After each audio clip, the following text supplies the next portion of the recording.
It's my expectation. Okay, good. Are we all ready?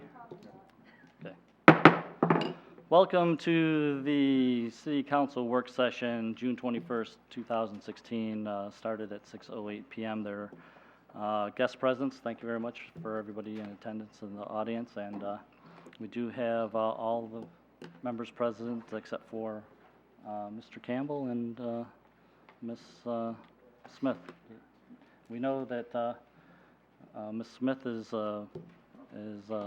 enjoying the Music Center. Do we have an idea? I understand Mr. Campbell's doing the same. Excellent.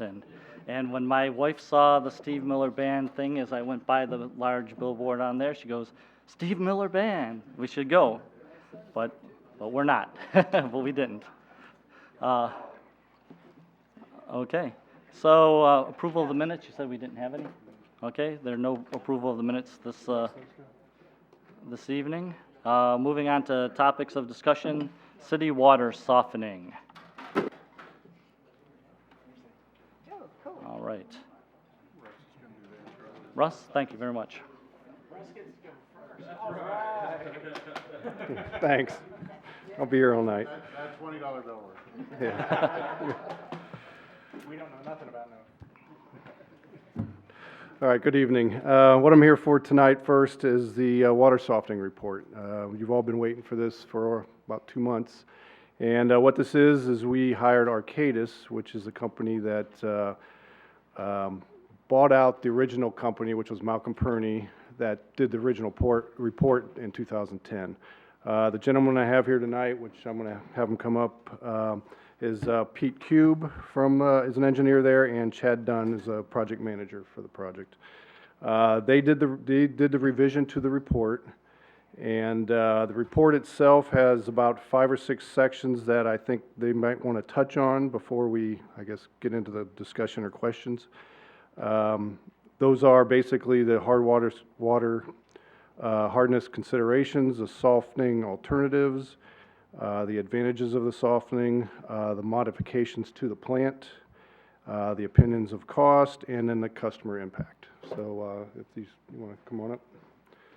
Thank you very much. Scott, is there any part of this report that would look good on the screens, and if so? Yeah, there's one, we have a picture of the water plant, which is going to show the modifications and where they're at. I think most of you have visited the water plant, so you kind of know where we're at. The riprap road is at the bottom, and there's the entrance off the bottom, and then the long winding road going up to the plant. The modifications occur basically right behind or to the right of the plant. But for now, I guess Pete would like to, if you could mind go on just a little bit over the report and Sure. describe a little bit. And just one more accounting thing. And get that one when you get the other one. Thank you. Mm-hmm.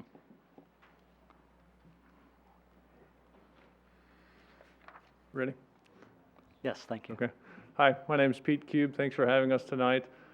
This is Chad Dunn. We're with Arcadis, and although we worked with Malcolm Perney before, we didn't work specifically on this report. So we were resurrecting that report, and really the goal of the report was just to get a better look and maybe shift away from using rules of thumb and the 50,000 foot flyover for what the previous report was. We're zooming in further. We're at, we'll say, 30,000 feet here, and we're applying the next layer of specificity to it. So, yeah, in the report it looked at 3 softening technologies, and there are a few other technologies that might be applicable to spaceships, but we looked at the 3 that are really applicable to cities like Huber Heights. And they were lime softening, ion exchange softening, and membrane softening. Lime softening and ion exchange softening were not carried forward for various reasons. Ion exchange softening is pretty much what you have in your house. It's a technology that swaps out the hardness minerals for sodium, and you end up with a very soft water, but a water that is high in sodium. So it's falling out of favor, partly because the benefits that membrane brings or better water quality, but the price for membranes is dropping over the years. So ion exchange softening, the final water quality just isn't as good. Lime softening is another tried and true method. Dayton uses lime softening, and it just takes up a large tract of land, a lot of real estate. And your water plant is one of the most landlocked that I've seen, not only because of its own borders, but just because of the floodplain nearby. So even to get in the smaller footprint of membranes, we're going to have to kind of develop some of the land on the one slope just to get a little bit more footprint. But for that reason, lime softening. Another reason lime softening didn't carry forward was because of the amount of effort that it takes to be hauling in the lime and other things. So the O&M for that. So membrane softening was and still is kind of the recommendation for softening your water. We talked about in the report, and you guys all have seen the report, as I understand, the advantages of softening or soft water aesthetics in the house and that. I want to talk about cost. I felt like there was another item in there, Russ, that you had. You want to talk about is that modifications to the plant? Modifications to the plant, yeah. Pull up the plant, Scott.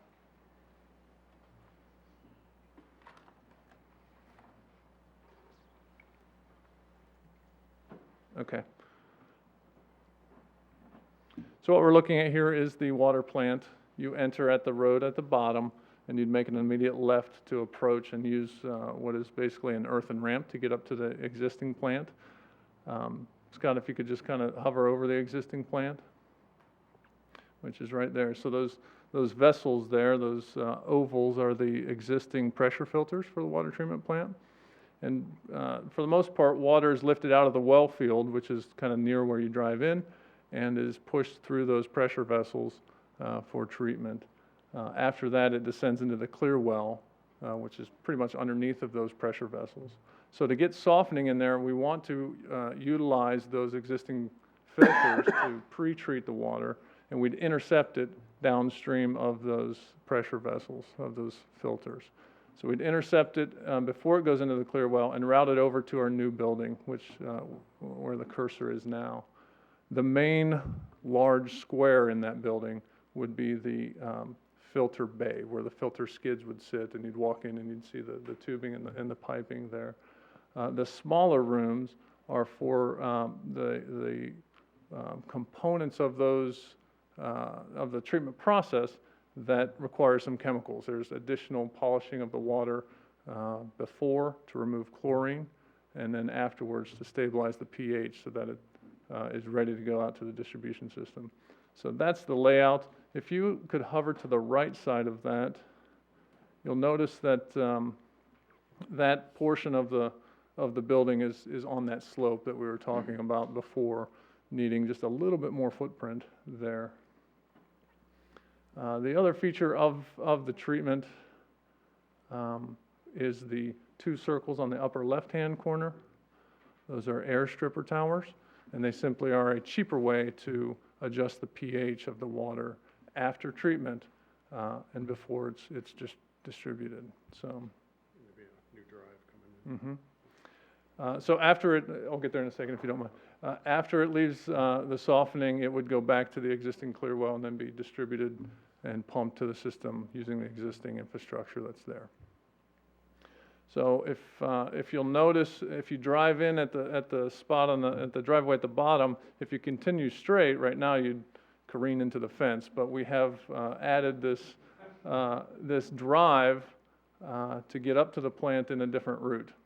And this is the purpose of this is that you do have delivery of chemicals, and it's convenient for the truck drivers and safety to kind of put a loop in rather than asking a truck to back up.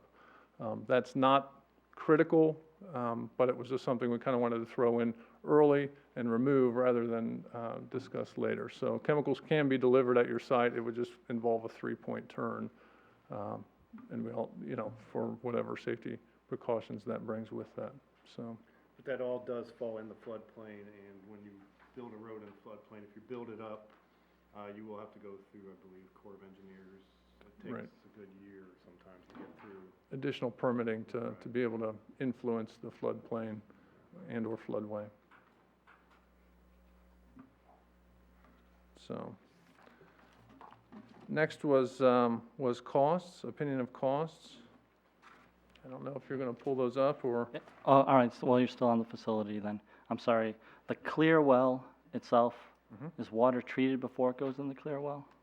currently, the clear well is, the water's treated before it goes in the clear well, Okay, and the water would be treated before it goes in the clear well in the future as well. okay.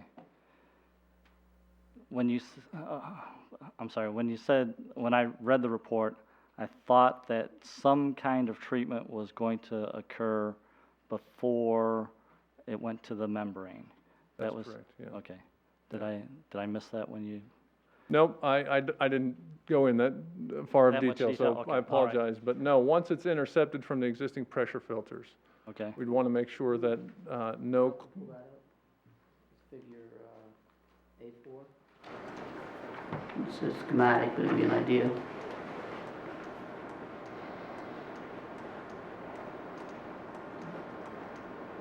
I was just trying to picture where that. It's all the way at the end. On that. sure, There There you go. right there, and that's a little crooked. Now it's upside down, but. yeah, typically, we will want to make sure there's no chlorine that would attack the membrane elements themselves, so we'd add sodium bisulfite to that. We've done it with a direct pump here. You see that where the booster pump is in the center. That's downstream of the filtration vessels, which is that oval. You add the sodium bisulfite in a fashion so that it can mix, so you could add it in where those pre-treatment chemicals are shown on the far right, left, excuse me. Currently, where it says filtration, and then you see the clear well on the far right, that's the plant. So the whole loop that's coming off there is all, would be the new clear. Okay, So we would, it doesn't work on there, yeah. there is. Yeah, Straight after it in. goes through the filtration, you can see right there it drops. Mm-hmm, That's when it bypasses and goes through the whole softening and then comes back up and then goes into the clear water. So those pre-treatment chemicals are where that chemical addition would happen to strip the chlorine, any available chlorine out of the water. right, and some of the iron and stuff, does that, That's pretty much taken care of by the filters themselves. the membrane filters or the filters? Sorry, The the- filters we have are Okay. iron and magnesium. All right, good, because that's how I remembered it. All right, Right, that's right, yes. You can see where yes, any pre-treatment chemicals that go in ahead of the traditional path of filtration would remain. Sorry for that. okay, Okay. thanks, sorry. So I we can was- go to, Trying to picture that on the original photo that you had put up there of the plant, where that actually occurs. yes, that would, I don't know what you mean by where that would, but Where we where would the add. filters are and stuff before the membranes, are they in, are you, Yeah, they're yeah. Sure. sorry. Yes, the existing filters are the ovals that are right here. Right, And the pre-treatment's in front of those in this building. okay, and then your membranes are where? So the membranes now will be up in this building, Okay, so we'll have to intercept it here, and after the filters, bring it up here before it goes into the clear above. all right, And the chemical addition would occur closer to the membranes. So they would occur in this, the new chemical addition occur in that building. all right, good, good. For some odd reason, I know you weren't pointing, but I thought the first pointing were up there in the filters. All right, then the other question that I had there that caught my eye there was that currently you need a bigger footprint to put in the membranes? Is that what you said? Currently, yes. Or the ones that we're planning to do today? Or planning in this thing? So, in here, you said you were, this quote is for doing about 5 million gallons a day, Right. but our wells could do up to 7 million the way that we're producing. If we needed more waters, we could add on to the membranes. That particular comment saying you needed the bigger footprint now for these, do we have the capability to go to the bigger footprint to do the 7 if we find ourselves in that? Sure. The 5.8 MGD was basically the capacity of the existing filters, pressure filters. So to go to a higher level, you may need another well, you may need another pressure filter. You could then do an additional membrane after that, but it would be a major upgrade to the entire plant. I think your question is, if I got it right, is if we do go further, we'd need more real estate for that, and do we have that real estate? Was that, Okay, is all that? right. I'm not looking at numbers on here, but my understanding was that that well can produce almost 8 million gallons a day now. So what was your statement, that there's 5.8? There's a bottleneck downstream of the well right now, and that's the pressure filters. Existing pressure Oh, filters. so we couldn't pump? Not today, yeah, you Pump have has more, been treated. right, What's- yeah. So you're in a, Right, 'cause I was under the impression that we could get 7 million gallons a day in our system. right. And the 5.8, okay, so between the existing filters and you add in membranes, the membranes come at a cost. And the cost is you have to slough off some of the wastewater, that we call it concentrate, and you'll lose some of your capacity. So if you were able to produce 7 before, you can produce 7 out of your filters. It'll go over to the membranes, you'll lose the 20%, and you'll only be able to produce, you know, a fraction of that. You'll be able to produce 75% or 80% of that water. So when I say 5.8, I wanted to convey to you that the end number for your plant would be not the 7 that you're used to, but it would be a lesser number, and that was the 5.8 number. Okay. Did I explain that well? Did- Yes, you did. Hold on. The plant operating continuously is served by 5 wells with a total groundwater supply capacity of 9.5 million gallons per day. The waste treatment has a capacity of 7.128 million gallons per day, based on the throughput capacity of the filters. So that's the place that you start as far as for the reverse osmosis? Is it That's right. 7.128? That's right.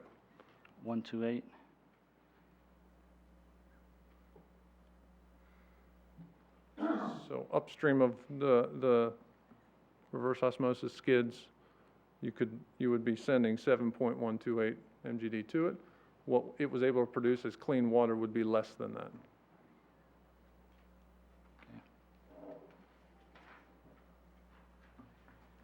Did that, go ahead. I was gonna say, do you wanna talk about the EPA requirement to go to the river? Sure, yeah. In the conclusion section of the report, we talked about some next steps. And we've looked at softening in a similar situations such as yours. And membranes is a common winner, if you will. But there are things, why do we do these studies if membranes is going to win every time? Because membranes doesn't always win every time. If you already are doing lime softening, you know, you have an incumbent treatment process. Getting to another level, it's probably going to be economically feasible to remain with that treatment. That's one reason. Another reason is you do have that 20% water loss as concentrate that you need to get rid of. And this is just hard, super hard water. It's fine to go to the river. But the EPA is interested in knowing what you're sending to the river. So there's permitting involved with that. And to do that, you just approach them early in the process and say, these are our plans, and these are what we're predicting, given the math, for sending to the river, and you need to get their blessing early. That step has not been done here, and it's probably a good next step as we advance further. So if the EPA says you can't go to the river, which may be the case if you had a very, very small river. You guys are on the Great Miami River. That's not necessarily the case here. I'm not predicting that to be an issue. But if they said you couldn't, then you'd be forced to have to do something else with that water. And the next best thing is to take it to a wastewater treatment plant. Those costs to go to a wastewater treatment plant haven't been included in here. We're predicting that you can go to the river with that. I was gonna say, if we did have to go to the wastewater plant, we would have to pump it up, Rip Rap Road, up Taylorsville, to a manhole, and it would go to the plant. But that 1,000,000 gallons a day, possibly, it has to be treated at the plant. Plant monitors how much water's coming in, and they bill us per, each city as per how much water's coming in. So that would increase our cost to Tri-Cities.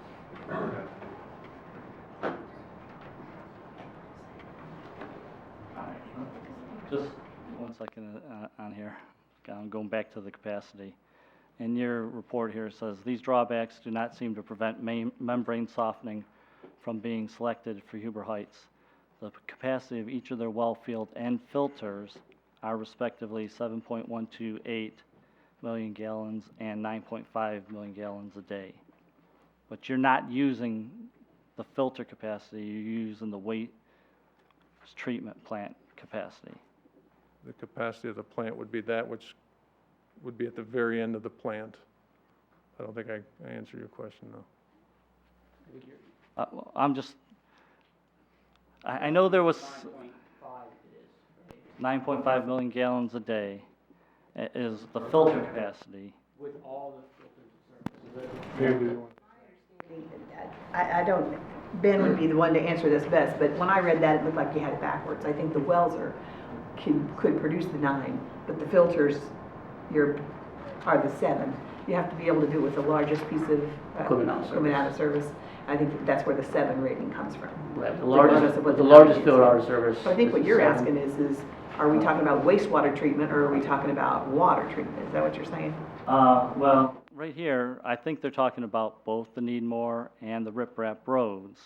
So it says, the softening from being selected for Huber Heights, the capacity at their existing well field and filters. Oh, okay. Oh, all right, you're right. You're right. It should have been Rip Rap. Yeah. Well field should have been 9.5, filters should have been 7, because obviously it doesn't make any sense. Okay, all right. But then it says 7.2 million gallons with largest out of service. That's just, I don't know if he's rounding up or what, I didn't have a lot to do with the report, but basically 7 MGD is what the EPA rates us at, period. Doesn't matter what you could really produce, doesn't matter really anything else. Right. 7's where we're rated. Right, that's where it made me think that both well fields were going, because 7.2 million with large size. Okay, all right, I think I'm on the, all right, but anyway, so we're starting with 7 million gallons a day, basically. You do the reverse osmosis, you end up with 5.8. All right. Okay. So go on the cost then.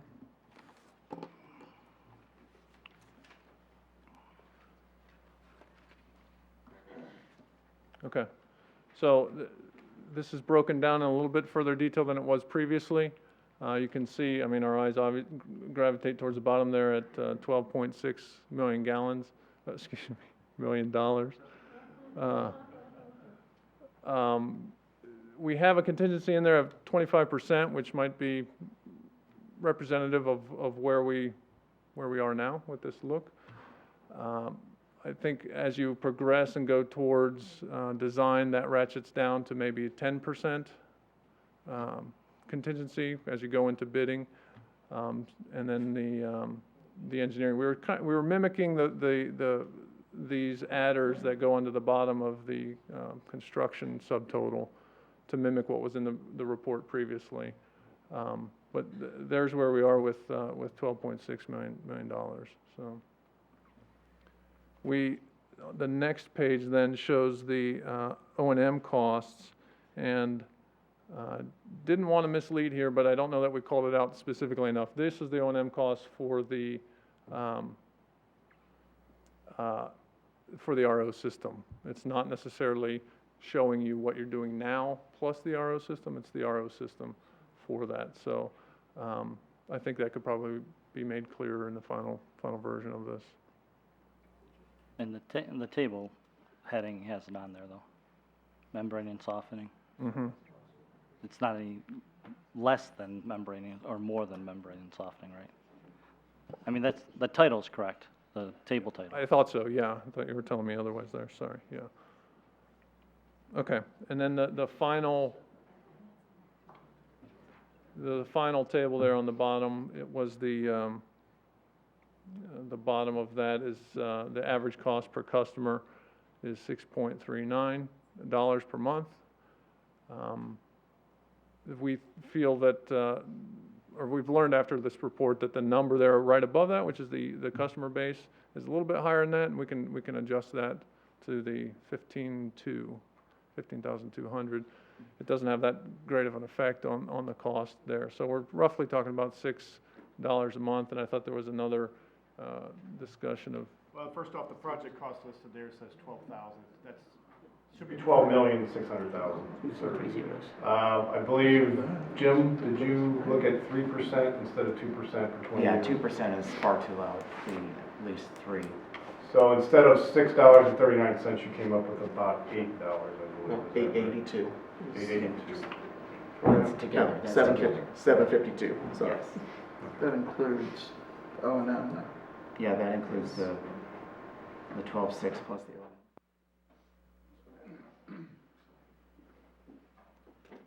And the coverage. it's all in the coverage. We had to add coverage as well.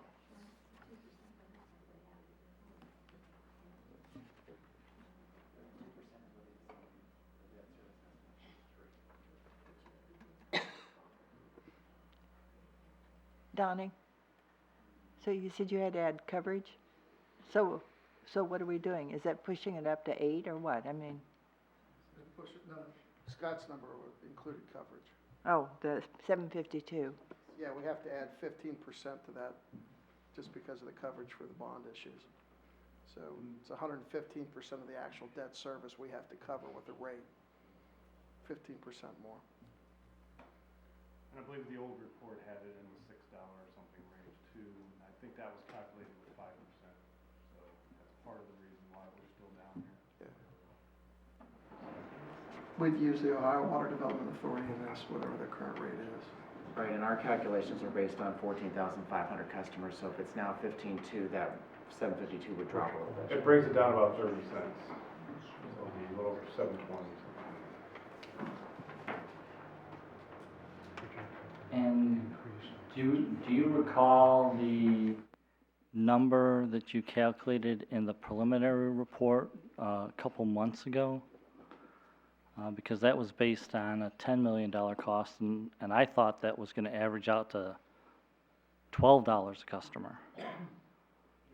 There was a lot of things that we didn't have at the time, that didn't have operations costs and stuff like that, so kind of want to throw that out. Well, my concern is that you started with a lower number, but you, if I recall correctly, you ended up with a higher cost per customer. That also included other things that Russ had on the capital projects list over the years as well, things that, possible projects as well. Okay. All right.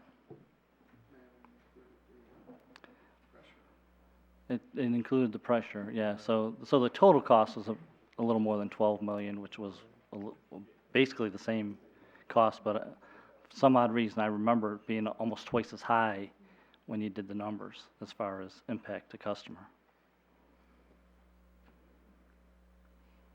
Okay. We still need to run it through the model, because this is pretty straightforward. Okay. You need to make sure everything's included and all the jet and everything's put in there. So, but it should work out intuitively, it should be this number. Okay. A number. All right.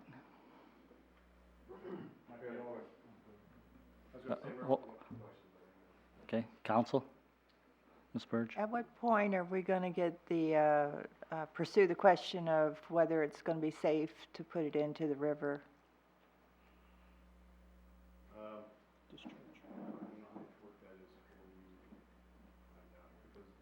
mean, we have a budget for this report. That would be additional work. do we want to pursue that prior to finding out whether we want to go ahead with it, or? Well, I think we would want to have a more realistic estimate of what it's going to cost us if, based on that decision, because if we go to the voters or however the decision is made and we presented it being approximately $7.52 as a cost to each resident, and then we find out, no, we're going to have to discharge the water some other way, which could involve more costs and stuff, then it's going to affect the monthly rate. So, I agree with you, said we had a budget for this report, it was right under 25,000. For me to ask them to do more work, I would just have to get that approved. I don't know how much work it is for you to find that out from EPA, how much time it would take to find out. Well, there was a plan, wasn't it, in the report? Wasn't there a plan going forward? Was it about a recommendation for next steps? In the conclusion. In the conclusion? Okay, my bad. And it's not a bunch where it's get an EPA to sit down with you and explain, go through the project and takes, I'm sure they can come back with a quote to me and we can probably work out having them do that, so. And I don't know, but is there a time factor involved in that? A lot of it depends You're on, working on EPA time? Yeah. Could be 6 So, weeks, I would say, yeah. maybe. Yeah. Not They don't months, do I anything in months. So, we can go ahead with it, I think, like I said, I don't know, they'd have to come back with a quote for how much work that would be for them to do. And if you guys want me to go ahead with it, I will do that, so. Well, at least this first paragraph, we certainly should have a discussion about whether we're going to go and get the preliminary limits if the EPA does that without a formal application. Says you make that first inquiry before you even start the design because you have a general idea how much it's going to be. You get them to talk about it a little bit while you're doing the full design, and then you do the permit. So before we actually start building or anything, you're putting the actual permit in, right, oh, yeah. right? You'll be- And obviously, it seems to me like you would hope to have the permit before you start building. Yeah, I mean, yes. you do the design, you have to have the design so to do the whole permit, but you don't have to start building the facility. And your engineering costs were 1.6 million. Yeah, that was the 15%, That was the percentage. right? That's not necessarily their cost. We would be going out for an RFP for a consultant to bid on that, for the consultant, for the design work. How much of that is spent during the design process that needs to be done before the EPA permit is applied for? We usually don't apply for the EPA permit Until the design is complete. So most of that 1.6 million would be spent. But the EPA recognizes that it's a large outlay of funds to get the design done, and so they'll talk to you up front, and they don't issue a permit up front until you submit the official design. But they will cross the threshold of saying this is okay. They can send a letter that says, given this paradigm, this would be approvable. But that's the best you get up front. You do the design, and then it should be approved in the permitting process Okay, thereafter. all right. I saw somebody else. No? Mr. Shaw? Thank you. In the customer impact model, I was able to plug in the 12.63 million and included the December Suez report showing 15,905, and that's a combined commercial and residential customer base. Without the coverage report that Donnie had put in, I had actually came up with a number of $5.83 per month for the customer impact. Even including that in, and I believe your report speaks to this, that if going through this process, your average resident using a water softener would be able to cease using that system with this membrane product. And I know my current, bag of Morton salt with iron reduction up at Lowe's is about $7.41 a bag, and I believe your report speaks directly to it that this would almost be a complete washout between the customer impact and a bag of salt, which is from talking with Dayton Soft Water and Culligan, your average water softener uses about a bag, 40-pound bag a month. Would that be about your calculations as well? Yeah, that seems to coincide, that the cost seems to be that, which approximates a bag of salt a month. Thank you. Mr. Bruns, did you have a question? Withdraw it, I'm good. Mr. Deek? Permitting. Having run 3 water plants for the Air Force, been fined twice. Speak up so that they can hear or hear, or crowd into the mic, one or the other. Okay. Well, you're here now, get up to the mic. You want me to get up to the mic? It's on. Having run 3 water plants using membranes, different states have different rules. I just want to clarify what Ohio has. First, in Alaska, we had to take the membranes out and have them as hazardous waste. Brackish water we could not extract, so we had it in great big holding ponds and let it evaporate. When I deployed and we took a truck to do it, the heat took care of it, but we still had it in a plant. But we were fined for doing different things and exceeding limits based on if the filter does something, it gets clogged, and all of a sudden you're extracting more brackish, if you want to call it brackish water, the 20% that you lose, and you extract it, and now it's going out and you get caught, that's $25,000 a day.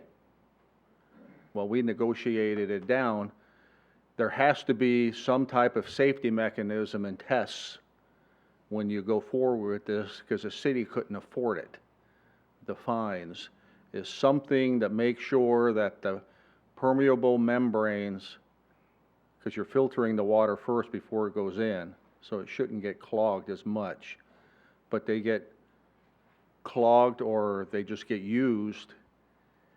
The permitting and dumping brackish water in the Great Miami River, which is considered a secondary waterway, not a primary like the Ohio River, the permitting process to the Clean Water Act of the United States, which Ohio does, it's been changed and gotten tougher in the 25 years I was on active duty, 3 times. We literally had to change an entire membrane field so it took out what they wanted. Granted, they gave us a year or 2 to do it, but what is the capability and the cost to do this? If you're going to invest $12 million, which I think there's nothing wrong with that, it's the flexibility to change to meet new requirements. Just like in the last 8 years, everything has gotten tougher. So we really need to look at the permitting process, which is highly, highly complex. You're going into a secondary waterway, and it needs to be done right, but also the capability of, if something, they up the lower the parts per million or billion or whatever it is, or whatever you're taking out, that you can throw in based on the density, because the Great Miami River has different flow rates in the winter, spring, and fall. So you might be limited. We really need to look hard at the permitting process before you sign on the dotted line, and really what is allowed to dump into the Miami River. Okay, thank you, Mr. Deek. It sounds as if you'd like us to start that process and have them check with EPA. Is that what I don't know that we've come to that conclusion, but I would think that it makes good sense to have that discussion now. Council? Yes. think so, because Vandalia has the membrane. Tip City. Tip City, okay, have they had any problems that we know of with all that? And West Carrollton. West Carrollton does. Do we have an estimate on what it would take to make that application? Is it, Initial contact and discussion with them is, we're talking, Sit down with this meeting. for 20,000, it's gonna be less than that for us to sit down and talk to them, it's not. This isn't a huge effort at this point to get them at the table, is what really needs to be done.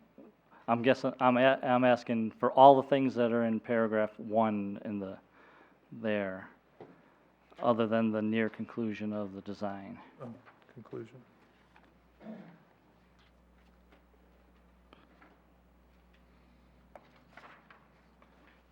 I mean, we will get the preliminary limits for the discharge and that kind of stuff for We're that? talking about Okay. all that wrapped together, yeah. Okay. All right, counsel, Ms. Shaw? I went through this report pretty in depth over the past weekend. As a matter of fact, I had to get another binder, and it's color coded and highlighted. Yeah, it's a very very detailed report.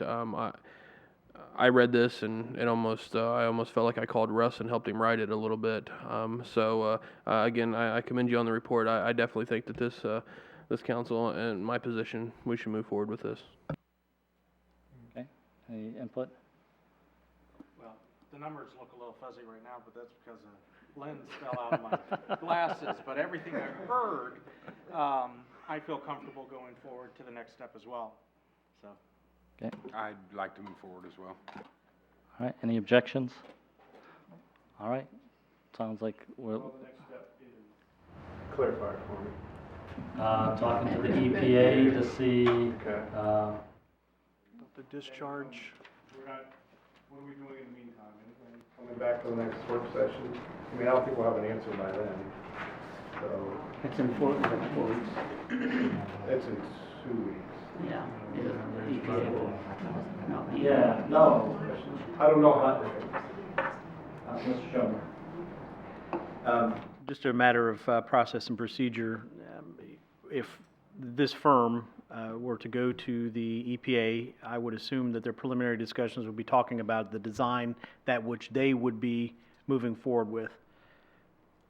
If this council is choosing to keep this process, since there's already some special skills and knowledge involved in moving forward with not bidding this project out, I just want to make sure that everybody's aware that if we do end up bidding the project out, then I would imagine that the EPA would want to hear from the group or firm that is actually going to be doing the design and work. If Acatus is not going to be that company, we may be in a situation where we might be spending the same money twice. So I would just say that, as would be allowed through the ordinances, if moving forward, if satisfied with this report and this group, that it would be considered that this would be a sole source based on this special professional skills, as to avoid the potential of having to go back, especially if we're going to ask them to move forward and contact the EPA based on their design. Just throwing that out for consideration. Yes, no, I don't think that we're making any decisions with going with any particular company for the engineering design or the process for picking that engineering design. What I thought we were talking about was this particular type of water softening that we were going to go forward with, and that the amount of discharge in the river and the method of discharge is pretty well set within limits that the EPA can work with, and that no matter which company that we pick, that it is highly likely that the numbers will be close enough that the final design, when we go to the permit, that they'll match close enough. That's where I thought we were going. I agree, but having some exposure to the EPA and some permitting through TCA, I can imagine that if you were providing information, then if we were to present the same information for an actual permit from a different firm, the EPA would probably say, hang on, you gotta go back to step one. Well, I would could think- be wrong, I but, would think that the city would be the permit, and so that any inquiries that we made or any process that would start, it would actually be the city as the representative, so the background support would be not as relevant. okay, I thought I heard that we were going to ask this firm to contact the EPA and submit their information based on their design to see if the EPA would give a thumbs up or thumb down. Is that what I'm hearing? And we would be paying you to do that? Correct, but we would request the city be present at meetings with the EPA, so I think you're right. There may be a little backtracking, but I think to be able to make a decision whether this is permittable and move forward, we should be able to come to that conclusion without having to go backwards. Okay, if we're comfortable with that, then that would be fine. I would just want to make sure that we wouldn't be providing a service and then having the EPA come in and say, well, these are specifications, kind of, We never know what EPA's gonna do for sure. exactly. I think you'd be safe that we can move forward based on some assurances at that time. I just wanted to throw it out and make sure. Yeah, no, and it's all good concern, because I heard the same thing, but I just assumed that the city would be the permit holder. And- Yeah, and like, Mr. Schaefer. Is there an actual, is there a ballpark cost to this next step? And do you have any kind of a timeline on how long it might take the EPA to answer the questions? Which again brings me back to my original statement that, and Jim can correct me, there's some procedures in here.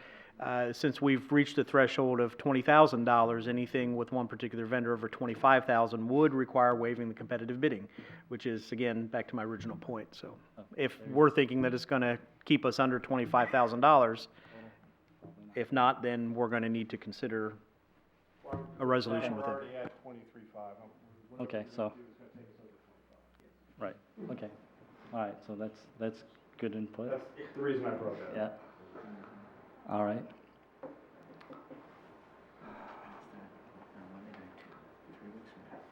And again, back to my original recommendation, we already have the bulk of this information. To have another company or firm come in and do it at the level that they're at, not the final design, would probably require an expenditure of some of that same money already. And I think this would be again, a decent example, and we would probably recommend that we would ask to waive competitive bidding for an extension of this existing project with this particular firm. Okay. Makes sense. Mr. Shaw? Thank you. Given light of the new information provided, this, I don't feel well saying this, but in this situation I do, because it kind of goes against a lot of the things that I've said previously about the city's prior no-bid contracts, things of that nature. But having gone through this report, and again, sitting down and color coding it, and really, detailing this report out, I would be safe to say that, your company has a good prior knowledge, even going all the way back to 2010, with this original report. The information in here is very, very detailed, and it's right on the money, and I don't really like buying the same groceries twice, if that makes any sense. So that's kind of where I'm at. I can't go out and get a Groupon or a Red Plum for your services. We've already paid for what we got. So let's kind of move forward. So that's where I'm at. May I ask a question away from the permit thing? What the question that Mr. Dietz raised about replacing the membranes, have you had experience with that much? I personally mean, no, not exactly, but I've Well, heard stories. Let me elaborate. There are many membrane plants like this in Ohio already. This isn't, you wouldn't be the first, you wouldn't be cutting edge. That they exist, like we said, even nearby neighbors for tours and that. In one instance, at a startup, a chemical was not administered correctly, and it resulted in the membranes being fouled, and this municipality had to replace their membranes. Nothing of that got to the end user in that situation, and it was one of those startup anomalies. So could I say that that never happens? I can't say that, but what I can say is that there are many plants that exist in Ohio already with a track record for producing water. If the EPA comes out with an additional, contaminant that they want to scrub out, this is nearly the best technology out there for cleaning water in this fashion.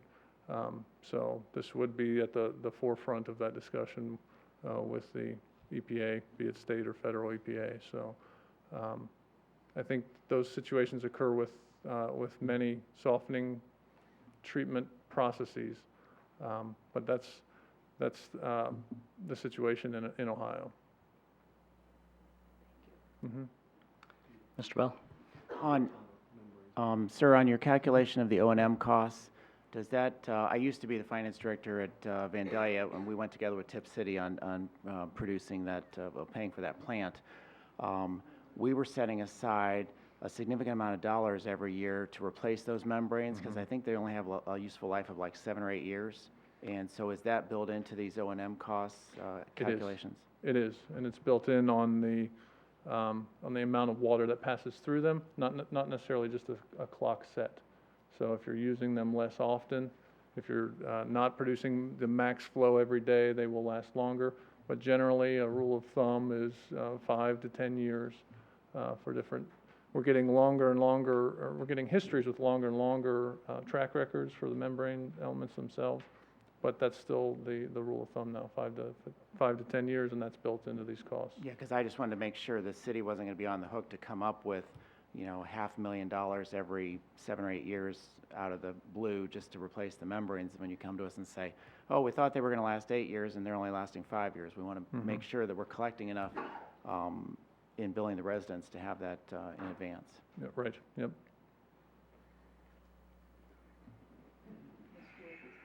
Ms. Webb? Did I hear correctly that Tip City is using the same process that we're looking into? Where are they discharging? They're discharging to a river, and I don't know which, I think it's the same, but they're pumping it there, if I remember correctly. I think so, yeah. I think they're pumping it to the river too. So most, or there are quite a few municipalities that discharge into the river? Yes. Most of the ones that were magnitude, I'm not looking at this. I think Miamisburg is installing the same system. They will be discharging to the Great Miami River. And West Carrollton is doing the same. And you have to have ducks around. Mr. Webb? Does the well-filled ordinance impact that in any way with that part of the river being within the protected well-filled area? Yeah, each well has its own radius of protection, and we would discharge outside of that and downstream of that. Oh, I think Mr. Shaw said, I'll speak up. I think Mr. Shaw said about the discharge and with the EPA. I second what he says and even what Mr. Schomer says. You gotta go to them to see what's feasible to dump into the Miami River. Correct. I mean, you gotta go to that, because if you can't get past that muster, then you ain't gonna put nothing in. Correct.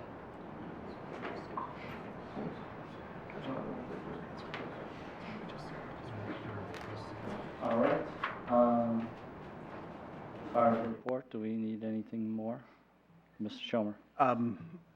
No, we'll go ahead and prepare for Monday, a resolution to Exceed allow this. 25, yeah. We will need to work feverishly to get a pretty good scope of price from you all. And would you have and not to hold you or bind you to it, but can we get a ballpark as far as time frame? I know you would need to depend on the EPA, but what do you think? Because regarding this project, there is somewhat of a timeline for our public participation, and we've got a pending resolution as well, considering for ballot issue.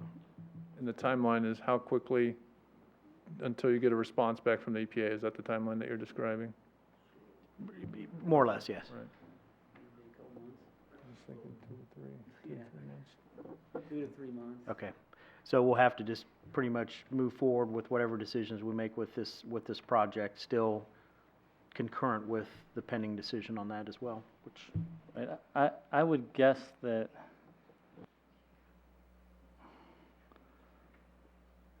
we can make a decision whether we like these numbers and would want to go out for requests for proposals for, how would we do it, the engineering portion first?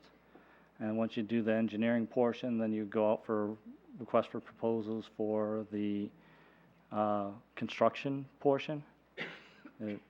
That's how, is it a different process than that? Yeah. So if we would have to make a decision as a council whether we wanted to do that or not, and part of that process would be if we're going to ask the voters whether they want to participate, and if we're going to ask the voters, then we could do a request for proposals, because that doesn't cost us anything. But we would wait until the results of that election, or that ballot measure, to make a choice. But after we had that, then it'd be full steam ahead with the engineering, or not full steam ahead, and then with the construction.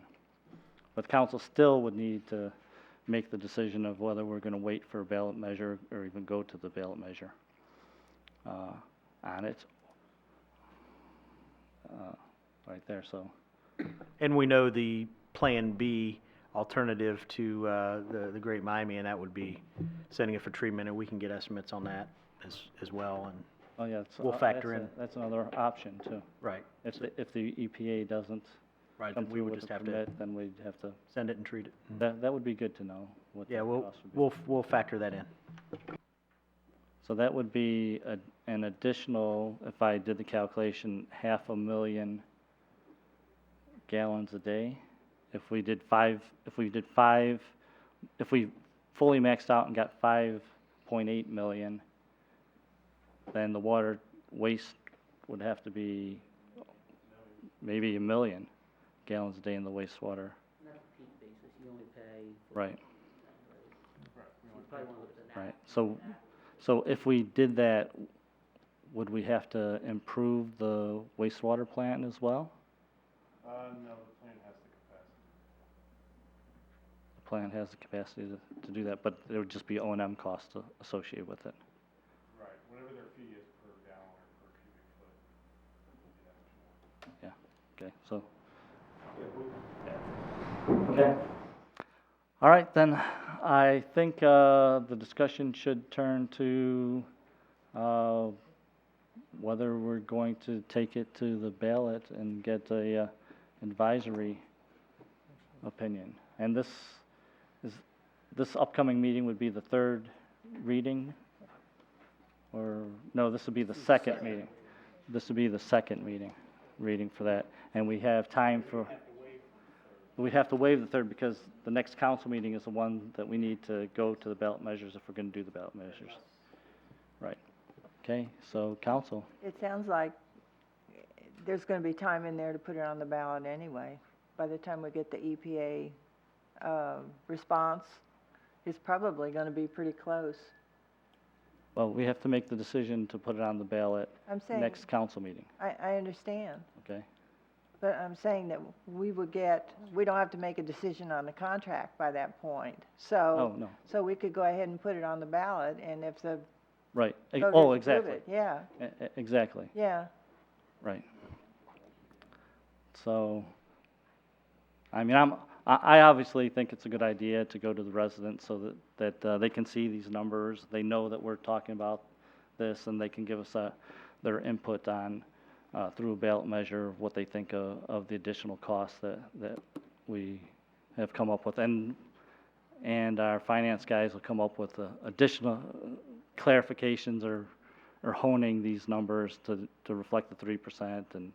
And quite frankly, I'm going to come back and I'm going to look at the one you did a month ago and see why I thought they were different. And we'll make sure that, we understand why, so that we can, when we go to the ballot, we can give a number that reflects, yes. Well, that's why we're always careful with our estimates and not getting numbers out too early, because obviously a month ago was very preliminary, and now we've got a little closer data. So when we learn some more, whether we're going to have to process the water and it's going to be extra dollars to process it through wastewater treatment plant, then that'll change the dollars again. Right. So we can only give you the numbers as of the date that we have the dollar estimates. Right, but the point being is that we can refine those and get something that we think is a lot more accurate, or one that we're going to go to the voters with. Thoughts on the ballot measure? Yes? No. No to go to the ballot? I think it's, my opinion, it's an utter waste of time. I mean, we've done a 2010 report. These fine folks came back and gave us a 2016, update, which is very well done. According to the conclusion, it's going to save the customer about the same as a bag of salt. It's kind of a wash, in my opinion. And I don't have the numbers yet. I don't know if Mr. Bruns, do you have the figures from the questionnaires that was submitted out by the chamber? I have them, I don't have them with me. Okay. Yeah, we've got them. So it'd be nice to see what those numbers are. I would suspect that they're favorable, along with the previous report that was done for the residents. I'd also like to see exactly what this is going to cost to put it on the ballot, and then cost to get information out to the residents on our ballot issue. I mean, it kind of seems like at this point in time we're spending additional money unnecessarily on something that the elected officials on this dais should be handling themselves, and kind of leave it at that. Okay. And your point about knowing how much it'll be on the ballot is well taken. Hopefully that we've got some feedback on that. On the other hand, it's a $13 million project. I think that the voters should have an impact, or should have input, and I believe that at $4,000 or $5,000, which is the most that it costs for a ballot measure, it's well worth getting a positive feedback. I'm just confused that we're going to send something to the ballot that our law director has already said is not a binding item. So no matter what the voters say, this dais does not have to abide by that. And correct. Well, the original discussion was that we would go out and do a formal poll or survey that was updated to today's residents, as opposed to the 2010 survey, which showed the 70% approval rate, or the 2009 survey that showed a 40% approval rate. So to clarify what the differences are, one of the things that we could have done is hired Wright State or a different polling company to update those results at a cost that would probably be 2 or 3 times the amount of actually taking it to a ballot measure. So, and another option would be is to use our wonderful services from the Impact Group and get those folks out on our website, Facebook, Twitter account, do a survey. We got a lot of fall festivals and things of that nature coming up. Let's get in the face of the voters and get their opinion on it, bring the results back. I bet you that cost is going to be a lot lower than the cost you just described. And far less reliable. I would say they'd be more reliable because we're going to be face to face and it won't be over a phone. But it'll be a fraction of the community. It would be the same fraction of the community that would vote in a primary election. Yeah. Well, this won't be a primary election. This will be the... Correct. But again, we're continuously talking about wasting time and energy on something that folks on this dais should be making the decision on. This is... It's a $13 million project. It seems like it's a no-brainer to go to the ballot. Mr. Starline. I can appreciate that. On one hand, it would sound like it's a no-brainer to take it to the ballot, and I've got no problem if that's ultimately the way we go, because then, just like energy aggregation or tax levies, let the voters give us their opinion. But here's the intellectual dilemma that I'm trying to figure out, is I can't figure out how at least 4 of these council members, myself being one of them, would want to have to do that. We didn't do that on a $20 million music center. If this council feels comfortable spending $20 million of the people's money on a music center that is open 4 months, maybe 5 out of the year, I would think intellectually that those same council members would be absolutely ready to vote in favor of putting this forward now and getting it started so that it can be finished when it's only 13 million and it operates 12 out of 12 months. The music center was claimed to be a economic development driver. It may or may not meet that claim right now. I think that soft water for businesses to come in is an economic development incentive that leaves us behind other communities like Miamisburg, who's working on putting theirs in, if they've got it and we don't. I have the information from the dialysis center that we went to and got that information. So quite frankly, while I respect that if we take it to the voters to get their input on what's been characterized as a advisory ballot, fine. But if we, as council members, feel that we could spend 20 million on a music center, I'd like to know how we can't spend 13 million for water softening. I think the results of the election, which was largely determined based on projects that people had no input on, should be the answer to that question, right? So.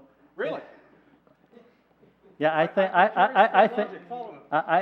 I think the fact that people didn't have input into your aquatic center or input into the music center decisions is one of the reasons why we have new council members on council. And to ignore that lesson is perilous. If I could chime in, being one of those new council members, I would almost say that you're almost on the right track, but a little off base a moment. Let me kind of bring you back on par. It's not the fact that people was upset that it was a no-bid situation, things of that nature. It's the fact that the residents weren't informed. The residents did not have a voice in it. You have council members on this dais now who are engaged in members of the community, who get information to the members of the community, who hold ward meetings, who are at community events, so on and so forth. So you have that opportunity now. That's all the community was looking for. That's why the election happened. Now, getting back to the whole ballot situation, that's honestly, that's where it stands. I had almost bet my last Buffalo nickel when the chamber comes back. You're going to see this, the businesses are going to agree with the residents, and it's going to be a slam dunk. And that's my expectation with the ballot measure as well. One of the reasons why water softening is being discussed in the depth that it's being discussed is because I've made it a forefront of the things that I wanted to discuss for the last 2 years. All right, it was something that was evaluated 2010-ish and got no play for a few years, and I've made sure that we've had this discussion because it's important to me. And I believe that the residents are for it. I saw the survey from the 2010 and said the residents are for this, all my neighbors are for this, we're going to keep talking about this. I certainly am a proponent of the water softening,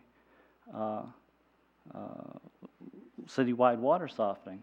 The thing is, though, we have the opportunity to make sure that the entire community knows that we're going forward to it. A ballot measure is one way to make sure that they know, and to get the feedback, so in case I'm totally wrong, because we know that the 7 people in our community, or that in our circles, or the 20 people in our circles, cannot represent all 38,000 people. That's a mistake that I believe council made for many years, was believing that the people that they talked to every day represented the entire city. And their circle may have been 20, it might have been 100, but that circle was 100 people, it wasn't 38,000. How many people you talk to on a daily basis is not 38,000 people. And going to the ballot is one way to ensure that you get the most input from those 38,000 people. Mr. Starling.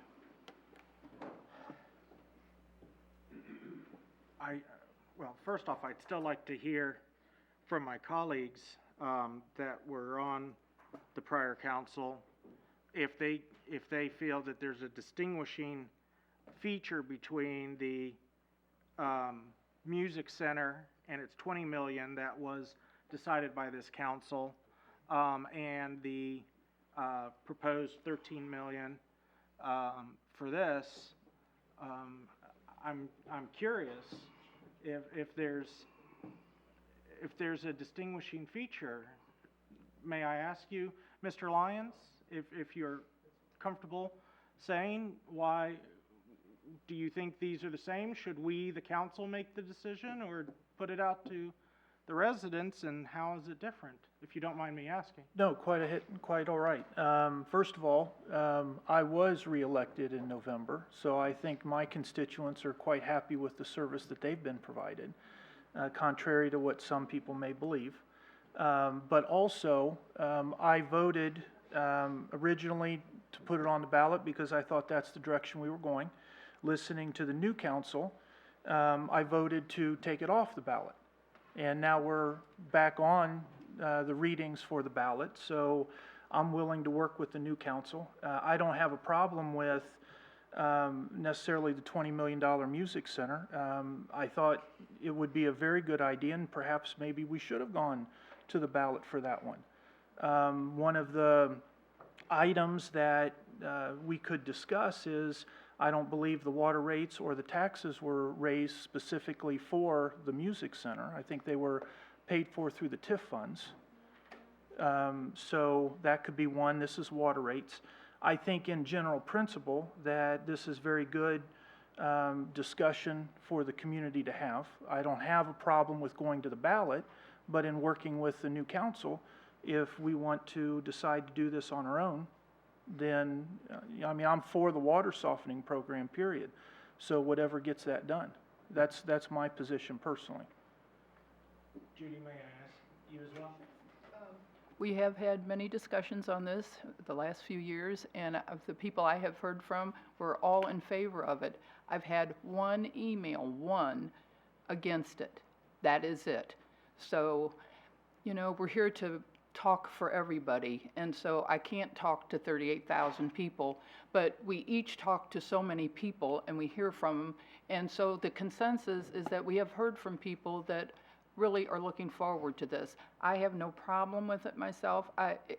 If the consensus is to go on the ballot, I understand, but we have had a lot of discussion and a lot of emails and everything, and I am comfortable moving forward. Then I'll follow up, because I think one thing that might help with this discussion is if we can find amongst ourselves and on this issue itself a middle ground. Part of the major concern that I hear from the residents is that now we're telling them that this is advisory only. And I recognize that legally that we cannot absolutely tie our hands post-November election, but I think it is still a system of honor and respect amongst the 9 of us, that if we said, you know what, as a compromise, we will put it out to the ballot, but if the results come back from the voters in favor, that this council will vote to then make the project happen, rather than treat it as an advisory opinion and then go against the advisory opinion, then perhaps that's the compromise, that the voters know that the election in November truly matters, because while this council cannot legally lock ourselves in, as a matter of honor and ethics, we can lock ourselves in to follow the will of the people, because from what I've heard on everyone on this dais so far, is that we want input from the people and that we want to follow the will of the people. So I will put that challenge out to my colleagues that I will, because I want this to get started now. I think this is something that we should do now, that we are the governing body, and as much as I took heat and grief and criticism for voting for the Music Center, in the end I thought it was an appropriate project given what we've got. It's now here. Heck, two people are there, not here. We're going to do this. Let's do it. Let's not wait. Well, and just a second, but as far as doing it now, though, one day we send them off to talk to the EPA. 3 months later, it's July, August, September. We get the feedback from the EPA. You go out for a request for proposal for your engineering. That's October. You get your proposals back in November, right at the election time. So then you get your feedback at about the time that you're making your decision for your request for proposals. So I guess then basically what we're looking at is anyone on this council wanting to treat, if we put it to the ballot, is anyone on this council wanting to treat it as truly advisory and can be gone against on their own personal whim, or can we tell the voters that we mean what we say with an honor and a handshake, if that's what we have to do, that if the ballot initiative comes back in favor, that this council will then vote to make the project happen? What if it comes back again? Then the people have spoken and it's binding. I'll bind myself on that. You have my word as a councilman that if the voters come back no, I'm not going to push the issue. Okay. I'm sorry, Ms. Blankenship, did you? Oh, no, it was you. I'm sorry, Ms. Birch, go ahead.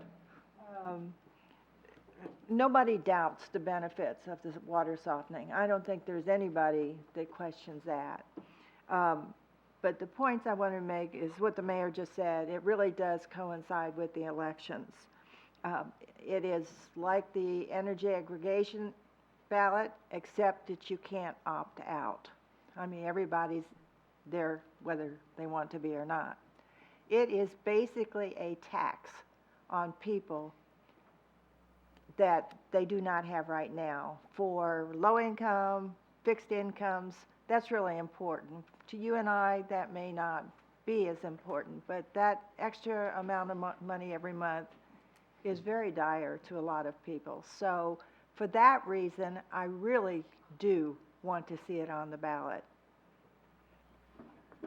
And on that last note, we spent an hour and a half on this issue, so I would suggest that we move to vote on it at the council meeting, whether we're going to waive the third reading.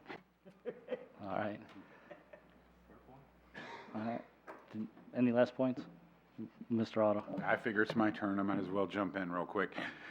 My position on this is simply that I believe the study that Wright State did back in 2010 showed that the people have an appetite for it. I believe when we get the numbers back from Mr. Bruns, I think we're going to see that our businesses have an appetite for it. To Pete and Chad, I appreciate the work you've done here. I think this, within your report, you show the advantages, and I think you even mentioned somewhere in there certain industries require this type of water. So we could be missing out on some businesses rolling in here. To additional cost to folks, I think the savings is going to outweigh outweigh the costs that we're looking at for people who currently do not have soft water. But ultimately, if we want to push it to the ballot, I'm with Mr. Starline in saying that that's something, if we take it to a ballot and majority comes back in favor, we go for it, period. There's no discussion, no rethinking it, anything like that. I would say we would have to absolutely move forward. I personally think it would be great for the city all the way around. We notice other municipalities go in this direction because obviously it's beneficial to everyone. It saves everybody individually on their own costs and provides a service that, again, is beneficial to all residents, business and personal. I'm very pro, and you know, again, if we must go to the ballot, let's do it. I don't personally think it necessary. I do know you keep talking the 2010. Why don't you ever mention the 2009 survey that shows a 40% approval rate? Honestly, I'm not familiar with the 2009 one, and 2010 is more recent. I would Okay. go with the newer one, yeah. Well, they did one right after the other.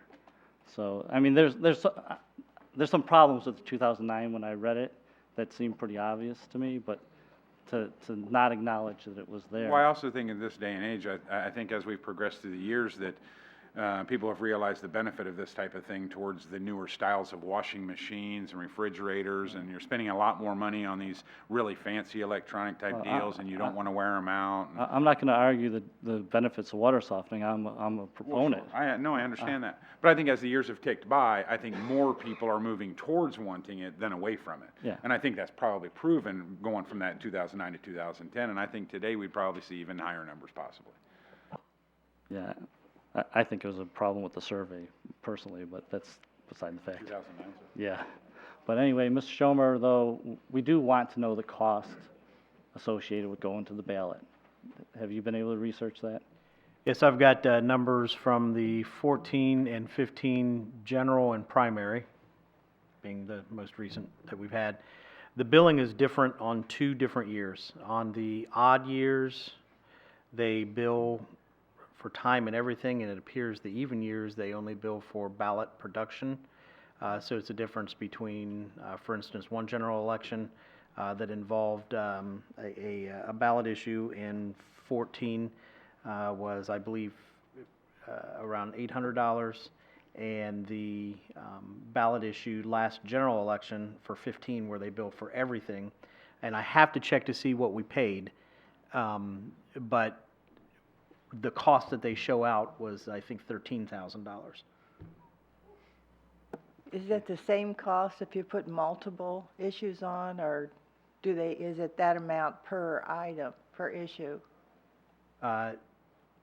The poll worker time and everything is the same. It would be cost of, they still call it printing ballots even though it's electronic, but it's the cost of the ballots would be each issue that I can best tell. The spreadsheet that has been provided is a little difficult to interpret, but those were the summary numbers. And I think I circulated it a while ago. I know at least you got it, Mayor, when we inquired before from the lady from the Board of Elections. It's the same information. So my takeaway from that is if we go to the ballot in November, it's $1,000 or less. If we wait till May, it's $13,000. Yeah, I want to actually confirm that with the Board of Elections, but based on the historical stuff being an even year, it looks like it is a lower amount. Okay. All right. Another reason to. Right. Okay. And with that, we'll bring up the discussion again on Monday. Thank you very much, everybody, for all your attention on that. Going to energy aggregation, I guess, is next on the agenda.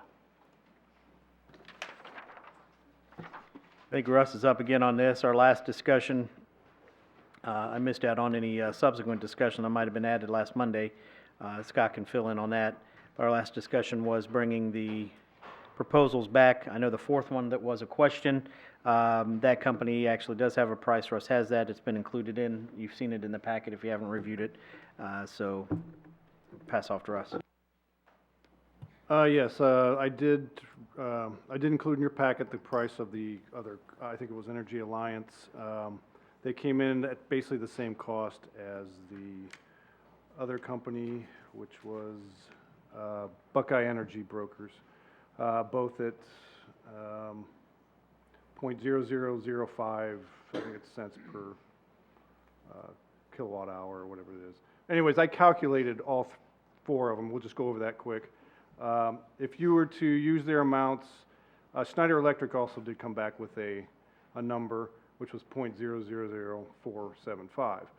If you were to calculate that per year using half the residents, assuming roughly half will be part of this, which I used about 7,500 homes for a 12-month period at 600 kilowatts, the Schneider Electric came in the lowest, getting about $25,000 a year off of this. The Buckeye Energy and Energy Alliance came in about $27,000 a year, and then AG&E was at $40,000 a year. So they broke it down to you as what it would cost per year per resident, as basically $3.42, and then the second and third were $3.60, and then the last one was $5.40. Those costs are minimal to the residents, but you do have to look at the fact that these companies are getting a lot more money out of this, based on the fact that even the $2 jump for the last company, they're getting what is that, $13,000 more a year out of it. So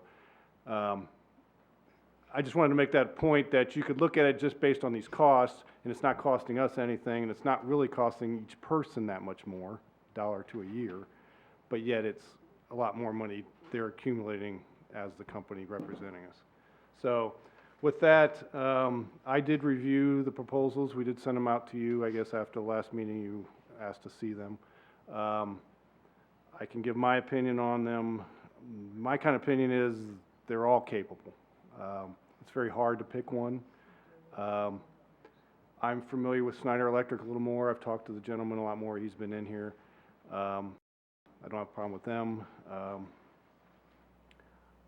I'd like to hear what you guys have to say, basically, because I don't really, we could bring in one or two of them, or even three of them, or we could interview them and then come back to you after that, which might be best. But either that, I guess I would open it up to you guys first to see what you guys would want us to do. Mr. Otto? Do we have any type of historical numbers to show what kind of rates, the rates themselves that they can typically get through aggregation of these different companies? Because honestly, this per kilowatt hour resident fee, like you said, it's minuscule, it's tiny. That's not really my concern. The concern would be what their rate is, because again, these numbers stack up pretty much the same, and if one was even 1/10 of a cent lower, the savings is gonna offset, or 1/10 of a cent higher, I should say, the savings would, or that cost would offset this little bit of savings here. It's kind of hard to find out that information. Each company is gonna have to do negotiations for us. It's hard to tell which one of those companies is gonna do the best, with the supplier, to find out which one's gonna give us the best cost. They're all gonna get good numbers, but I don't think you can really necessarily come up with that amount. I mean, I could call around to different cities who they represent and see what rates they got. But other than that, I don't really know how to do that. Okay. And I'll just say, I'll reiterate that the comment that I made before, I do not want to go with an option where the city has to shell out, a particular amount of money. For example, the $15,350, from the city itself. Because in my opinion, that goes back to the user anyway. Our taxes we don't have a job, so to speak. Our taxes come from the citizens, so that would be a cost to the citizen, and I would rather just have it be a flat fee somewhere. Okay, thank you. Mr. Charline? I tried to check, but there were multiple proposals, so just to confirm, did any of the proposals include either an early cancellation fee or anything along that line? No, there were no fees. They had terms for cancellations, like one had 3 years. You had an opportunity. Because I know by statute, they have to allow opt-out without fee at least every 3 years, because that was set by the statute.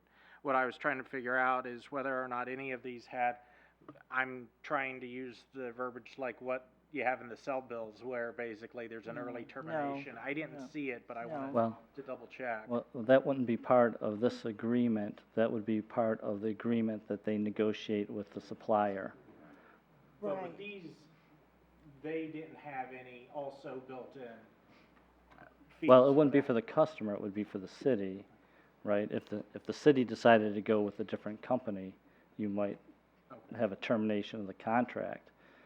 But we purposely chose not to put in our request for proposal that when they go out and negotiate with a company, that there wouldn't be any termination fees, although I believe as council, we plan to tell whichever company we pick that that's the way we expect that our agreement will turn out to be with the supplier. Ms. Right. Burge? Yes, first of all, are you with AGE? Yes. I thought you were. Okay, I just wanted to point that out.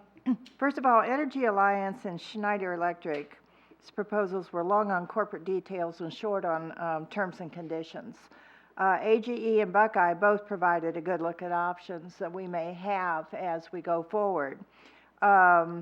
While the fee structure is important, I think that the terms and conditions are equally as important, and we need to have a choice in those terms and conditions for maximum flexibility in servicing and pricing. And so that's very helpful to have this in this early stage to give us an idea of where we're going. One thing that I did not see in there across them is residents currently under contract with other suppliers must have an avenue to join this program when their contracts expire. One of the vendors suggested that they might have to wait 2 or 3 years before they could get into the program. To me, that's kind of ludicrous. You know, if they're on contract with another electric company right now, when they get off, I would hope that we would be able to put them under our aggregate program. Free termination, we ought to have a clause in there saying that we have free termination if the program isn't providing the best savings as found at the PUC site that they agreed to in savings. I wanted to ask, are we having the city buildings in this program? It didn't appear to be in here now, but it was a recommendation in one of the proposals that we might want to think about it The because. city building's already under a contract. Are they under contract? To Miami Valley Communications Council. Okay, and the city of Sydney, in one of their letters, encouraged local businesses and industries to create an aggregate pool, so that might be something we want to look at in the future. But with that said, I trust our city staff to consider all these factors and make the right decision. Okay, thank you. Sorry, Russ, but I would have hoped that you would have prepared some kind of spreadsheet that would have given us a comparison of what each of the companies would promise to provide. For instance, does every company have a call center on there? Does every company send out the opt-out notice, or do they rely on the city to do those kind of things? So there's a bunch of things that if you look through the proposals, that some of them provide and some of them probably don't provide.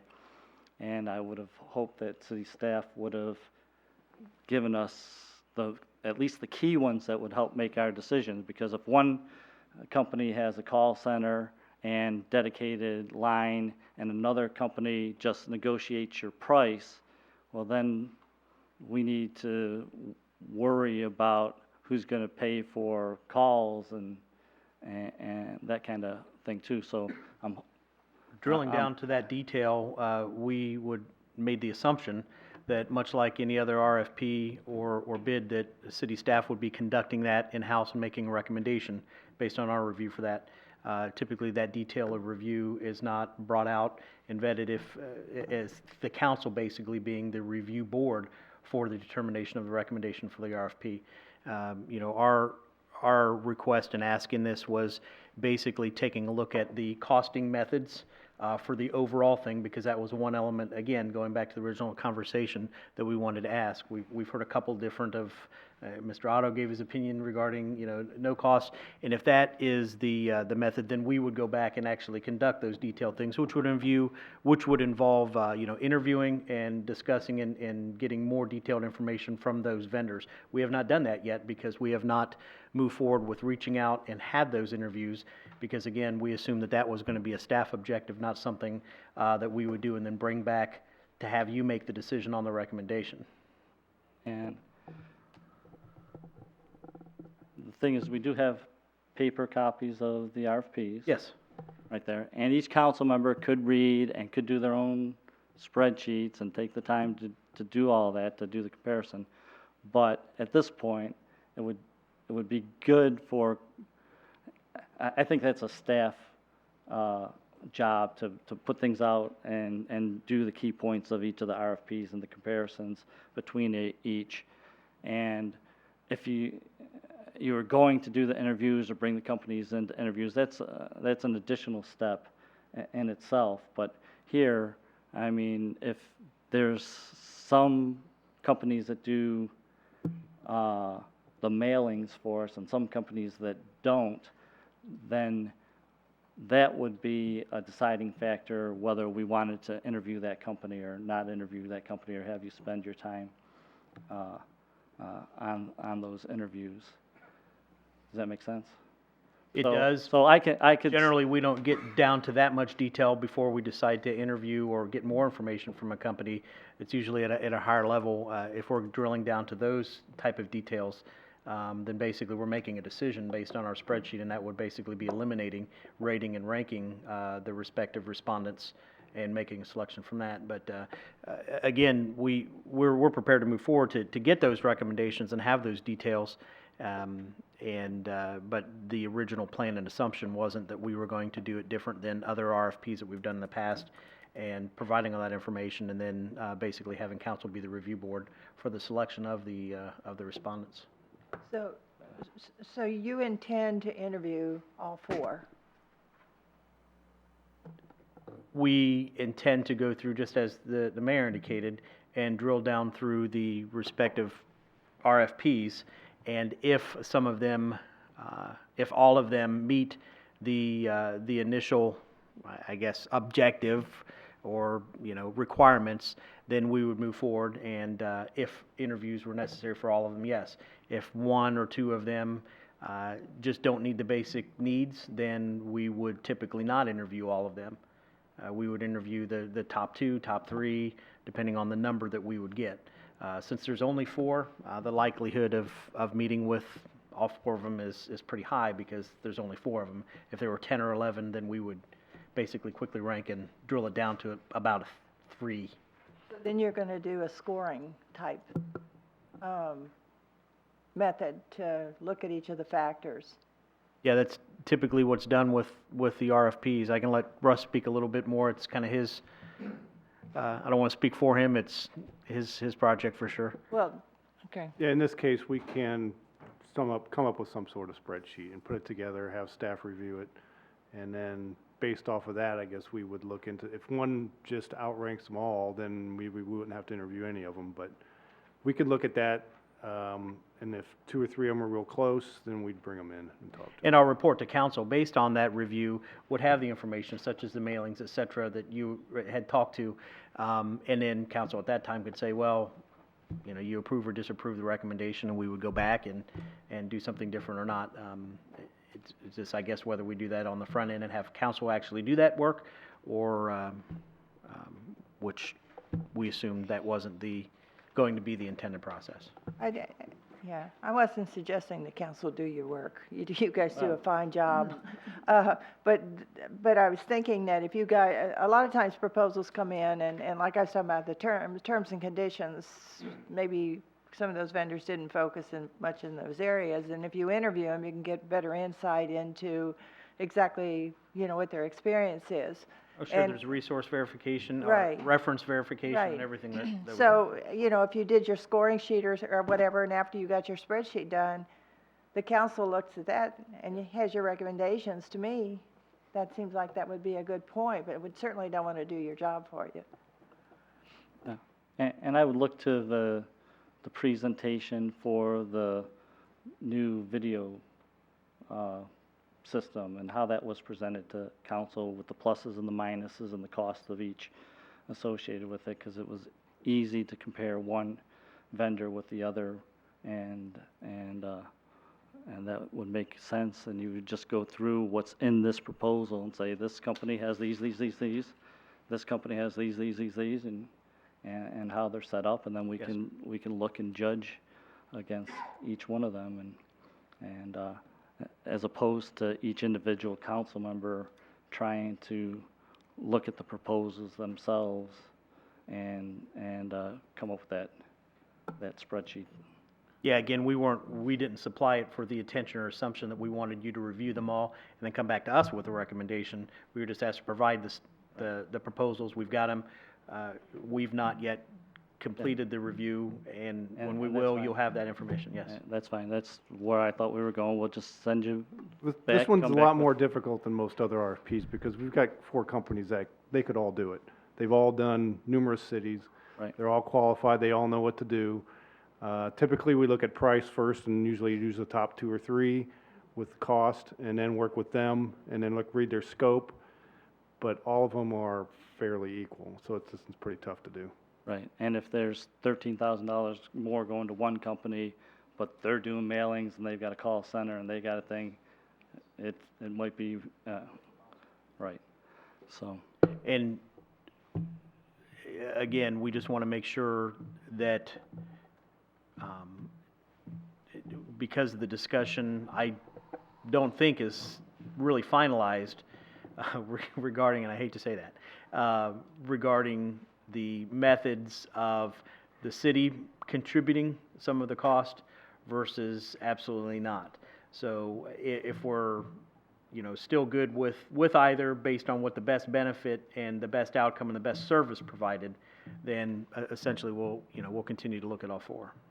So I guess my point on that is now we have all companies that have at least one proposal where it's all an addition onto the customer, like there. We know Mr. Auto, there's only one company that had the $13,000 or city contribution on there. Does council want to have a discussion to talk about that $13,000 and the city coming out there, or are we good going with the method of just the addition onto the bill? I think most of us are good with the kilowatt hour charge only. Mr. Shaw? I actually got 2 parts here. As I discussed previously, and I'll state it again, I'm not really for the city kicking in any money, and I'm not really for the city trying to get a kickback either. And I think that's what my statement was last time. I want to stay true to that, and kind of move forward and interview those individuals based on that information. Yeah. Okay. And Mr. Lyons? Yeah, just want to point out that it is the taxpayer money, and it's the ability to reduce the cost. I do understand the argument that it's not a lot of cost, but anything we pass on to the resident will cost them more in this plan. So if the city pays for the cost, which we can, we get the lowest rate possible, which is a really good selling point to our community. But if that's not the will of the council, then there it be. Okay. Anybody want to propose that we talk more about adding general revenue fund into the proposal? Or shall we just go with the per kilowatt hour addition? Ms. Blankenship? Well, I'd like to see the lowest bid. I'd like to see what it goes either way and see how it works out, personally, because maybe it would be even less than that, and it may be a better benefit to the citizens in the long run, with the kilowatt hours, if there's something to do. I mean, I don't know how that ratio works, so I'd be interested in seeing it, if they're going to do it, if they're going out for bid. Personally, I mean, I know everybody else doesn't want to put any money out. I don't either, for the city especially, but as a resident, if a minimal amount by the city would benefit me, if it would help us a lot more, if we would get, maybe double of what we don't know without checking it, is what guess I'm trying to say. But I'm not, crazy about the city spending money, but I would like to see what the figures would be, just since they're bidding anyway. Well, I think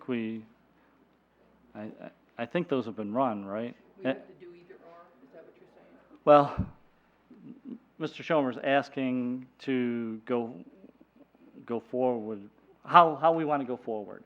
So he can approach Snyder with either proposal, whether they're going to do the 475 or they're going to do 15,000 from the city and then 3.35.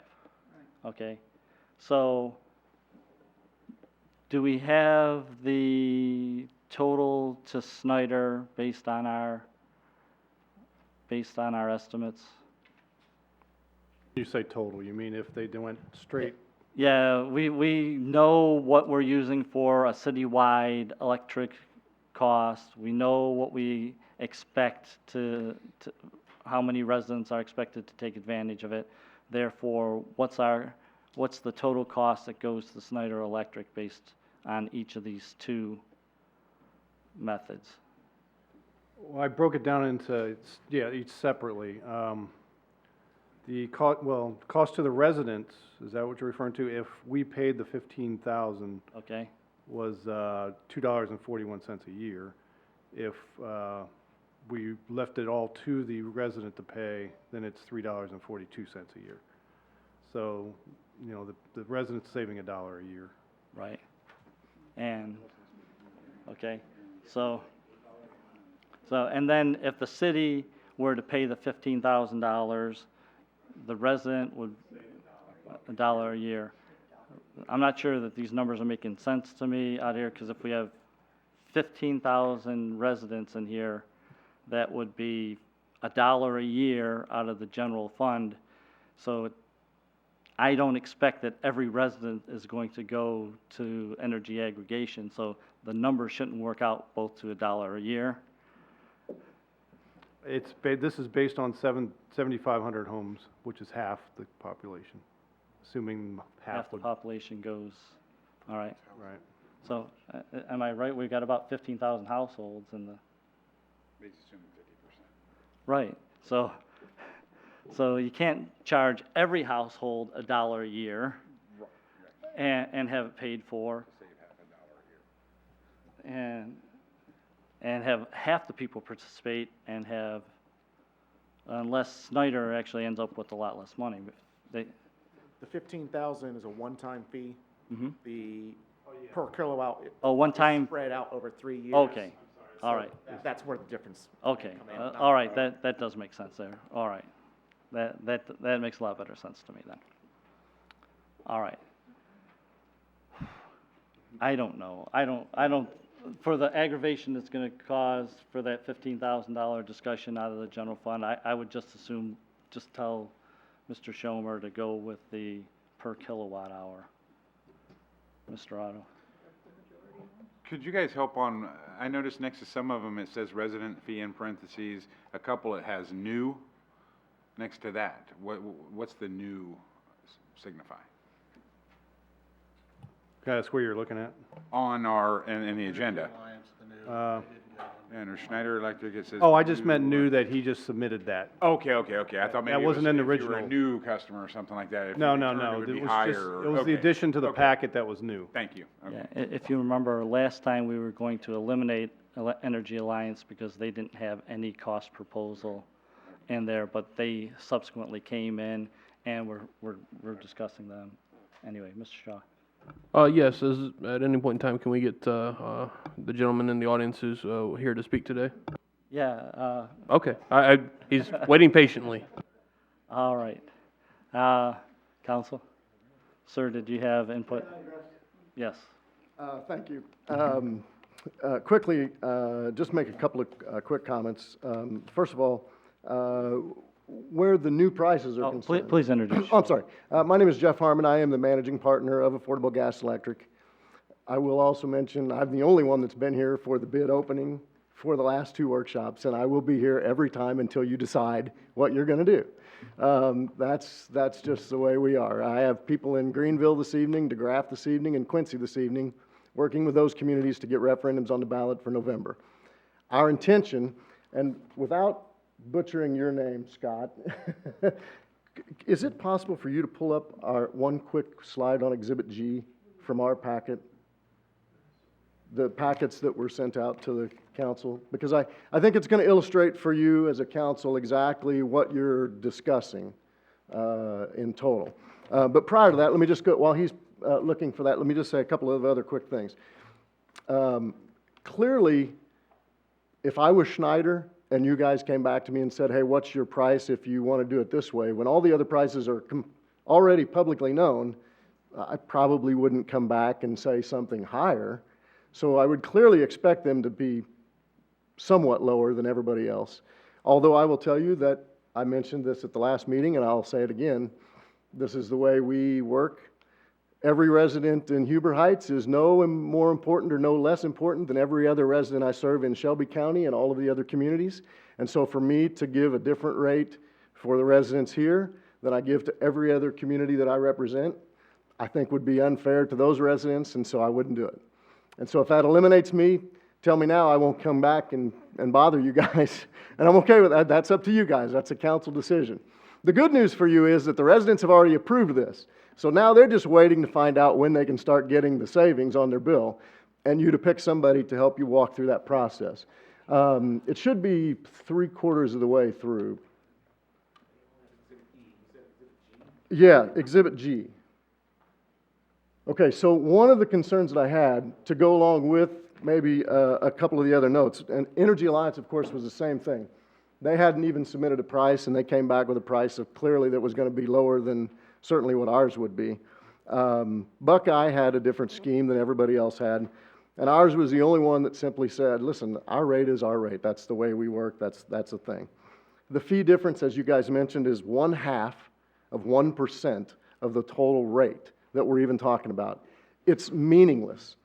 But if, and what I was a little concerned about is, if I actually look at this, and I think this was just an omission, but from Exhibit E on of our packet, which is about half of our packet, is not in the council's packet.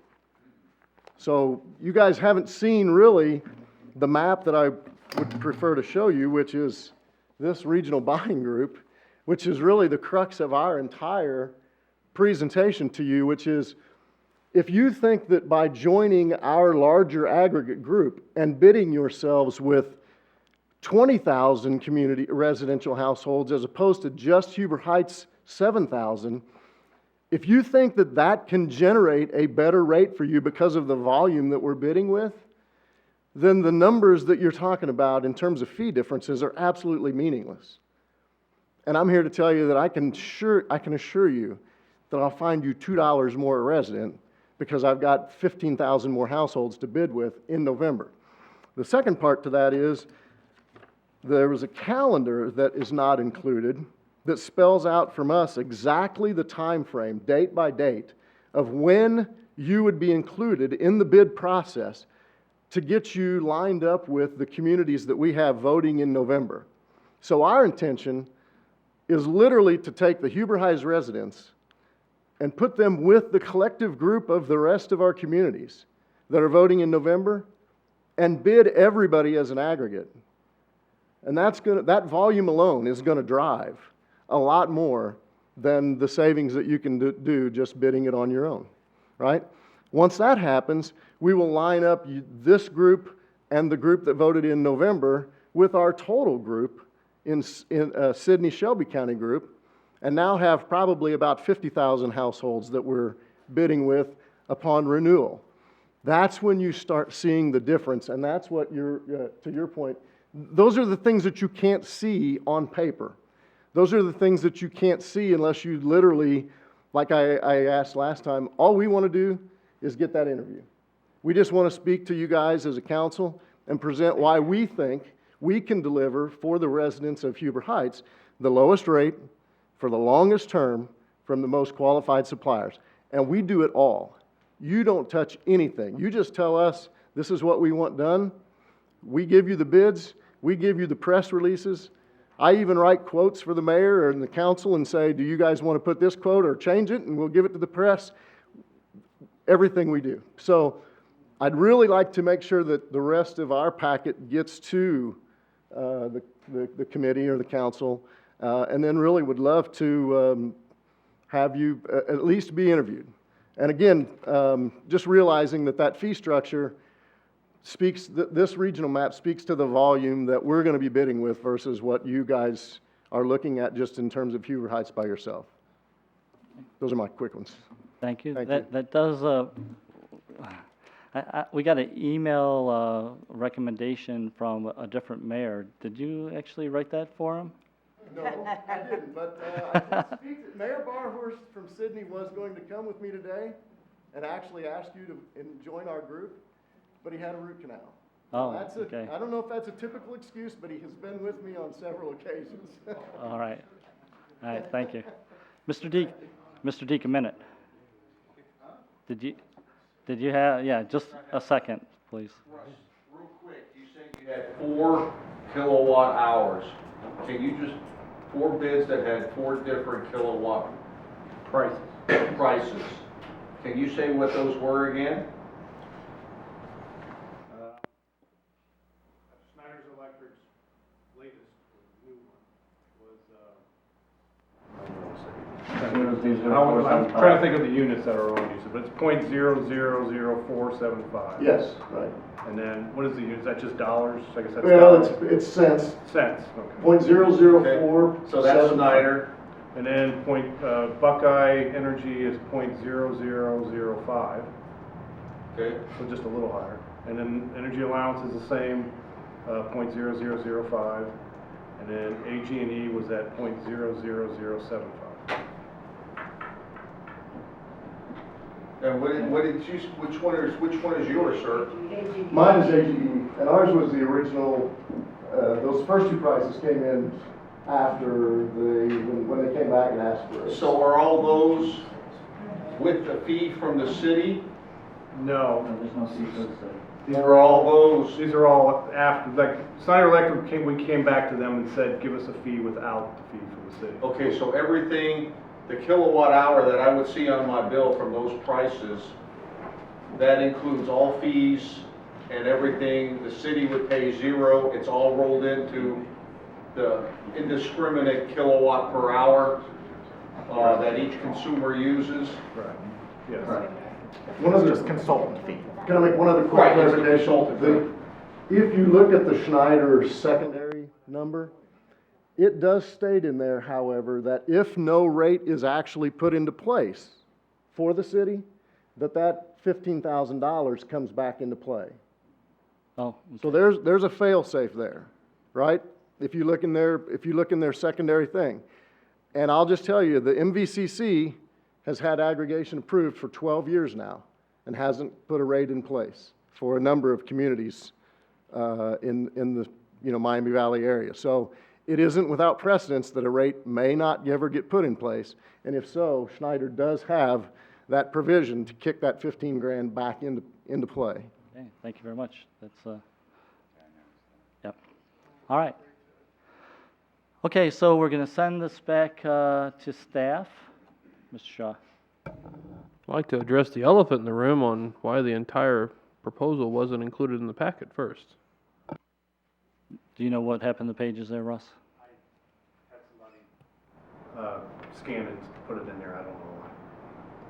Yes. I apologize for that, I don't know.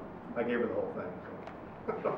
There was certainly no intentional or No. any type of wrongdoing. It's likely just a scanning or clerical type of mistake, so. Would it be possible to get those sometime tomorrow? I can get them all to you tomorrow. Thank you. Okay. Yes. Yeah. Thank you, Mr. Shaw, but I did expect that Mr. Schomer had taken those notes and was going to provide that. So we are sending back to staff. We would expect to see a comparison between each of the proposals. we'll expect to see the rest of the sheets that went with the affordable gas proposal. And staff will, I'm going to leave it up to you whether you want to do interviews or not, but I get the impression that Mr. Harmon would like to come and talk to council once we're doing our, and bring his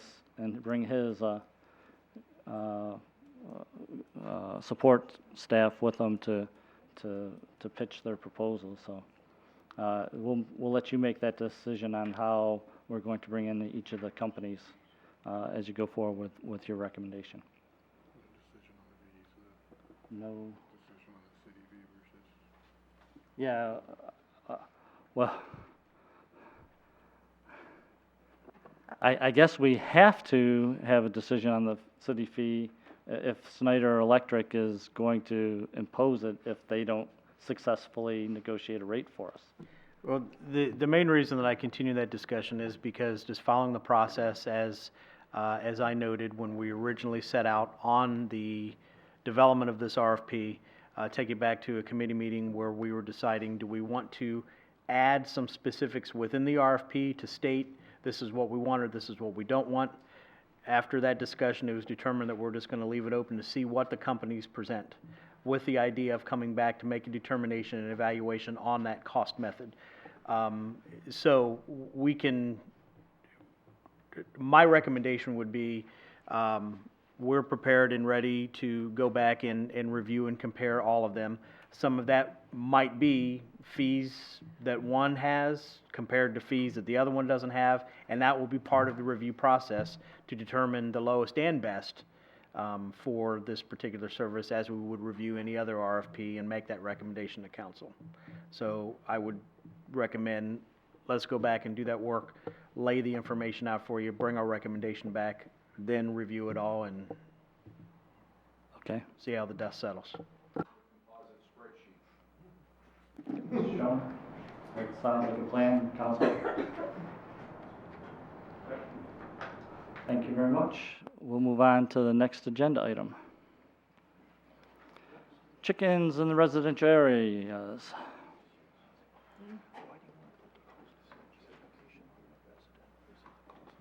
And anybody want to take the lead on that? Mr. Schaefer, did you have something to?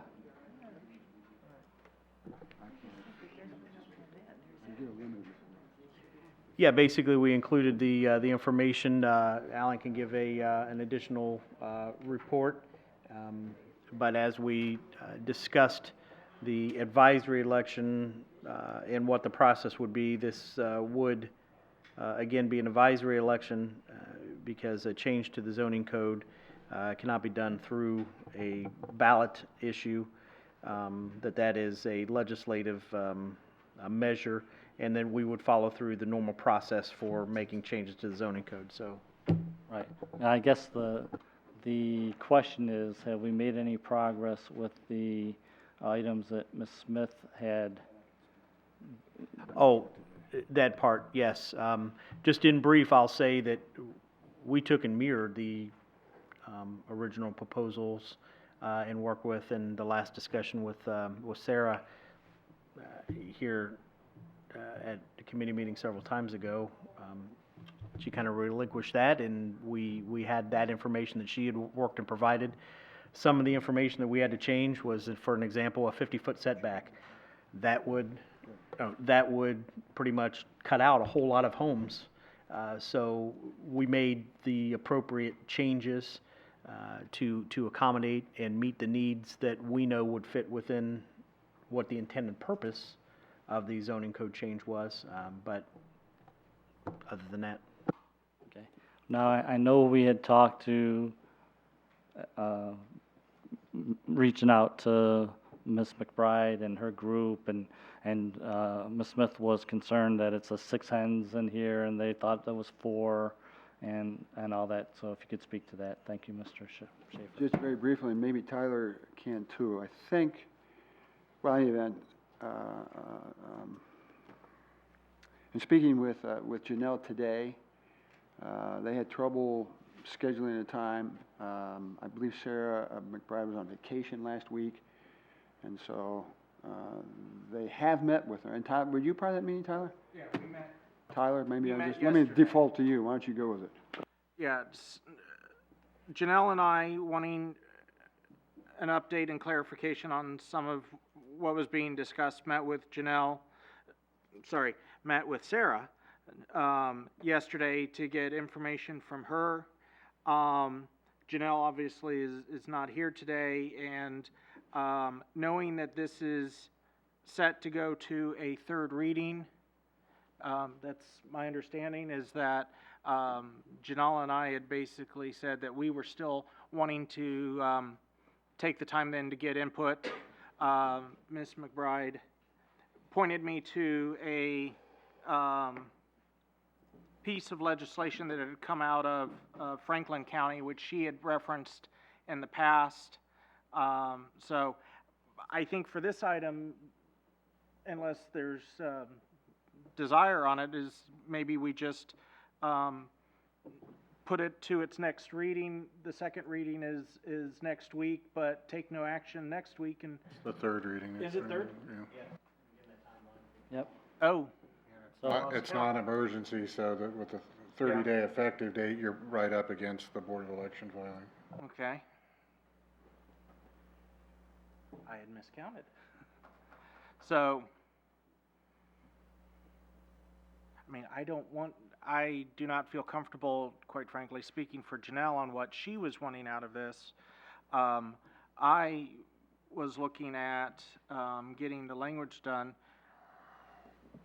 It's going to have to be, if any changes are made procedurally, there would have to be an amendment done on Monday night's meeting then, procedurally, correct? Which there's a proposed amendment anyways. Pending, so we've got that, so I guess I would need to, packet is what, Thursday or tomorrow? It could be Thursday, early Thursday, Understood. but, yeah, Mr. Schomer, when you were gone, Janelle had made some suggestions for further amendments to the amended ordinance that were discussed, so I think that's what Mr. Starline's referencing. So I think probably the way to handle this at this point is for anyone who would like to provide any other proposed changes, come forward, and then we're going to have to vote on amendments as need be. Monday. Monday. Do you anticipate having another proposed amended ordinance to put in the packet, or work from the existing proposed amended ordinance in the packet? Work from the one that's pending. I think there was just a couple of provisions to address. One was the spacing, which I think has already been discussed here. The 4 hands versus 6 hands is a numerical change, so I don't think you need a whole new packet on that, correct, Tony? Yeah, I was just trying to get clarification Yes. if you were anticipating proposing another amended ordinance for inclusion in the packet, or that the feedback that you received would just be incorporated into a discussion about the amended ordinance that's already, been provided to council at the last reading. Yeah, I think it would be small revisions versus trying to redo an entirely new document. Gesundheit. Okay. So, All right, do we want to discuss 4, 6 hens now? Because I know that was one of the things that were on there, or do you just want to discuss it later? I don't think Ms. McBride's really gonna carry the way. I mean, 6, 4, I mean, she may have, I don't know, Well- agreed to 4, but Well, I know she's always talked to 6, so. I think we can, And it's at 6 now, yeah, because I think that's what was always discussed was 6. Yeah, yeah.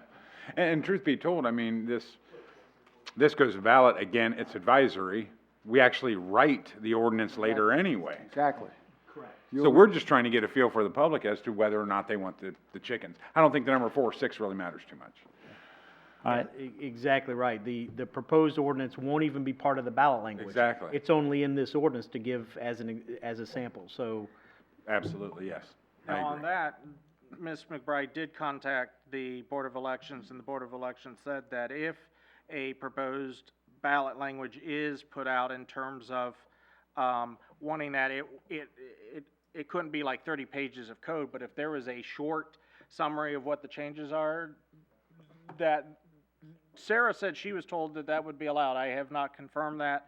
I think we can easily address that. I think, It's quite not, frankly. there aren't 30 pages of code, Yeah, but if no, we no. do a summary, it'd still help. Yeah, a summary of what it is.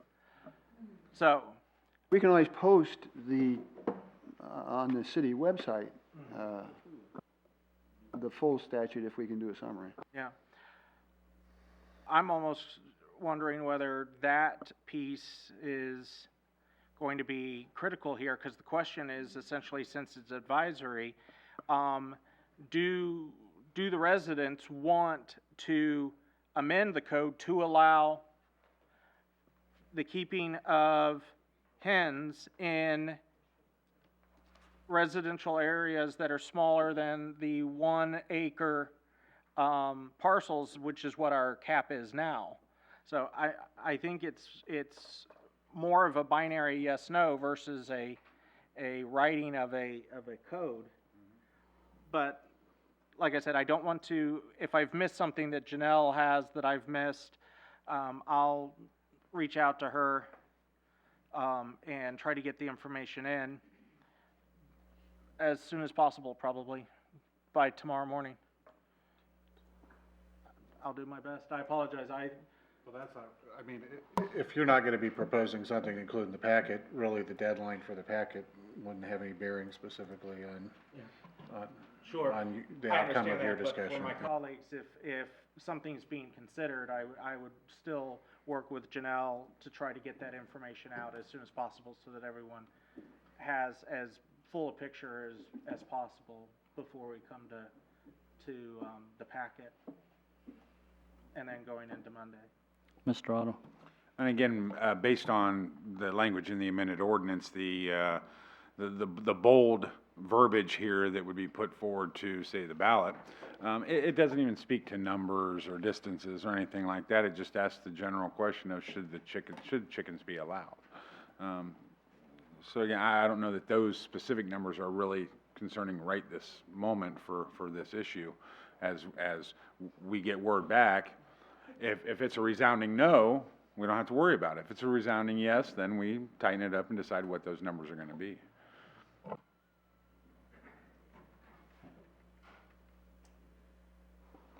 Okay, I did have one thing, and obviously if we're not committing to passing the ordinance as stated in the resolution, then it doesn't make that much matter, but I was looking at the two sections as far as agriculture and how it's called out. In the first one, it talks about poultry. Hold on, let me go back to that page. Agriculture animals shall not be kept in or harbored and maintained, and it lists the districts. And obviously it doesn't put A in there because you want agriculture animals in agricultural districts. But in B, it specifically calls out that chickens may be kept, harbored, or maintained in any A under the following conditions. So are we saying that we're limiting 6 hens in A if they have less than an acre of land? Yes, so and I'll tell you, the reason of taking that out is that chickens would be no longer considered agricultural animals, but I see your point, and that's a modification that should be made, so they could have on agricultural lands a lot more than 6. And roosters? No, in your agricultural. No, that's good catch, yes. Okay. All right. Roosters also is allowed in Ward 3, but that's only on Merrily Lane. That's a different meaning of the word. Yeah. Sorry, I had to make the joke. That was bad. Thank you.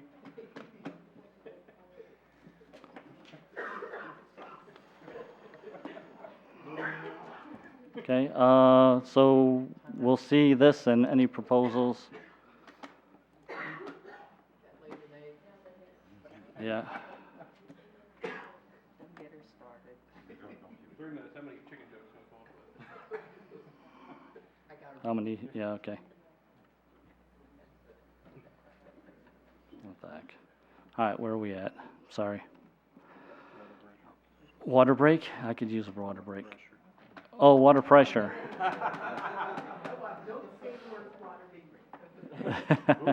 I-70 North water pressure issues.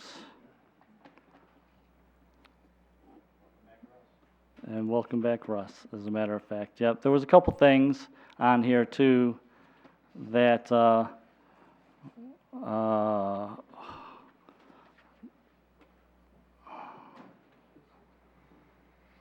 we got the attachments on here now, so that's good. All right, good. All right, go ahead, Russ. Thank you. Well, I was not at the last meeting, and I believe you did discuss this. You, I think, had a few questions about the water tower that we built back 3 years ago. I did have an attachment in the packet explaining why we built the size tower we built at the elevation we built. Comparing it with 2007 recommendations that you had looked at.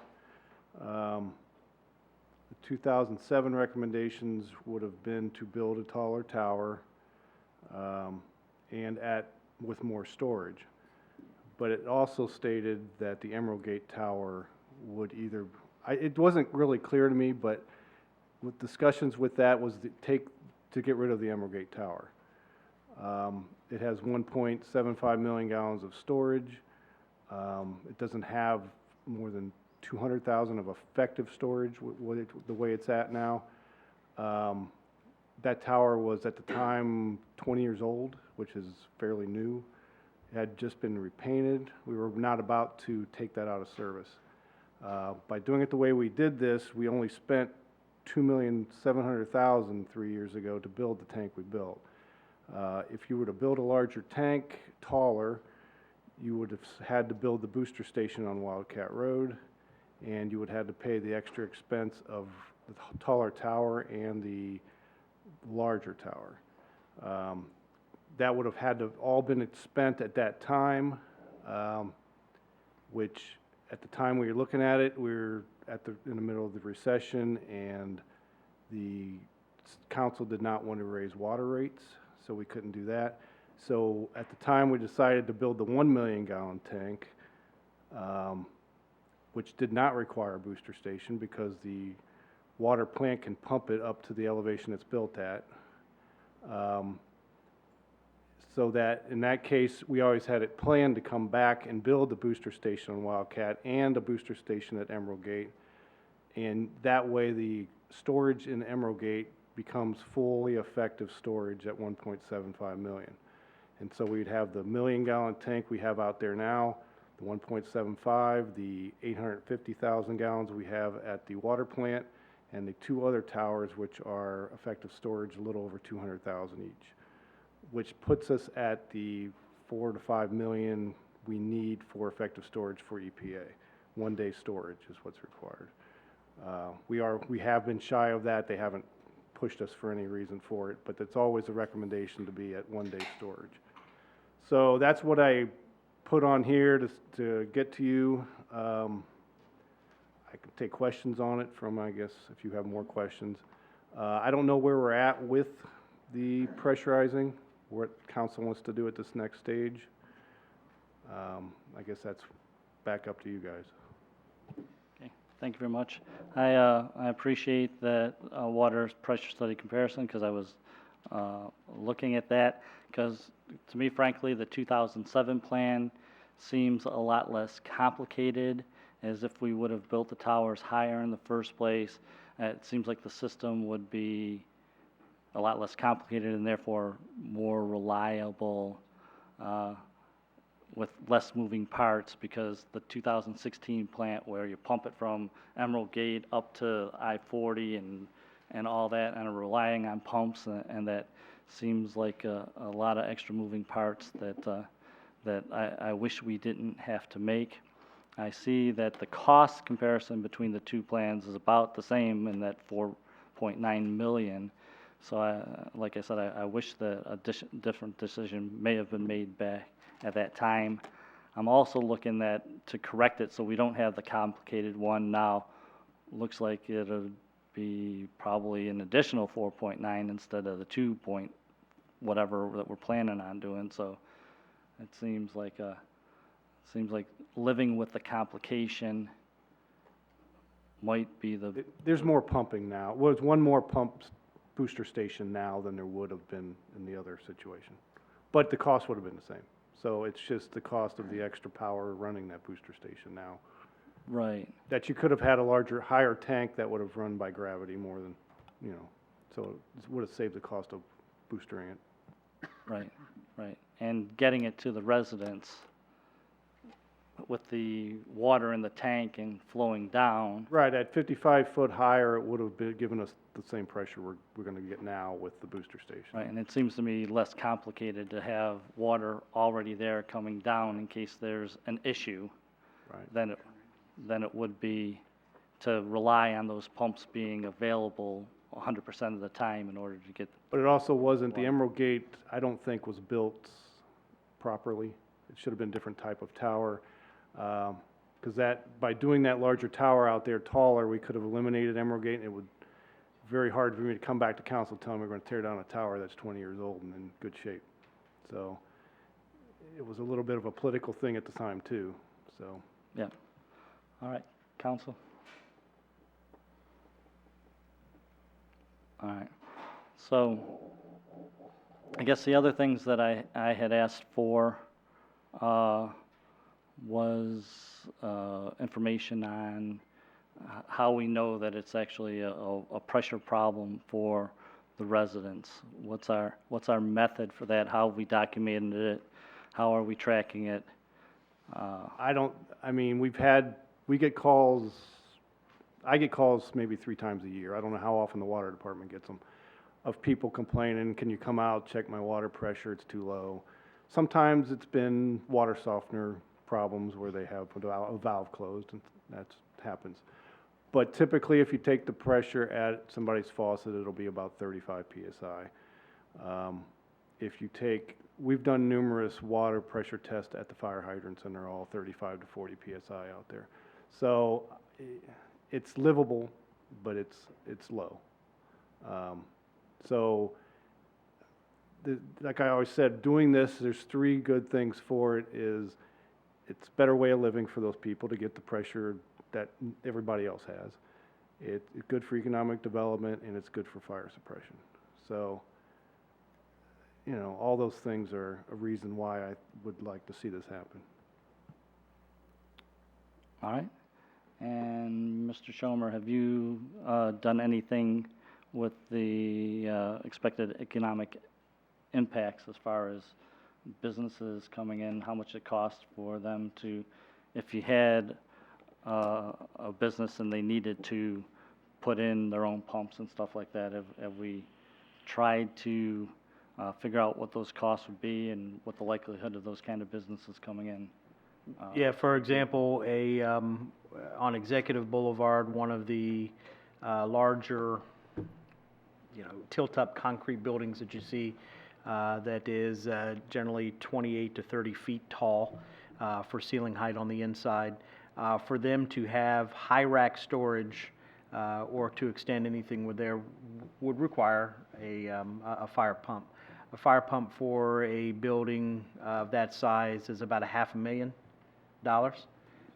Right now, there's a company that is doing an expansion, or they've purchased one of the buildings rather than leasing, and they are looking at some warehousing and some storage, considering their overall project being, for $5 million, an additional $500,000 is a substantial portion of that. Many businesses work and operate up there. It depends on what the business needs and wants. If they don't need high rack storage or something that would require a higher pressured sprinkler system, then they're fine. But it really truly depends.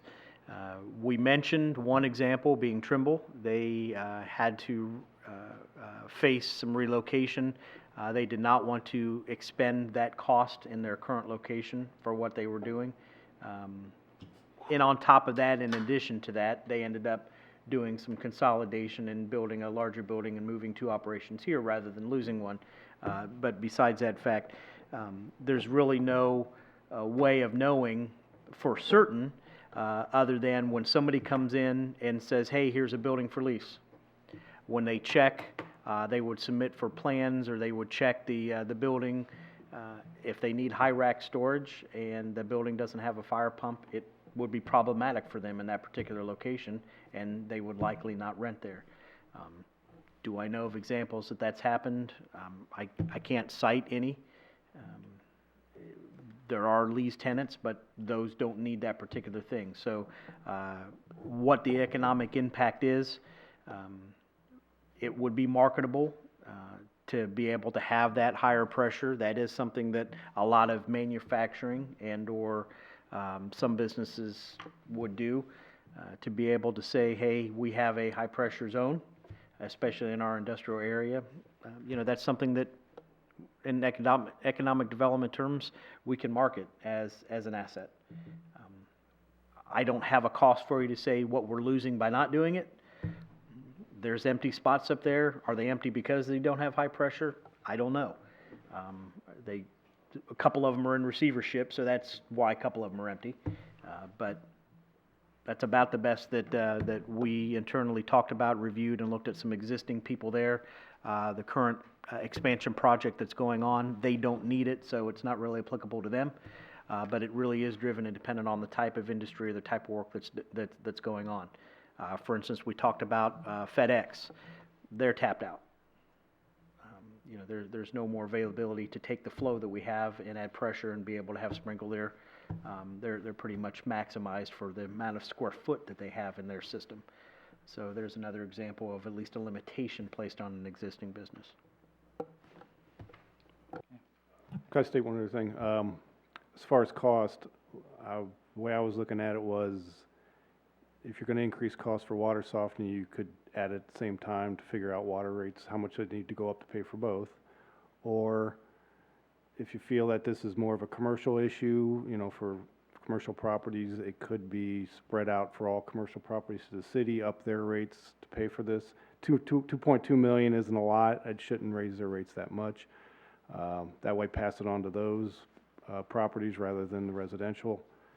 So I think there's other ways you can look at it rather than, you don't want to just make the people living north of 70 pay for it. That's not fair to them, just to get the same pressure everybody else has. At one point you're looking for a vote. I don't think it would pass because you feel like 2/3 of the population's in the south. There's no reason they would vote for it. So I don't know if you're still possibly looking at that issue, but I'd like to see the project go forward. So any way that we could try to work this out to pay for this, I would like to see that. Okay. Have you asked for comparison of rates if we were to do most of the rates in the commercial? And is it commercial citywide, or is there a district that we could create for that area? I think that could be calculated to see how much it would be citywide versus north of 70. For a commercial? Yeah. Okay, but we haven't asked for that. We haven't done that yet, no. Okay, well, that would be good to know if council were to entertain either absorbing most of the costs in the commercial rate or creating a district for a rate in that time, so that it would be good to know what those numbers are. And I always hear that's not very much, but not very much is a relative term. I'd like to know what not very much turns out to be. Mr. Jeffries. I just have a question. As the city grew north, years. I'm sure we've had to expand the water system and the infrastructure. How did we pay for it then?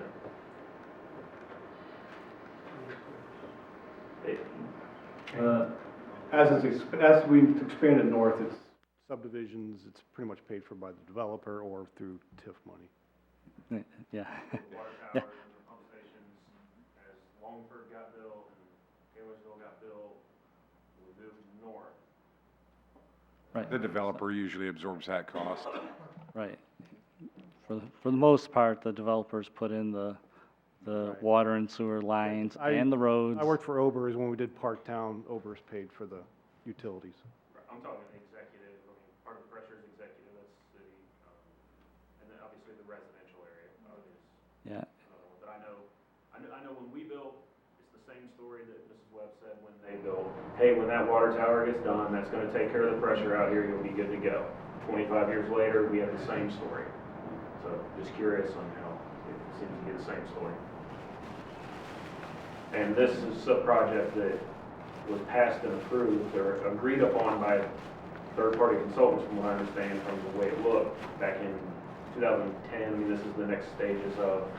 The water tower constructed, the one we just built, we've been saying the whole time that it was not going to increase the water pressure. Right. But it's been put out there that it Right. is. Okay. The other point that I was going to make here too is that it looks like the gallons per day for fire suppression available would be about the same now with this and your dual pumps, if you had to go to emergency, as what could be provided through the water softening. I think in the 2016 report, or one of the briefings we had here, was that if we had to go to the two, using your backup pumps in your special fire, that you could get a little more than 5 gallons through this extra water pressure, higher water pressure district. And if we go to water softening, you'd only have 5.8 available as well, so that those look like they're going to match up, as opposed to a different system where you might have the whole 7.5 or 7.2 million gallons per day. I'm not sure if need be, whether you could turn on the need more pumps. I mean, the need more road pumps to add water to the system if we had a fire issue, to add that 7 some odd million gallons a day. It's more or a not. Pam question, but yeah, did you hear the question? Oh, could you, oh. Yeah, if we go to water softening, our gallons per day that we produce will end up being 5.8 for the system. If we go to this high pressure system, it tells us that we can get a little more than 5 million gallons a day for that special, or what do they call the once in a lifetime fire event. So, and that involves turning on the backup pumps on both station to pump them through the water towers as fast as they can in order to get to.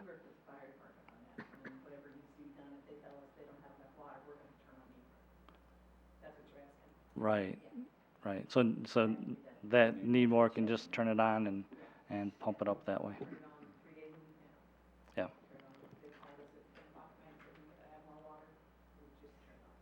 Excellent. And just for a point, right, how long does that normally take then? 10 minutes, half an hour? Okay. Yeah, just generally. Okay. Okay. Council discussion. Mr. Starling. The one thing that I noted from the report because some had asked me about this, is that there is some discussion about also addressing a high-pressure area in the neighborhoods south of Chambersburg, west of Quail Ridge, and the fact that for those, they're looking at 110 PSI in some areas, and that part of this proposal, if I understood correctly, was actually to help install an additional third PRV to be able to address that. Is that still what we're talking about in terms of the overall proposal? Does anyone know anything different to that? Which area are you referring to? You said south of Chambersburg? I mean, there's the area down by Rustic Woods, down Taylorsville, between Yeah, Taylorsville and Chambersburg. That area down there is already high pressure, but we've already put in pressure reducing valves to bring it down. Burgess and Nipples' report on page 10 talks about that, you see the second full paragraph, it talks about the neighborhood south of Chambersburg Road and west of Quail Ridge Circle experiences pressures up to 110 PSI. These high pressures are not caused or influenced by the pump flow, but by static head and all of that. The pressures throughout this neighborhood are shown on the map, and then whatever was put in the packet, there it is highlighted. The next sentence is, these higher pressures can be remedied by addition. Where I'm going with that is, again, like I said on the last discussion regarding water softening, this is something that I think is this city governing and addressing the needs. And someone asked, is this only just addressing north of 70 or north of Executive or something like that? And the proposal that I saw, unless someone can correct me on that, no, there's actually addressing something that's south of town as well. And I think this is something that should be dealt with and governed by this council. Am I in the 07 report? Oh. Is that then been remedied? We've installed pressure reducing valves about 5 years ago. That's been taken care of already. Sometimes I wish on PDFs that you could staple the pages so that you had it. But apparently that would ruin the screen. Okay, good. That was my concern, although it eliminates an argument I had for why I was in favor of this, because, so thank you, Scott, that is all you. We do that again. Those were installed at the cost to the entire system, so every ratepayer's paying for those pressure reduction valves. Same difference. There it is. Well, I don't think they were that costly, pressure reducing, just basically a valve.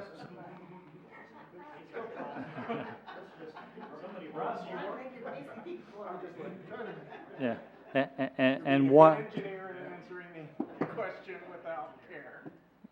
and pressure releasing valves actually prevent the homes from exploding, and the pressure increasing ones allow residents to become less ecological, because now you can, yeah. Yeah, it's,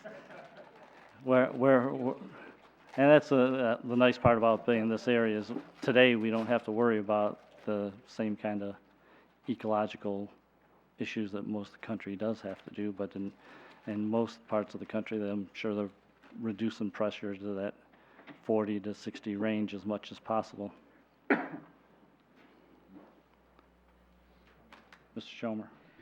One more thing I forgot to mention, kind of tied into this, but the water softening thing. Russ, do you want to just very briefly touch on the meeting that we had with the City of Dayton? If you recall, a while ago, we were charged with meeting with the City of Dayton to see and have them make a proposal to us regarding providing water service to us from their already softened water. And again, they use a little bit of a different system, and we've got that information. Do you want to touch on it real quick, just report back on that? Yeah, basically I can get a copy of the report to you if you'd like. It was a short report. They updated something that they came to us about 5 years ago and sat down with us about it. And they updated the report and basically came back and said that, well, first off, we pay United Water about $200,000 a month.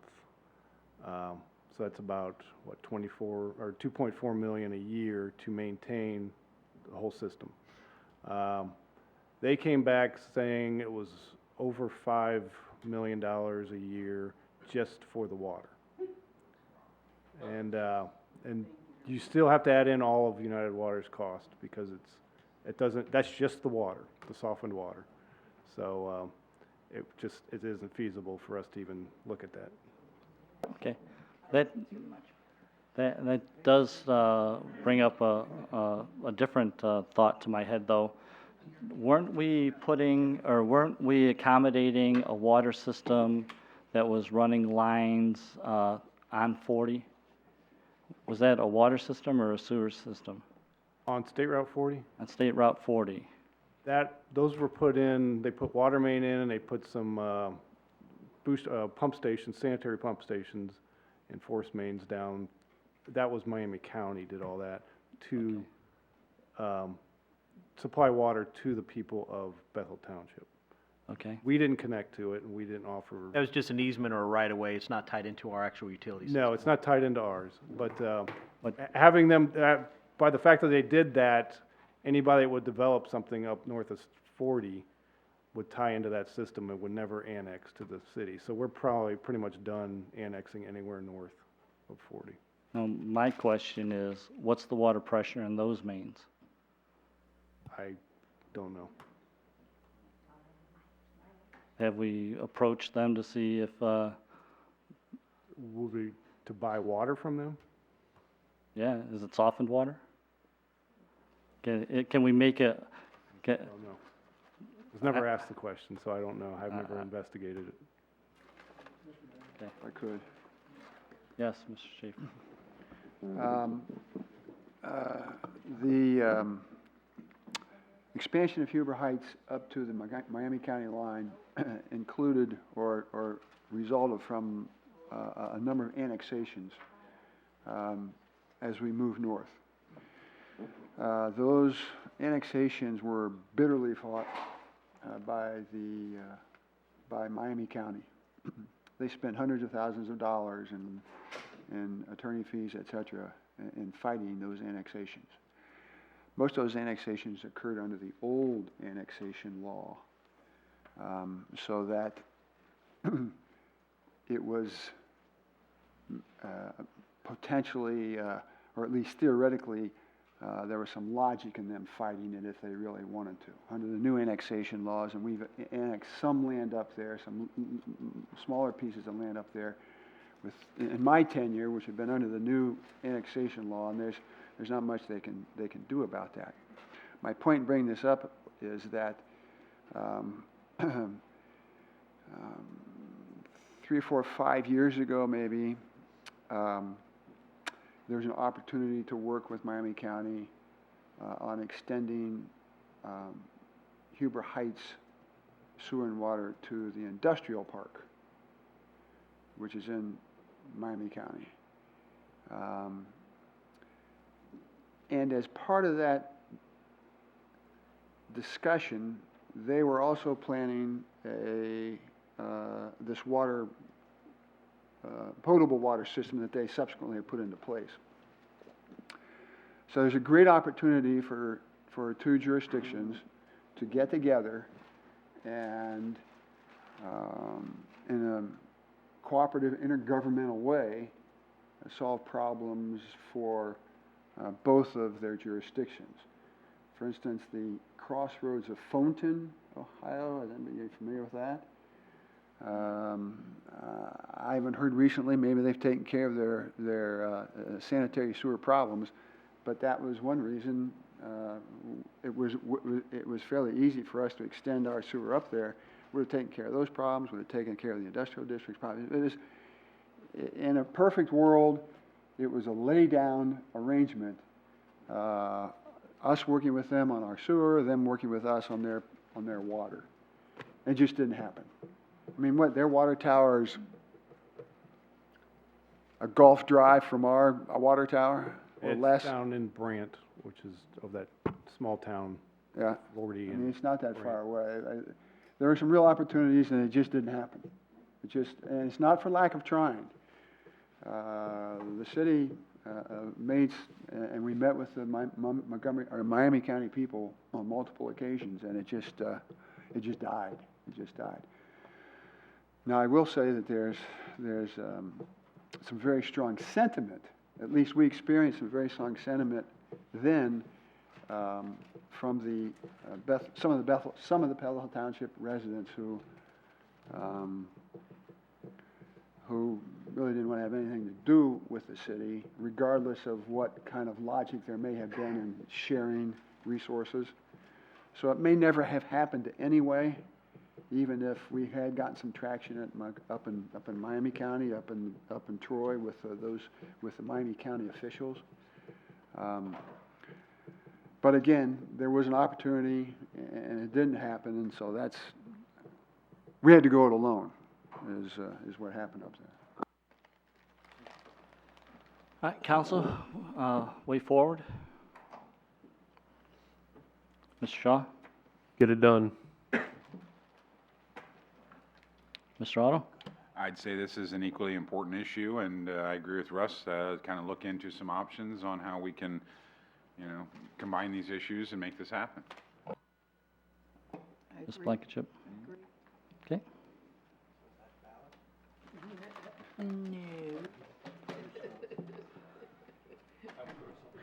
All right, so council wants to go with a request for proposal for engineering work, the same process, and then construction work afterward?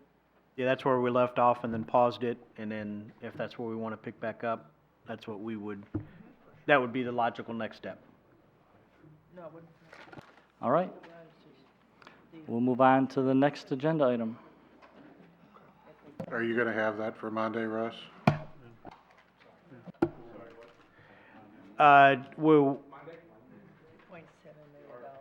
No, the resolution to allow for the RFP, to authorize the RFP.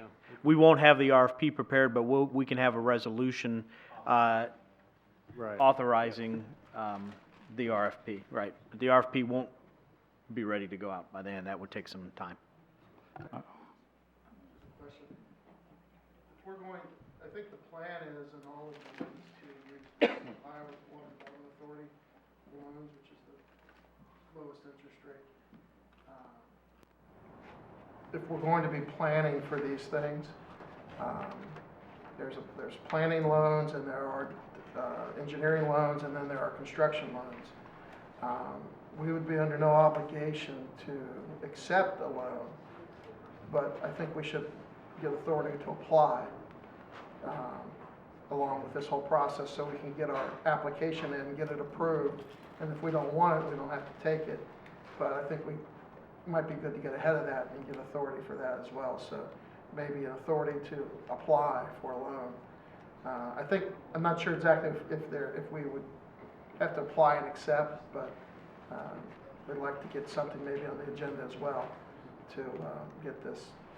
If we're going to be doing this, going out for engineering, it might be because it's a process at the state as well, and we don't want to be sitting there waiting for money. Correct. Yeah. And you were saying something about making sure you get the planning loan before you get the construction loan, and you'll come by and explain that whole process with us when you have the applications ready for the packet. Yes. Okay. Well, the application would be for the planning loan and the engineering loan. Right. Okay. Makes good sense to me. So I'll try and figure out what it takes. We've got a sample resolution for the state, and if that's acceptable, I would bring it forward at the next meeting. I'm sure you'll work with council to make sure that it's written correctly. All right, moving on to carriage trails. Before we do, could I motion for a 10-minute recess? Everybody's wanting to get out. Nobody wants to, that's fine, but it seems everybody's jumping up and down. Mr. Lyons? In 30 seconds? Second. That's a motion. I'll second. Okay, call the roll. Mr. Shaw? Yes. Mr. Starline? Yes. Mr. Otto? Yes. Mrs. Blankenship's left the room already. Mrs. Burge? Yes.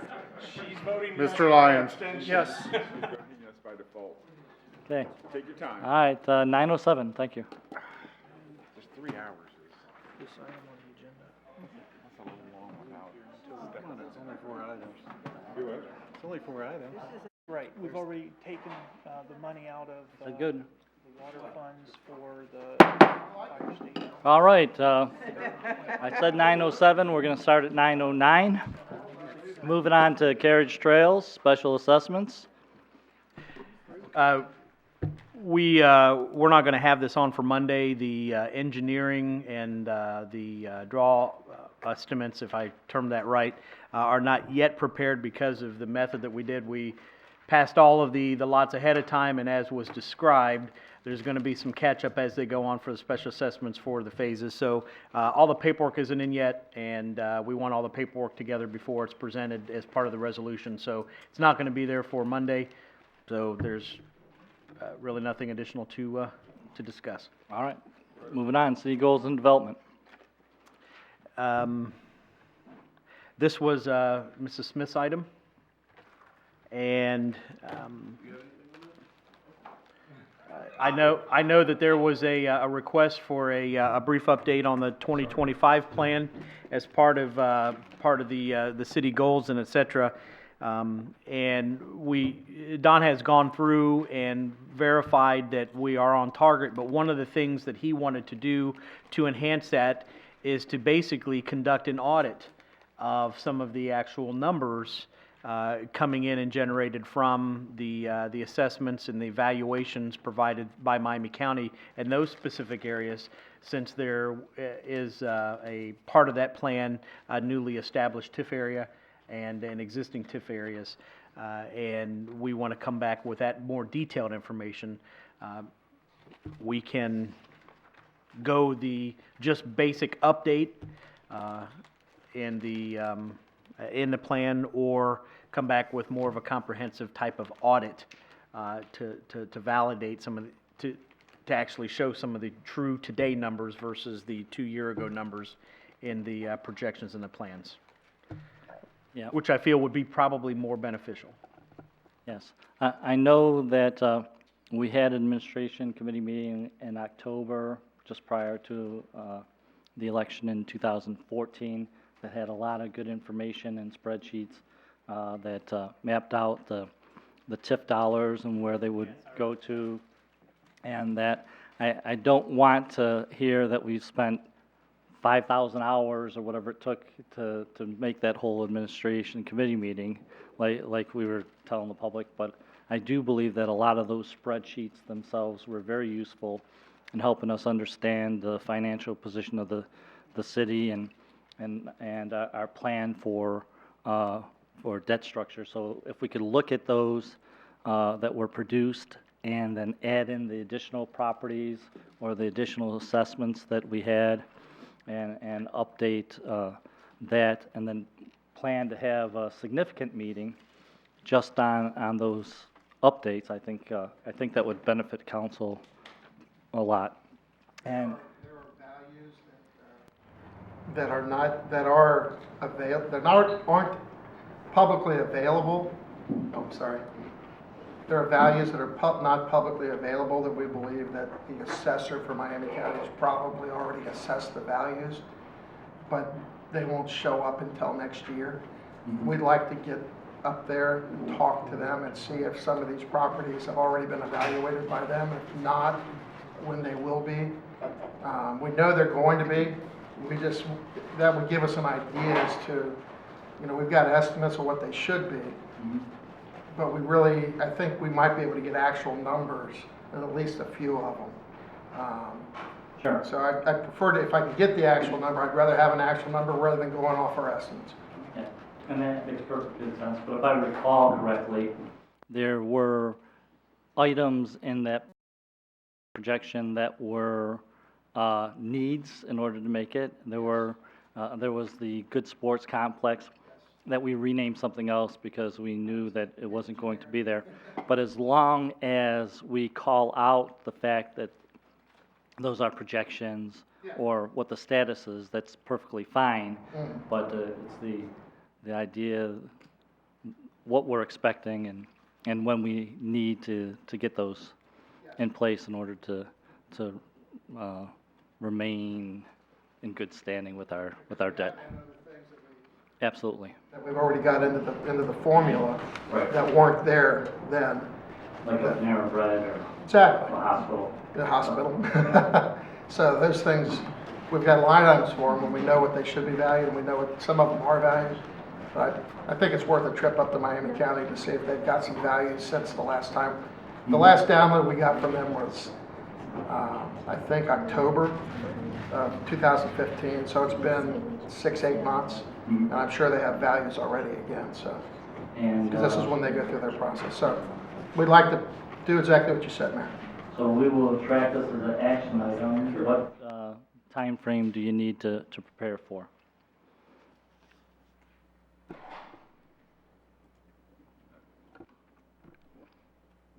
Yeah, I would say give us a good month, yeah. All right? And that'll be close to being like a 2-year anniversary of the last time it was given, so. Yeah. All right, council, Ms. Burge? Mr. Schomer, can you tell me, I like this financial focus on this, but when I saw this the first time, I was thinking a 2025 plan was where we thought we would be, in 2025. And so I guess I expected to see more like the Brent Pike revitalization done, the Heights completed, maybe a 4th fire station, maybe, technology updates, future staff requirements that we see we might have because of a growing city. I mean, things like that put in there and how we're projecting that those will come along based on what we know today. Yeah, that sounds like a master multi-year development plan. Yeah. That's something that would probably take 12 to 18 months to put together, and generally we contract and consult something like that out to the level of comprehensiveness that you're talking. The 2025 plan basically is a financial plan. It was a 10-year financial plan, and it was geared completely and solely around a lot of the financial stuff. With the one exception, I talked a little bit about the 3rd fire station. But to your point, yes, stuff like that is good to do. We do have a comprehensive plan that, really is something that needs to be updated, and that was part of our discussions. One step and one thing that we wanted to address was taking on the revitalization plan to see where that study kind of led us, use that as kind of the hub per se. I think I gave your key word away, didn't I? And then kind of spoke that out in terms of other goals and projections that we can take. But it was apparent that the focus was to start with that targeted revitalization thing. So we're going to see kind of how that was modeled out and use that as a model to project and create some ideas for some future projections. So I would say, yes, I agree, and I think that we are on a long-term, meaning long-term probably within the next year or so, looking at enhancing the starts of that revitalization plan and using that as the model to spread out to see what other elements regarding development and master plans for the community, all the way up to and including the thoroughfare plan that involves roadways and expansions, et cetera, that we have, kind of compile that all together. Thank you. Mm-hmm.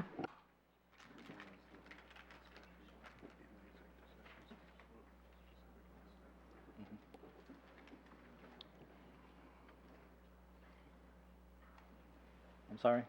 Oh, no, I was just done answering. Okay, thank you. Okay, and the other part that's in the packet is the ranking of priorities and stuff like that. Do you have a plan going forward with that, and how would you like to address council on that effort? Again, that was basically just kind of a quick worksheet and idea to see from the beginning of the year on, for those that contributed, what some ideas and priorities are. As you notice, the top three, even though there's some duplicates because of the mathematical rankings, they all focused around things such as actively improve communication, remove some split mentalities, create improved methods for citizen participation, etc.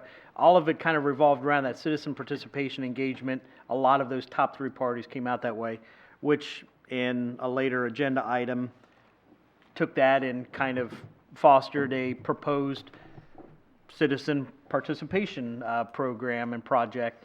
The rest of the items, I think, were just there as an intended method of saying, hey, here's what we've thrown out, and it wasn't meant to establish a ranked order of here is the city's goals. These are not intended to be goals established by council. It was just merely an exercise and a worksheet to provide some thought and some baselines to say, do we want to take some of these ideas or not, accomplish them? Have we accomplished them? Do we want to accomplish them? And then turn that into an actual formalized development of a goal system. Generally, goals a lot of times are set in and around budgetary times, and as we move later into the summer, we begin our budget process, and I think that would be a good time to identify some goals going into 2017 and tie them into some of the budgetary things. So a lot of these things aren't necessarily cost related, they're more kind of ideas and methods and things, but the non-cost items we can take care of. But the first and prioritized things that rose to the top revolved around citizen participation and public engagement. So we've kind of started a conversation and a proposal for that.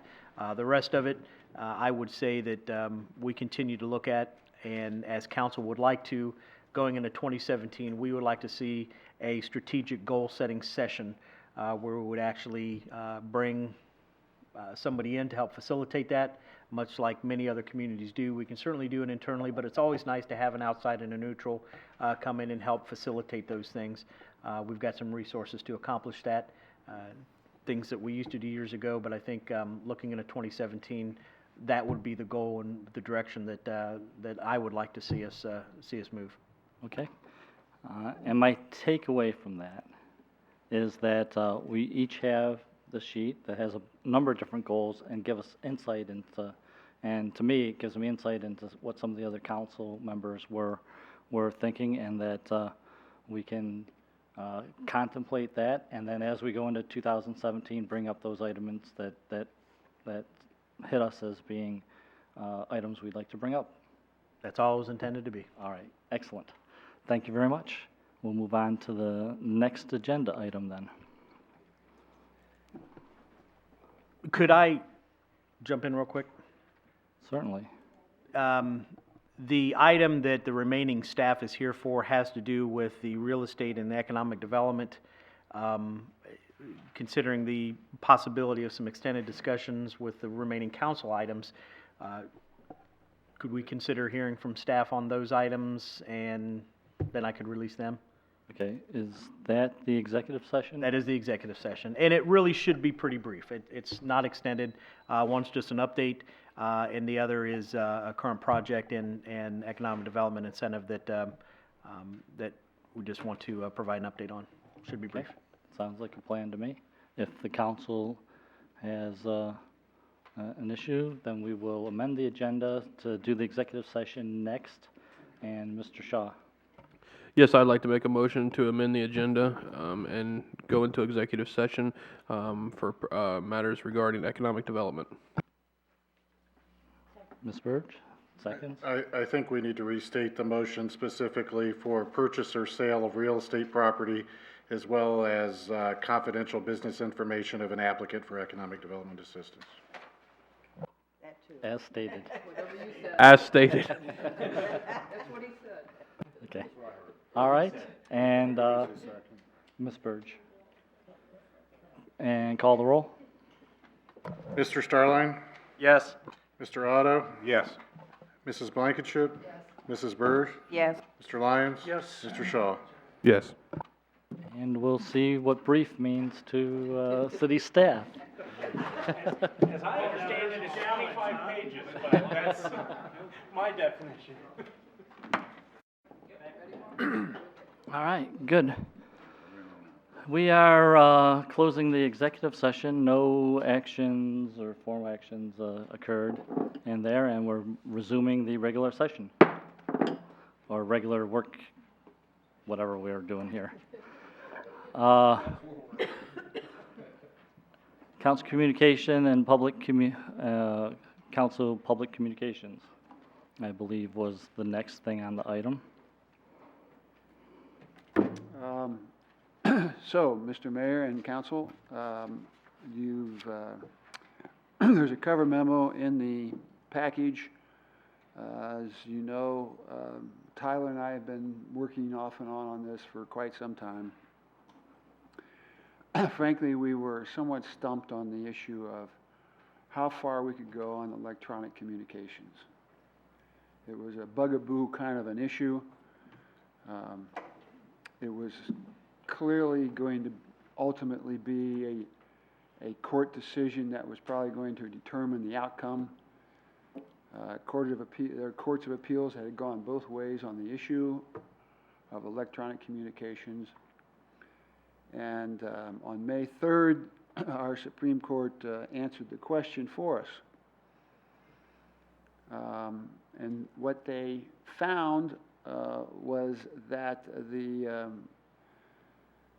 the Public Meetings Law, 121.22, prohibits any private prearranged discussion of public business by a majority of the members of a public body, regardless of whether the discussion occurs face-to-face, telephonically, by video conference, electronically, by email, text, tweet, or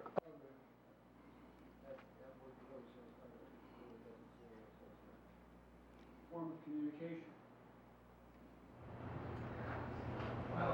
So that made it really pretty easy for us. At that point, it kind of broke the logjam, and Tyler and I were able to put the finishing touches on the dock. And Tyler, you want to go from here and talk about how we came up with the changes, or what the changes are? Yeah. You want me? You okay? I can pick it up from here. I was just trying to move the screen, and it's not a touch screen. Basically, we are looking at particularly email communications, but beyond that, because as Alan read, the opinion from the Supreme Court also addresses other forms of communication, like texting and tweets and stuff like that. The proposed rule that Alan and I have both worked together to draft, and just for everyone, we're at proposal and draft stage, is that basically council members are not to use email or other electronic communications in communicating with a majority of the council members for discussing, deliberating, or doing anything for official business. And official business is a term of art that is used in the Sunshine Law with the book and all of that. There are examples of what constitutes public official business, and that is before, during, or after meetings, including committees and all of that. Which is the first part, which is essentially our rule to effectuate the holding from the White case. The second paragraph, which is the first one on the second page, is if the email or other electronic communication does not include any aspect of official business, then it's perfectly fine, because if there's no official business being done, then the Sunshine Law does not regulate that. So if it's I'll use a good example, over Sunday, basically, if there had been text messages back and forth saying Happy Father's Day, not handling city business, an email or a text or a tweet would not have been covered by that. If it's discussing an item of city business, even if it's not reaching a decision, if it's discussing or deliberating, that's enough. So we've got to be mindful that making a final decision is not the edge of the decision of the standard. If it's a ongoing discussion, that's enough to trigger it in. Materials pertaining to meetings of council, the third paragraph, can be emailed, but no discussion, deliberation, or decision making. That, we believe, covers the fact that an email may be sent to, hey everyone, I want you to look at this. I'll use the photo that I sent regarding the signs in the right-of-ways and all of that. That email out to everyone by itself is okay because it's just providing that information, but we cannot then start discussing, well, what about this exception or this? Once we start discussing how we're going to legislate, even if we don't reach a final decision, that's when the opinion from the Supreme Court would start to say we're going into the gray area, if not across the line. But this says a majority. Correct. Right, so if you talk to one or two people, you're Correct. okay. It's still the sunshine law, just like always. Correct. Very good point. If an email between, since you jumped in, Nancy and I talking about something that we're working on and it's just the two of us and it's not gotten around to others, that's fine. One thing that Alan brought up last year was concern about Robin had sent an email out and asked for input, and then suddenly some started saying, I'm okay with that, I'm not. And it originally wasn't supposed to go that way, but then it started to. That's where we've got to be careful, because you could fall into that trap without having thought that you were getting close. How does the leader ask for feedback? Well, again, this is for the... Just like this, that's advertised. That's all? What Yes. about Facebook? Good question. We talked about that. It's going to be an interesting, how are we going to address that? Because one, it's got to have a majority. So if it's two council members that have a private message that function in Facebook and you ensure that it's just the two of you, that's perfectly fine. The format of using the Facebook program versus an email is irrelevant at that point. In terms of number of participants. Where it's going to be interesting, and Alan and I bantered this a bit, and I can't say that I'm 100% sure where it is, because this is a new rule come down from the Supreme Court of Ohio, is how does a council member know if you're just part of a group, the Everything Huber Heights? You're welcome, Adam. I'm not part of that group. Yeah, if you're in that group, and we know that there's 6 of us that are on that group, we already know we're there and we know we've got a majority, so we're past quorum and all that. I don't know the answer. So it sounds like this would also prohibit us from having a blog on the Huber Heights site to allow us to discuss with the public issues that we have out there. The not with the public. Good. Well, I mean, but Majority of you the are not council participating. Yeah. Well, but we would. I mean, we conceivably could be, because they're asking for input and we could all go in and give our opinion. Yeah, and that's where one thing that Alan and I did talk about was the mayor's concept of the whiteboard. Unfortunately, at that point, I think if it's understood that you're going to go in and participate that, again, it's an electronic form of communication, and I think we've run into a problem with that. And there's a key word in here, private. In the ruling, prohibits any private prearranged. So a public whiteboard would not be a private. Well, the problem with what's going on there is that you would then be going into a public meeting anyways.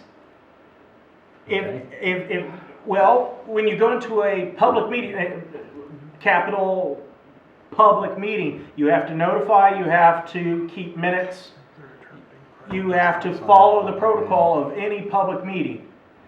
The white, I'll circle back on that just briefly. The facts and circumstances of the White opinion itself, what led to that opinion was essentially that there was an agreement between council members. We're going to respond by, I believe it was email. And it was a series of communications that were done, but everyone had agreed to participate, and that was enough for the Supreme Court to say, you've crossed that line. Because even if you are not all on at the same time, if it's agreed to start there and go forward, there's a risk of that serial messaging. If you start bringing people in and having people leave, you're still at that line. The thing is, though, even though those would be public records, you haven't announced or you haven't made them public voluntarily. But in the concept of a whiteboard, you can announce that it's there for the public at any time to review, so you have an open public meeting on that whiteboard. Yeah, so an open public meeting would be one that's advertised and noticed. Yes, so we would have to have a notice that. You would have to keep minutes. And the nice part about a whiteboard is that it's automatically minutes. Well, No decisions would ever emanate from any discussion of that nature. No decisions need to. But I could coordinate agenda items that way for a meeting like this. And it certainly would be a lot more open to the public than individual telephone calls. yeah, and that's part of it. If it's just you've made a phone call to two council members, because in a public meeting like this, we say we'd like to follow up with this as an agenda item, that's fine, because we've not involved, at that point, we haven't involved enough members. So we've got the exemption, or it doesn't apply because we've not hit a majority yet. The biggest concern, scrolling back to it, is that, and I don't think we actually all do this anyways, but just Alan and I were drafting to make sure, is that we're not to use email or instant messages or any other form of electronic communication amongst all of us council members if someone's absent. Like, I don't believe that we are allowed, and we're asking to have this language prohibit. If I start texting Janelle because she wasn't here and I was caught off guard on the one item, if I start texting her and asking for it, we're all here, but she's not, she would start to participate in the meeting, but not participate in the meeting. We were suggesting that not be done. That paragraph is not part of the White opinion. That is to avoid the participation by absent members. Going all the way back to Mr. Brian Walton, the one thing was that you didn't want to participate by email or participate by text or some electronic means versus physically being here. You need to be, Skype. You have to be here to participate. So you can't, we couldn't bring her up to date on what happened tonight? Like if somebody wanted to email her and just say. It's be one-on-one, you could. Well, during the meeting. Yes, you can. During the meeting, you can't, so. No. That's what we were addressing. Okay. Tyler, I don't see where it makes a distinction between absent or present members. That section. You're referring to a situation where they're absent. I mean, the way it reads, it's even between two present members, you could not communicate that way. Is that the intent? Either or? Yes. I was using the example because Janelle's out today, and so I couldn't text her for that, but it is not limited to just, you know, if I text Judy, I think that we need to avoid that while we're in the meetings. And this, again, it's not based on the wide opinion. This is to avoid that if we are here in open session, we should be communicating amongst ourselves in open session. I believe it was innocent, but it's essentially the electronic equivalent of passing a nut down the dais. And that reaches a problem where it becomes a public record, and then we've got to maintain it and all of that. If we are not texting each other, whether we're here or out, then we're safe on that. I can't text you anymore and say, oh, that's BS. I'm sorry, is that on record? I haven't done that, by the way, I'm just teasing. Yeah. I'll go and delete that now. And then the last I paragraph. just wonder if that should state more clearly both options, you know, either present or absent, for clarity purposes. Council members, comma, whether present or absent, or something to that Something to effect. that effect, Yeah, I mean, I think we can work on that. Like I said, we're in presentation and drafting form on this.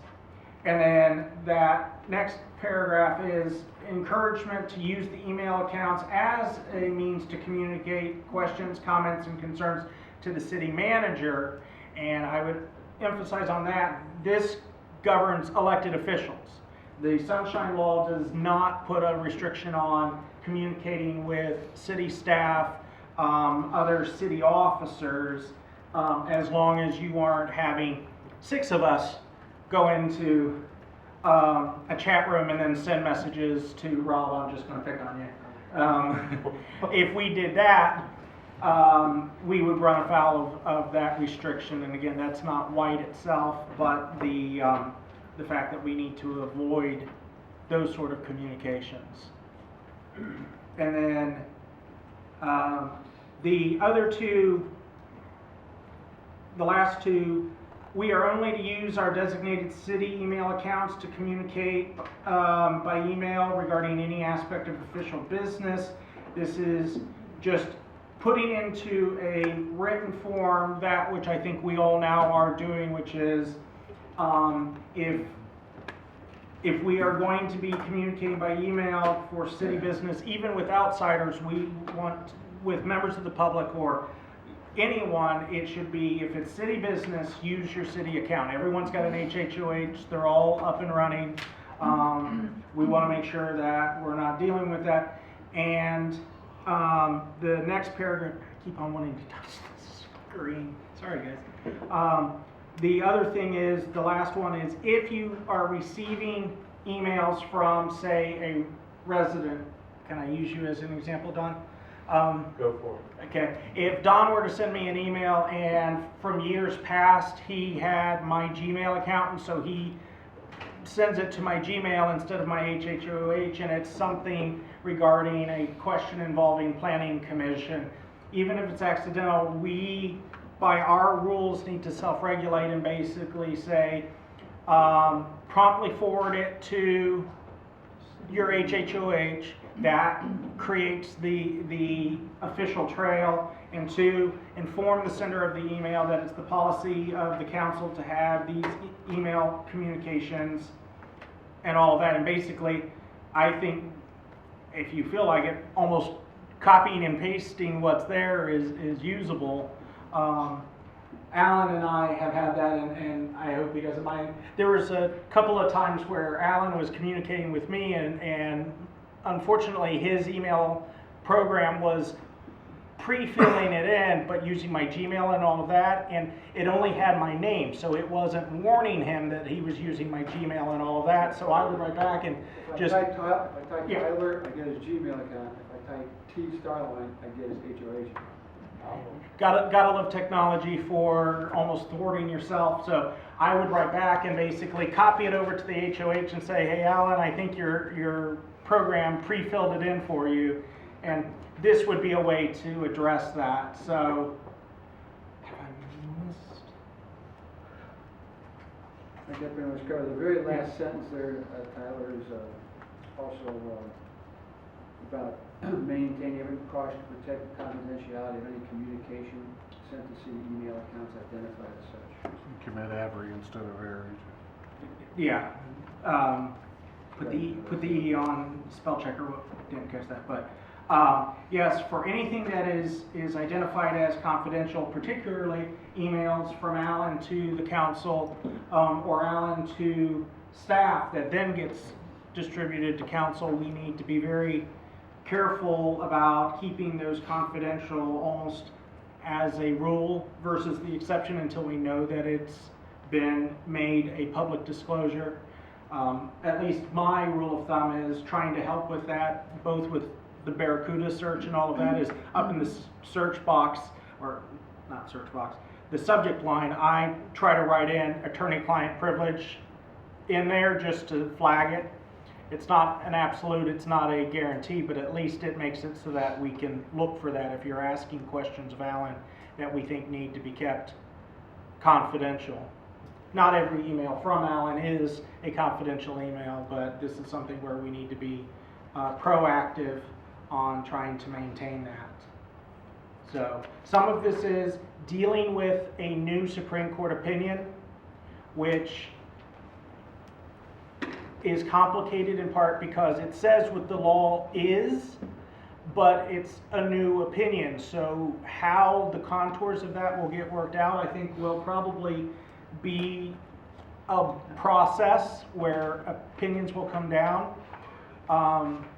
The biggest thing, as was brought up, I think Nancy hit the biggest one. Like I said, two legal minds up here have been pondering it a bit, and if we all know that we're going into a Facebook chat group and there's 5 of us in there or more and we're talking about something that's city business, at that point I'm going to try to protect myself and say, look, I'm out. I don't want to confuse this with not being able to be responsive to members of the public.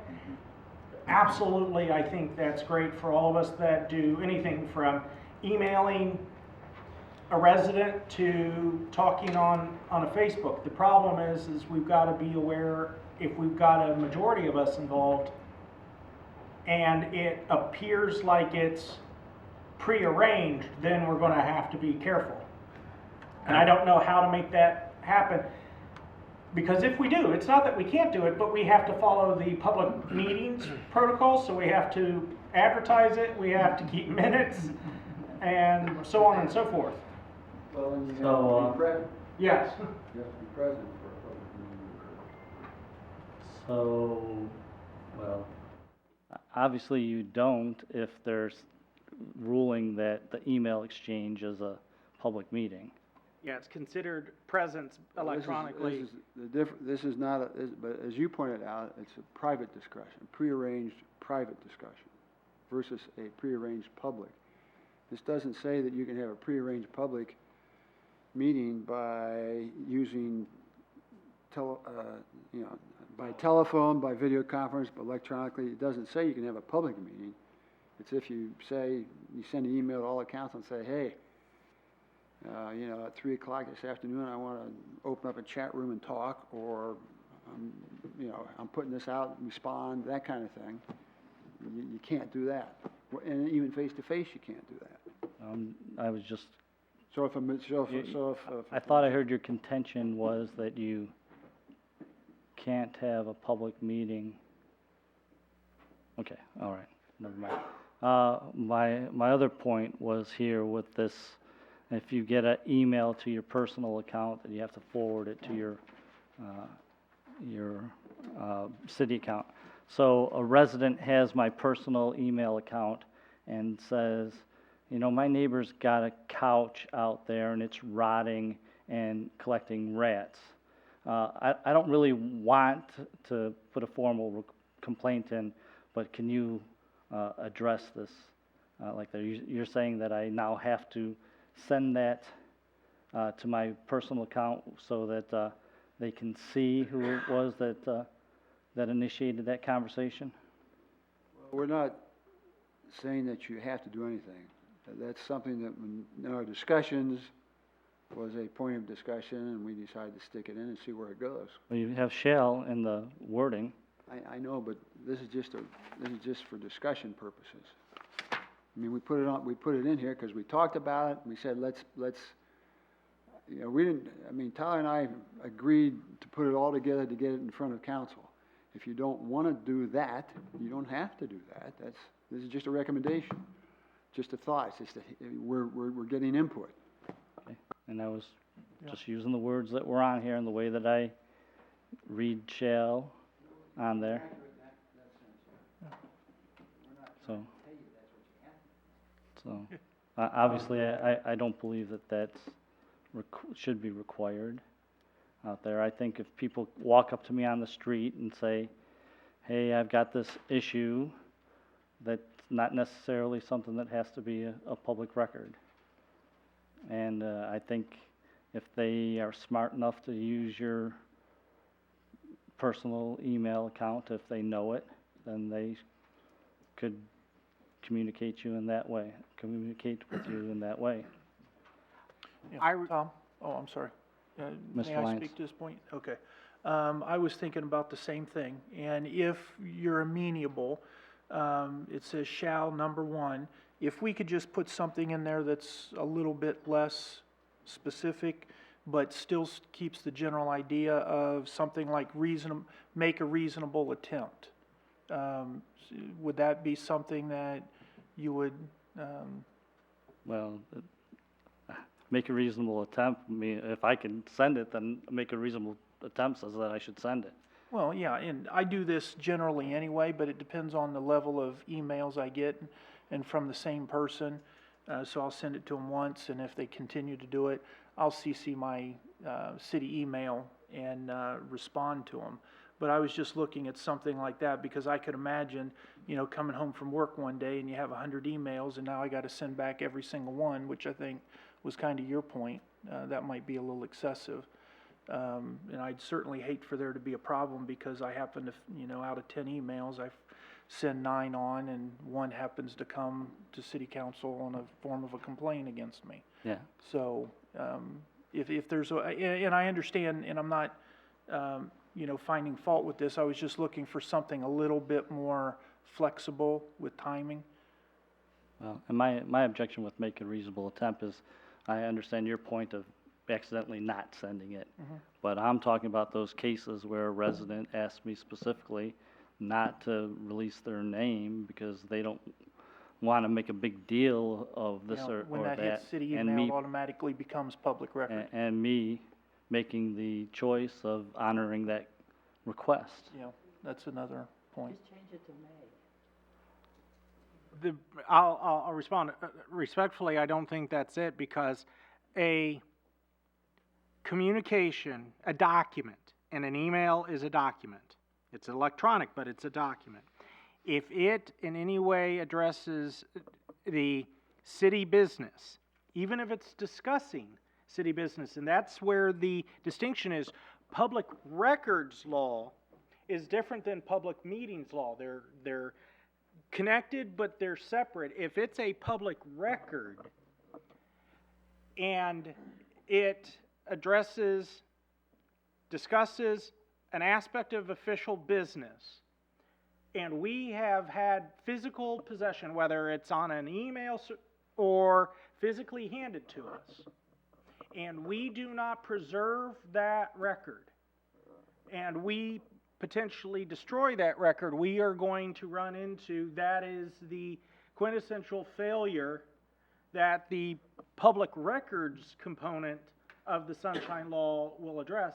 I mean, as an example, everyone consider, if you've paid attention to the fine print, Tony's email in particular, at the very bottom, the fine print in italic basically says, we've got a very broad, if you don't want to have your email address kept as part of a public record, don't send me an email, which may be too late.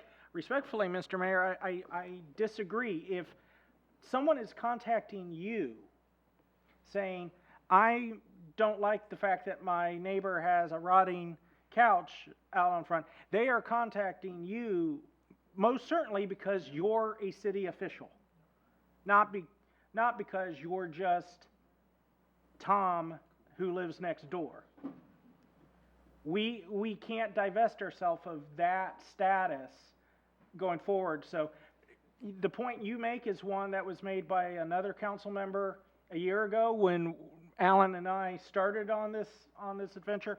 I don't think you can. If I make a request for the letter you got from your neighbor, how would I know it is a different debate. But if I knew that you had that letter and I said, I want to see a copy of it, and Tony, I mean, you administer this somewhat. Would you feel like you would have to give me that the document? determination of what's a public record is made by the content of the record, and it's whether it's dealing with official business of the city, not by the form of communication that's being used. So simply by using a private email outside of a city email does not exclude that information from being a public record. And that's the point on this, is that unfortunately, Tom made the counter, if the neighbor walks up and says, hey, look at the couch out there, the distinction, which legally has a difference, is there's no document created there. So the Sunshine Law open documents doesn't apply because there's no document, and it's not public meetings because it's just a one-on-one meeting, you don't have the quorum. So yes, that's protected, but if it's a Facebook post to us, because I think some of us receive comments of, hey, there's, this neighbor down the street that is, blaring their music again at 3 a.m., that's going to likely be a document. Why? Because it's talking about city business. If I receive wait a minute, Tyler. I had a call from a guy who had a neighbor who didn't cut his grass, okay? So I picked up the phone and I called Jason, okay? Why do I have to put that in a document? You don't, because phone calls aren't public record. If your neighbor sends you an email, by using the medium of some form of document, now it's under the public documents part of the Sunshine Law, and at that point, we want to encourage that to be archived. Okay, yeah, no problem. I mean, I understand that it's unfortunate because some folks are like, I want to remain anonymous. We've had dealings, today with someone who kept on trying to insist that, no, I get to remain anonymous. And it's like, if you're dealing with me in my public capacity and you're sending me an email, you don't get to be anonymous. Yeah. So it's unfortunate, but that's abiding by the law as I think we've got it. Interestingly, those that make a public records request can remain anonymous. That's correct. That's correct. But the public records request itself would not be able to remain anonymous, that they don't have to identify themselves as the requester. Mm-hmm. And not that I want to encourage the legal around, but if you've got an email account that's basically Huber Height resident 123 at AOL.com and you never use your name, your electronic handle of your email address is public. Hiding that's not going to be permitted. But who's got that account is down the road, just like with pseudonyms. If Tom Smith, sorry, Janelle, if I put Tom Smith and that's what I had as mine, I would only have that. But that would be, right, Tony? If I asked for all emails from Tom Smith at AOL.com and such an email was, you would feel you would have to produce it. Now, who owns Tom Smith at AOL.com is a different debate. Yeah, we would provide it as long as those emails involving that email address dealt with official business of the city. Correct. Oh, yes. Sorry. If all other components are met. But circling back to the biggest thing with this is, I think, And again, this is presented for discussion. I'm not asking for us to pass this. This is a rules change, so I think we should take time to consider it and bring it back for at least 1 to 2 more work sessions. It's a rule change, so it's a motion, right? It'd be by motion. Yeah. Yeah, I had one other question too. I noticed this is referred to as Rule 9 in the scheme of the organization of the current Rules of Council. There's some information in the existing Rules of Council that deal under Rule 9 now that are not covered in this new information. Was the intent to add this to that information rather Yes, than supplement supplant instead it? of. Okay. Yes. And I didn't make that clear. Do you want me to? Mr. Starlin. There's a hand up. That's Mr. Jeffries, go ahead. Just a suggestion, just because to the mayor's point, if somebody sends an email to one of you at your personal email address, the expectation of privacy is still there. So the public records part, I don't know, and I live in this electronic world, you guys are gonna hate it. It sucks, to have to go through the compliance you're gonna deal with. I've been dealing with it enough. Something that we have, in my business, we have an incoming correspondence file, where we have to track any of those incoming things.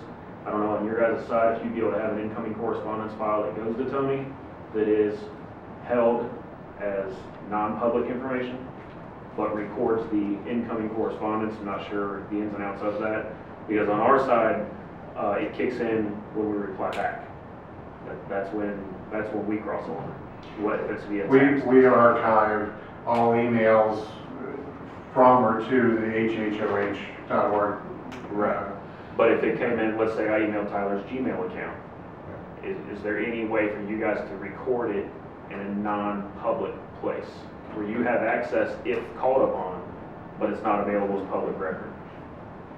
We don't have that ability, and I don't know if we can separate those out if someone would ask for them. Once we were in possession of it, we'd have to provide it if someone requested it. The catalog. Everything comes in the front door, whether it's electronically or in writing or however it comes in, it's essentially a public document. Right. Now, there's a bunch of exceptions to disclosure of public documents, but most of the exceptions are very specific. Yeah, because there's going to be a lot, I mean, I've heard it come up once already. There's going to be a lot of, why do we have to do this? Why is this? It won't make sense. It's never going to make sense. It's just the world you're going to be in if this is where any regulated electronic environment. And I think the problem as you go along with these issues and these different situations come up, and case law continues to develop, I mean, the likelihood is eventually there's going to be a ruling on whether your personal email account, if it's being used for official business, is subject to search, or that you could be required to turn that over, or the same could be true of text or something too.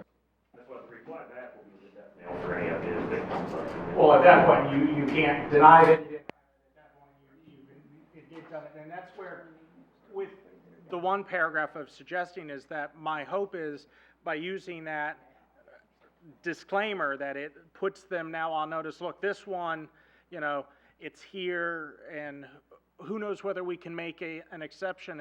But at that point, I've put them on notice, it's there, but created that record. And in part, I think that's because the public records laws apply to us. We're the ones governed and restricted. It comes with the title and the big paycheck. Never mind. It's one of those, we're the ones responsible, and that's why with my process of hitting the reply, but also putting the carbon over to the HH account, hey, letting you know, it's created its record, and then hopefully from there, if they want it, then they give me a phone call, because that's not a document. But yeah, there are instances, I'll say, in bigger arenas with secretaries of state, with full servers that become an issue of whether or not those were obtainable or not obtainable. And if we err on the side of caution and either produce an archive or ask them to communicate in a non-document form, then we've complied with the law. So, Mr. Mayor, at this point, this being the first reading, so to speak, of this issue, it's the first time that it's seen the light of day by all of council, that we carry this matter over to the next work session meeting for the proverbial second reading, if you will, but to give everybody an opportunity to read it over, absorb it, and bring back comments at the next meeting. One thing I'll highlight, because there is a dissent to the Supreme Court opinion, so some of these consternations or arguments that are being raised are actually what were raised by the two justices that were in dissent.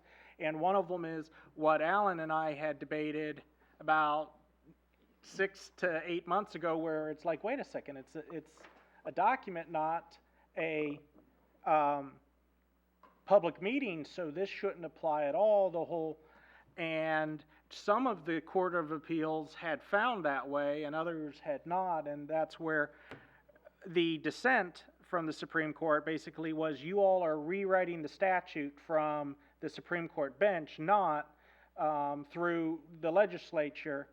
I haven't heard this, but I have to, just in terms of talking the idea out, I have to anticipate that some of the members of the General Assembly, because it's all set by the state statute, that are also attorneys, I'm sure that they're looking at this whether or not they want to expend time to revise the code, because sometimes that happens. An opinion comes down from the Supreme Court, and the way they finish it is by legislating at the state level. That's beyond our power, but I'm curious to see what comes next. I can hardly Well,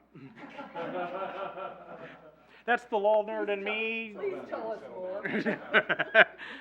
I've probably, I'm getting punchy. I probably overextended my welcome on that, but I agree with you, Judy. Okay, thank you. Mr. Webb? Thank you. Going back to the majority of council and city business, if is a response required from all the members who would be included? Let's first use email, and if you don't mind, I'll use Tyler. So a new bacon factory has requested a variance, and Tyler sends out an email to the majority of council saying, I think a new bacon factory's, that variance is a really good idea, we need to pass that. If the majority of council does not respond to your email, or is that still a violation?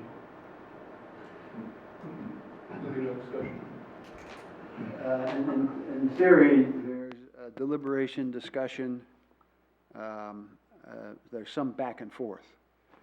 So if a council member essentially sends out a message to all of council, and the next time the issue is discussed is at a public meeting, that email probably, the problem is as we have found, even in issues where it started out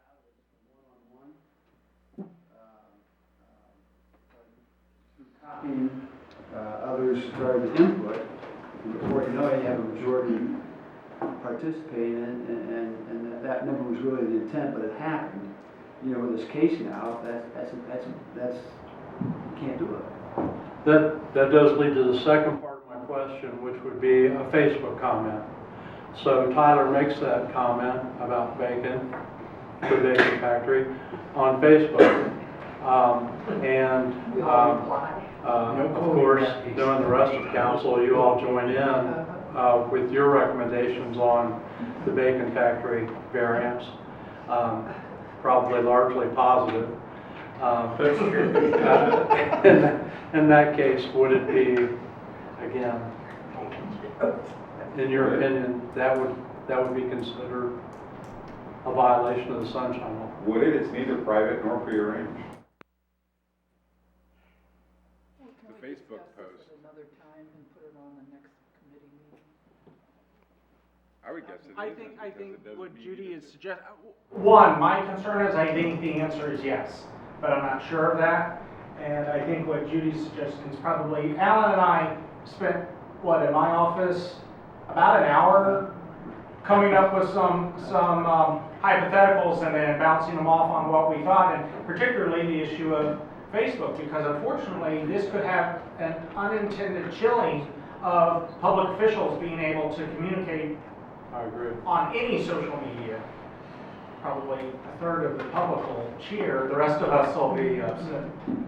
But this is a new decision. We haven't had a whole lot of chance to see how the edges get worked out through case law. Where I'm concerned, and like I said, the hope is to err on the side of caution, is the general precept of the sunshine law is you protect the things in the sunshine, and if you make a mistake, there may be some safe harbor, but you could still find yourself on the wrong end of a lawsuit. And before I forget it, since you brought it up, since both of you are commissioners, I think, Alan, I think one thing we do need to talk about is we need to include, because if it's a commission, it may or may not apply. And if so, I think the safest thing that the light bulb just went on, I think we may want to start, if it applies to commissioners who have been appointed, and I think it does, we need to possibly start setting up HHOA Gmail accounts for you all, because otherwise I believe you all receive it through private email. And we don't want to, as an unintended consequence, put you all's email server on it, because right now, if you would. You mean for volunteers? For boards and commissions, I think this. Yeah, well, a good example of Tyler's at is, for example, me and Tony's on the Charter Review Committee. So I'm going to be discussing city business with Tony and sending her documents. Well, I'm sending documents to to a private email, and she's going to be responding back. Yeah, you've got the two email addresses that come to me are my personal and my business. Neither one is city related, and I get it from Tony and Richard and Nancy and. So that would be the same situation. All of my communication usually comes with a note tied around a rock thrown through my window. Same guy delivers mine. And what would the difference between a commissioner appointed by the council be, or a city manager appointed by the council?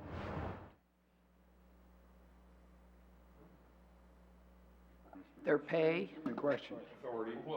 Their pay?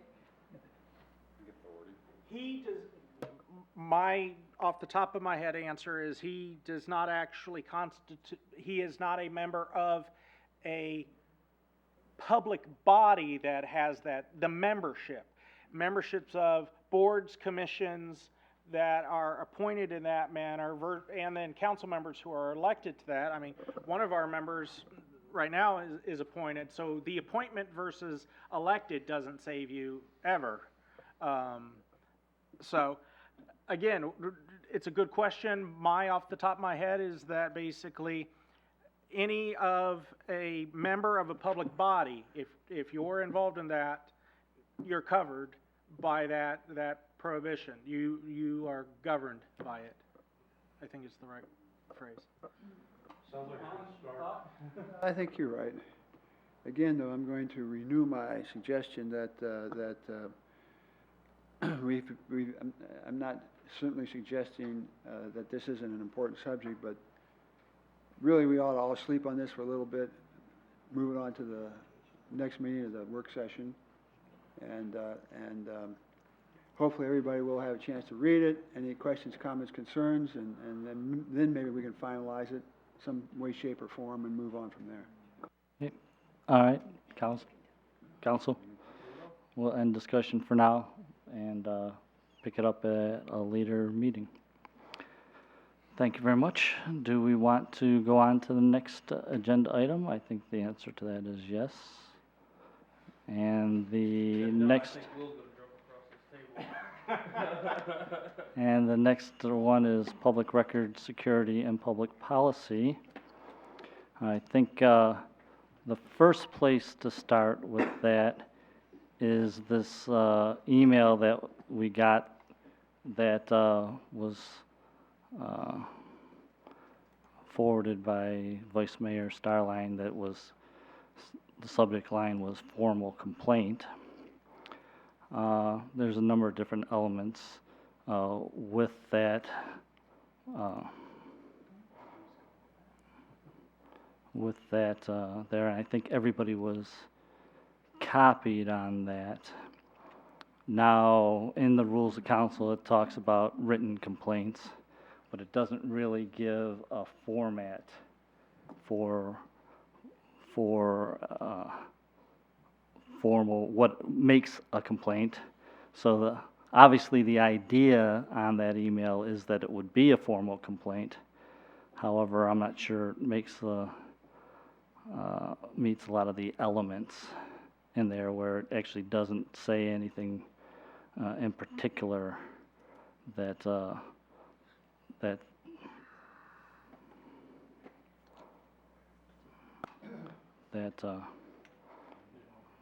like that. So, Mr. Starline, you received it first, and you took the initiative to accept it as a complaint. But if you could let me know what your thoughts are on that. Mr. Mayor, if I could, I understand your point, and certainly don't want to minimize the importance of that particular issue to be discussed and decided, but for purposes of the agenda item, it's the public records policy of the city that's the agenda item, and certainly that issue is not on the agenda that I've prepared, which was what I have to deliver tonight. If you want to proceed in that fashion and talk about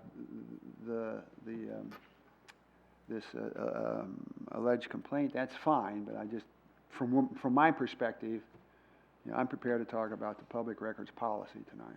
Well, I'm going to argue that since my picture is in here, that it's not, the agenda item is not strictly about the public records policy. My picture is in here twice, Well, entering and I'm not exiting the building, minimizing- so. I'm not minimizing Yeah. what the mayor's talking about. Right. I'm not saying that. I'm just saying that it's not purely about the public records policy. Oh, okay, I got you. And It was and- listed as public records security and public records policy, so it was broad enough to include all of these issues, I guess, in terms of the discussion, was the intent. And I guess the reason that I bring this up as the initial discussion on this is the complaint, if we're going to categorize it as a complaint, is that the agenda item is inappropriate. So the content of the agenda item is offensive to the person that put the complaint on. So therefore, do you have a discussion about the agenda item before you address the legitimacy of the complaint?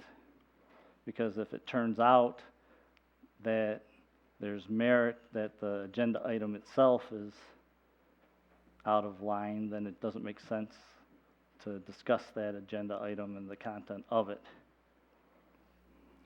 That's my logic.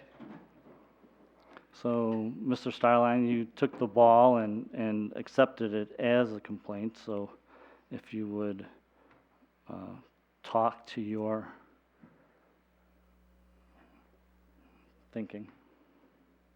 Sure, regarding the document that I received, since one, it, at least on its face, identified that it was a formal complaint.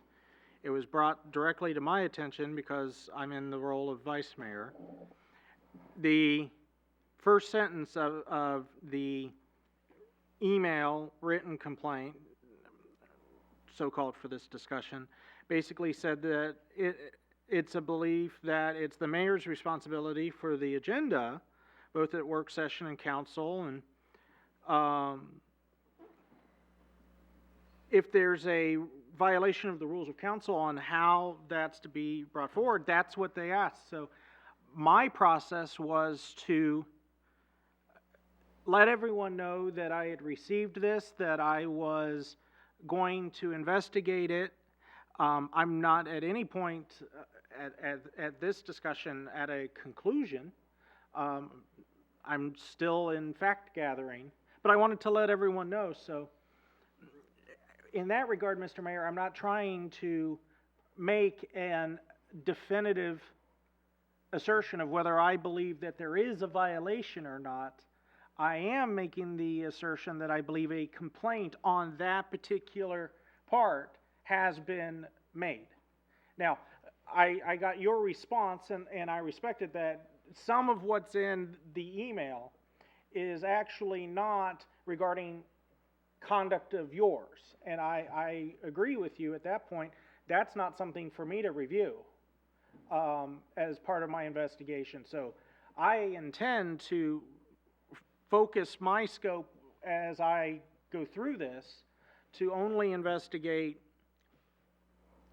any allegation in here that involves what they believe was conduct by you. And I can't give an opinion of whether or not I think you violated, because I'm still investigating. Okay. All right, well, back to my original point then. If we believe that this has merit, then we probably should not talk about the thing. So let's just look at the points that are made in here and see if we can determine if they might have merit and have enough merit to preclude this discussion. Okay, so it says, I would think that, hold on. If there is to be an implication of wrongdoing in reference to a missing document against council matter, this matter needs to be filed as a complaint to the mayor. Okay, so I personally took the agenda item as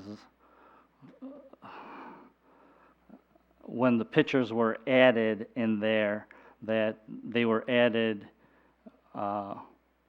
as an implication of wrongdoing. So that may be a stretch, but I certainly took that, so like there. But then the question is that implication the same thing as needs to be filed as a complaint with the mayor? And if so, has that been satisfied as part of the read-ahead process? And I believe that we received whatever implication that was as part of the read-ahead. Okay. Please allow me to interject on that point. I had no intention whatsoever for my investigation to be part of the discussion of this agenda item. This agenda item was already on the agenda, and other matters were discussed when it was brought to my attention. My investigation is not yet complete, so I had no intention of this being a subject of discussion. If you're asking me here to essentially debate with you or discuss with you whether I think that a potentially valid complaint is pending, the short answer is yes, and the long answer is I'm not done. And I have not... What we're discussing now is the appropriateness of going forward with the agenda item if the complaint is valid. Okay, so if the formal complaint that's being presented is that the agenda item is inappropriate. So if the agenda item is inappropriate, then we can't have a discussion on that agenda item until it turns out that we can put it on the agenda appropriately. So therefore, we need to examine the content of that and see if it merits to the level of not discussing this agenda item. So therefore, the assertion was made in the complaint, and I allowed myself to not be able to find it, that if there's an implication of wrongdoing, which I kind of took that there was, then the council matter needs to file the complaint to the mayor. So, we have a read ahead, we have what's stated in the read ahead, so I don't know if it was specifically labeled as a complaint, but we certainly have it in writing, and we certainly have it here. So that element is not an element in and of itself, because it was fulfilled. I would think that attorney-client privilege might be violated by putting the cover letter of the city attorney to the mayor and the council. That is inappropriate. Certainly the cover letter is public knowledge and was meant to be as part of the packet. So that has no merit in there. I think without formal charges, the public implication of theft in this produce public notice is appalling, which is an opinion I'm sure a lot of people have. Any government, but nothing actionable. Any government official that has had any part of this notice being put out publicly in its current form needs to be reprimanded for possibly exposing the city to a defamation of character lawsuit. And a statement which I would think that would be part of whatever investigation that we have or not have, like that. So does any of that preclude having the discussion on this item?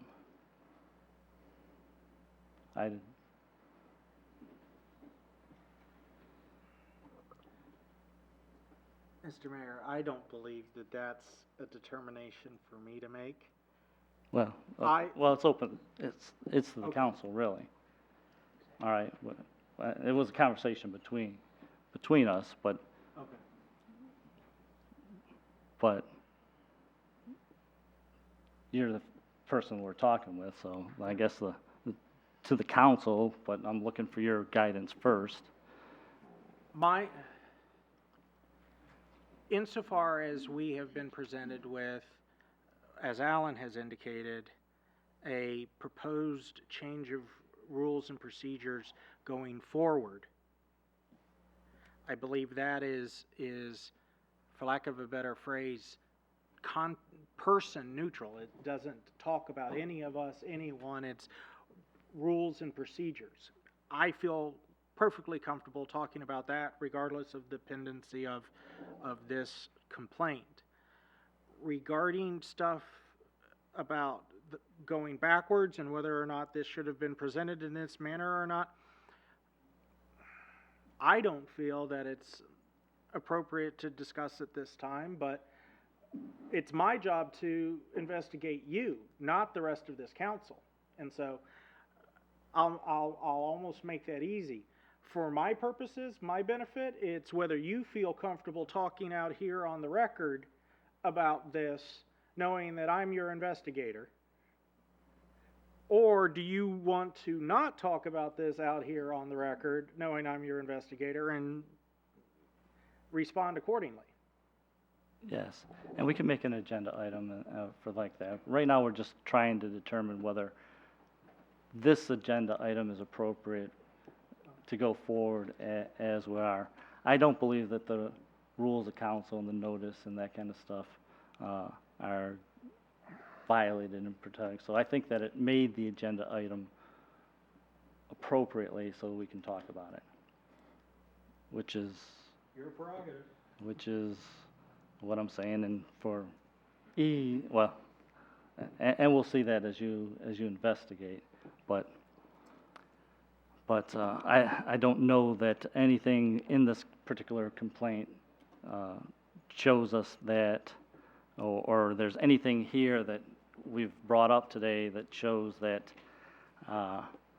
having this discussion with the read ahead that's in there was done so that we can't have the discussion of what's in the read-ahead stuff. Council? All right, there. The idea here is that the complaint says that the read-ahead is essentially against the rules of council, and that, you have the complaint, right? You have the letter that Tyler sent out? Yes, I copied With that. with the complaint. So the general idea of that is that the agenda item was put out against the rules of council. And if the agenda item was put out against the rules of council, then I would think that we wouldn't be able to talk about it. So we've looked at the elements inside of that formal complaint, making that point. And having looked at those, I don't believe that there's anything in this formal complaint that would show that it's against the rules of council. Therefore, we can have a discussion on the agenda item. We can. All right, is there anybody that comes to a different conclusion? Legal counsel was ready to talk about it already. I know. Or we talked a half hour on it, and he already Well, no, but to Tom's point, I suppose that the way the complaint was fashioned and so on, it's rather technical, but it's a point that needs to be resolved. Okay. All right. So we do have the agenda item, and Mr. Schaefer. There's a page and a half cover memo from me to council dealing with the document. I won't go through it in any great detail. To summarize, the public record, the public records law is first of all meant to fortify the concept that the records that are held by the city are really held by the city as a custodian or trustee for the people, and that those records are available to anybody, subject to reasonable limitations, which are essentially set forth in the Public Records Law at 149.43 of the Ohio Revised Code. Very difficult statute to get through, frankly, but it's all there. So, when a record comes through the front door, whether it's electronic or paper, the Public Records Law requires that that document be managed in a certain way. It becomes a public record and has to be managed in a certain way. And that management includes how it's retained, how accessible it is, how it can be made available to the public, and how it can be destroyed.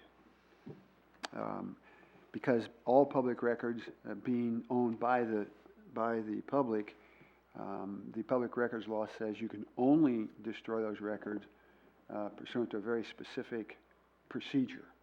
And if you destroy records outside of that procedure, then you're subject to financial penalties.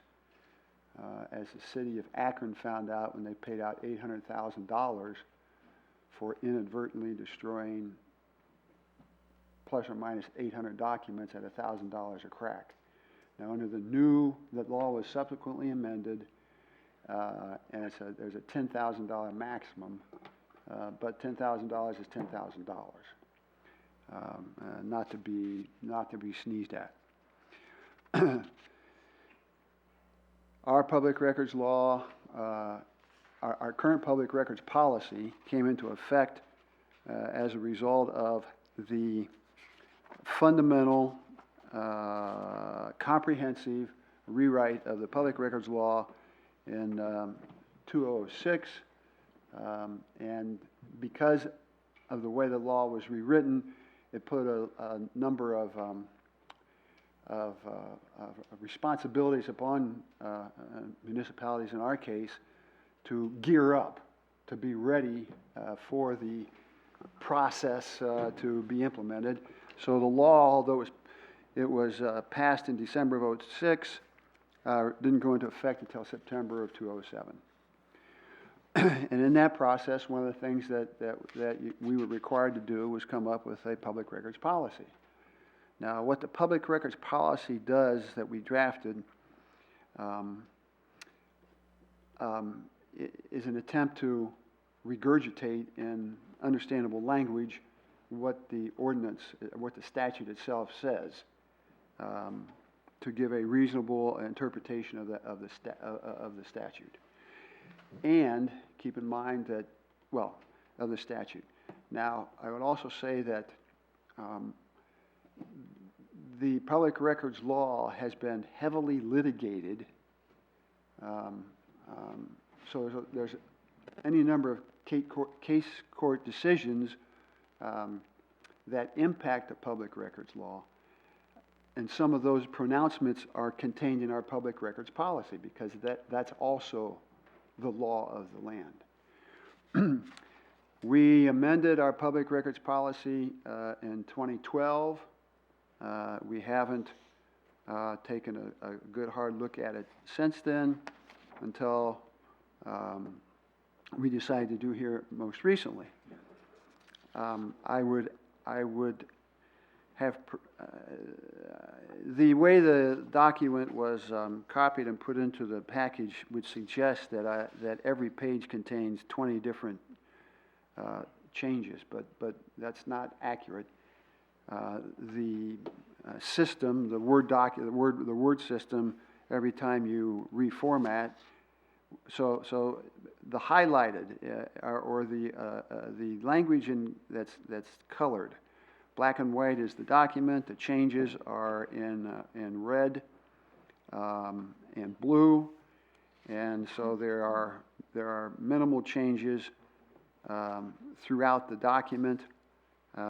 You're perfectly capable and welcome to read those. You may have some questions about them. Certainly, this process is designed to get all those questions on the table.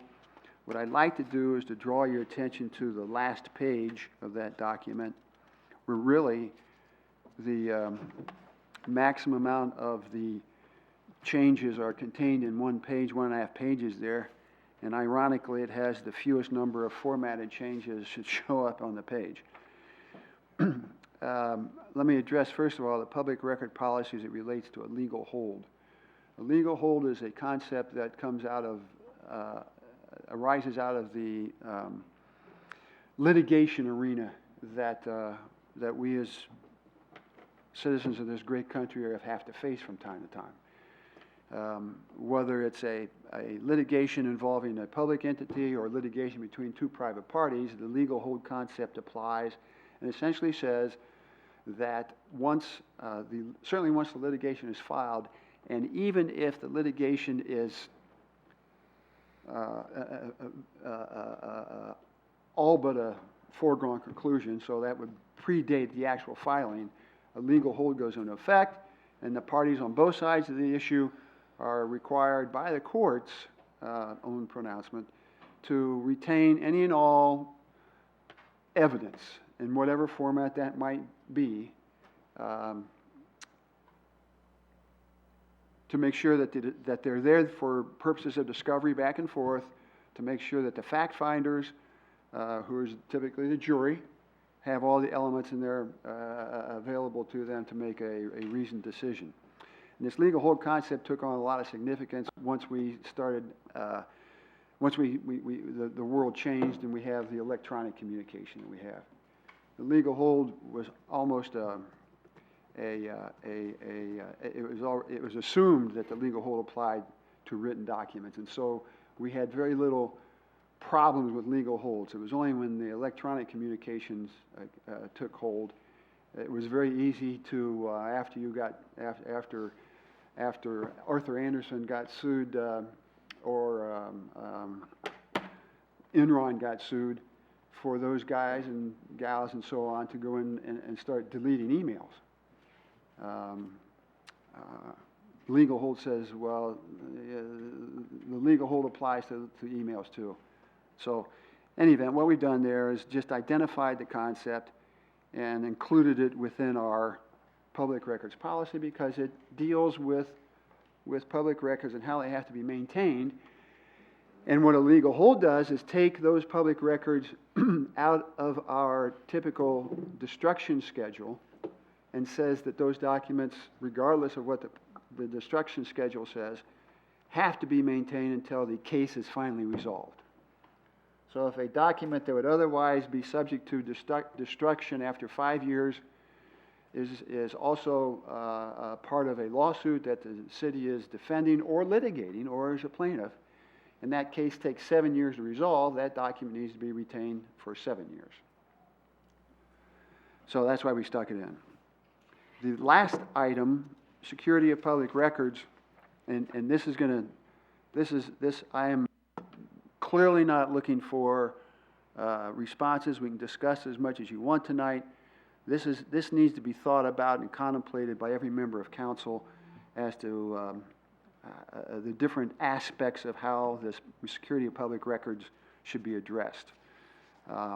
So it relates to, as an example, to make it easy for something that we've all dealt with here recently, what are we going to do with the documents that are here in our conference room? We have a process in place that the city manager is looking at, and in all likelihood, those documents will be transferred out of there and kept under lock and key, but obviously available to anybody at any time pursuant to the public records law. So that's an aspect of it.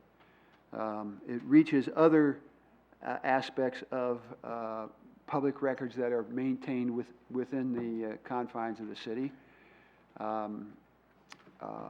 Personnel records come to mind. The planning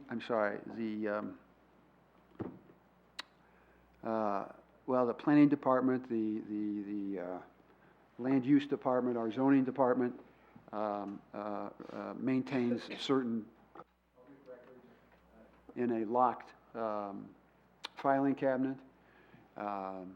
Finance is more or less locked down at night or after hours. The tax department is obviously subject to its own laws, rules, and regulations with regard to security of those documents. And so rather than attempt to come up with some sort of a comprehensive how this might look, I'm simply putting it on the table with this premise, suggesting the kinds of things that we need to be thinking about and how we do it. And the questions that we need to ask and answer are how the records need to be properly maintained, at the same time making them as accessible as possible, which is kind of the yin-yang of the public records law. Public accessibility is what the public records law is all about, but proper maintenance of the records is a critical part of the public records law too. So we want to balance those two when we deal with how we want to secure public records. I'm in a position to make some recommendations, but I didn't stick them in here because I didn't want to get bogged down tonight, certainly, with any one recommendation. I am in a position to put those thoughts on paper and circulate them for discussion purposes only, which clearly isn't going to be tonight, if you'd like me to. And I'm sure you probably all have your own thoughts as to how this might look also.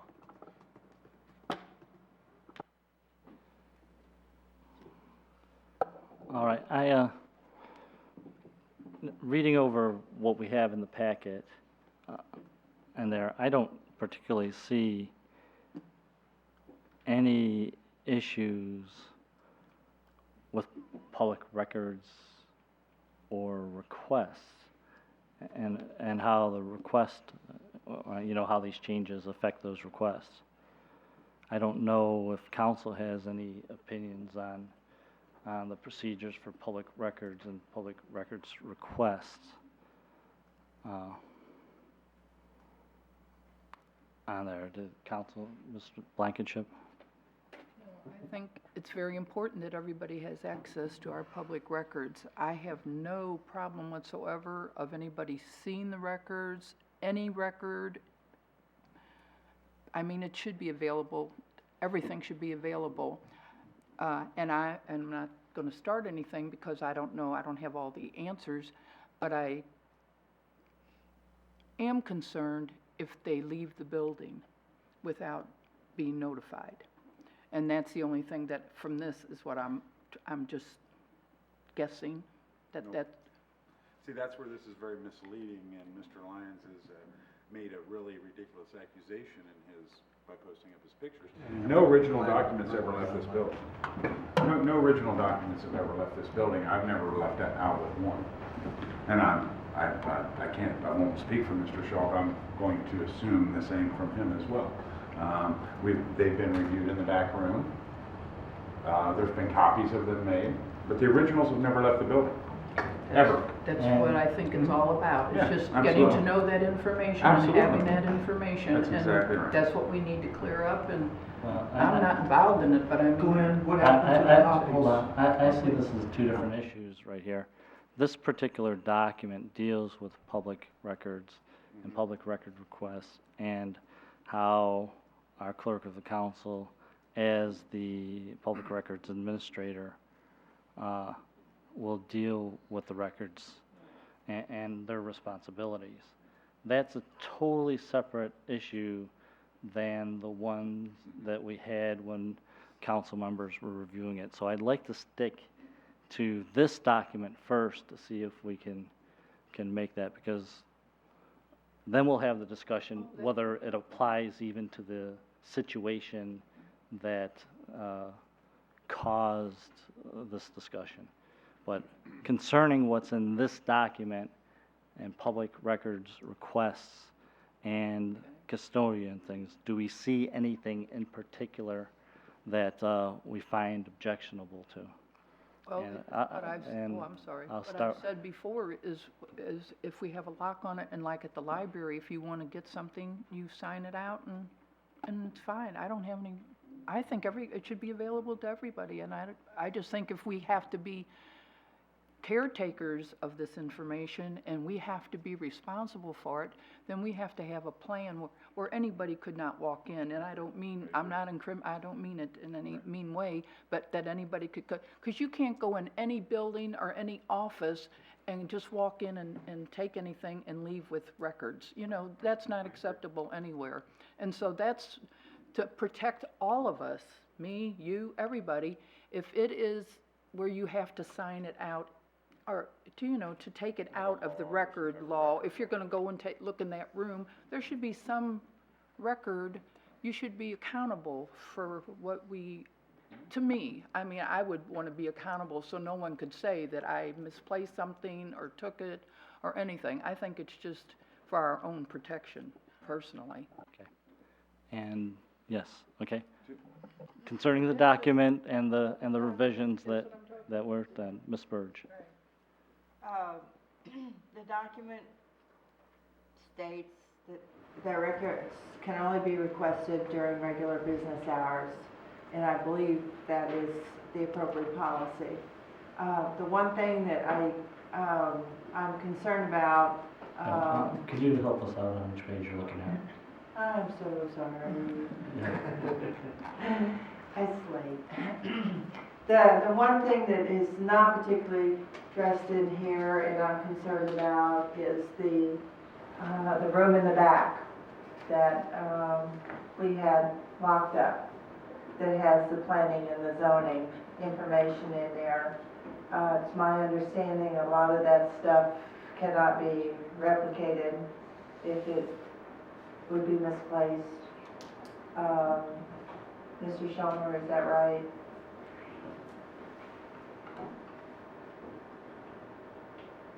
Well, it's not locked. Why isn't it locked? Tony really maintains all the minutes, and. She's talking about the planning and zoning. Oh, I thought you meant where the, No, you mentioned back the thing. there. The issue she was bringing up is that unlike the city council records, a lot of that's backed up electronically. She Right, these are understands that some of those records are originals They are, that aren't they are available locked somewhere now. else. They're locked now. Yeah, they were intended to be, and then there was a request to have access, but they are locked again now. Okay, thank you. I don't know if that needs to be addressed in here, you know, as we're looking at revisions, because that is a separate area, and it is very distinct from this one here. But, yes. Yeah, just as general overall practices, you know, original documents and stuff like that is typically locked up at night, just by general practice, so we'll continue that. Mr. Darling? The major distinction that I find as I have looked at this, and I brought this up a little bit at last week's Public Records Commission, is the distinction, if any, of employees or public officials having access to working materials versus other members of the public that do not have access but to go through the custodian or administrator. And the example I gave, Scott was at the meeting. You were still on vacation, I think, if my timing's right. I asked Scott, you know, when do you go down to the planning room and get documents? And when do you go into, if he needs to, as assistant city manager, when does he go into this file cabinet? And I'm not talking about the, whether or not you want to, it's the authority to do so. We are not simply members of the public. We are entrusted officers and elected officials. You look at the organizational chart, and we're the top of the organization, except to the public as a collective. But in terms of workers in this building, we are authorized at the top levels. We have a fob that gets us into this building 24/7, 366. And Mr. Starling? Yes. I actually want to have that discussion. I intend to have that discussion. Is there something in this document with a change that says that city council members will only be treated as a public and can only make requests through the public requests?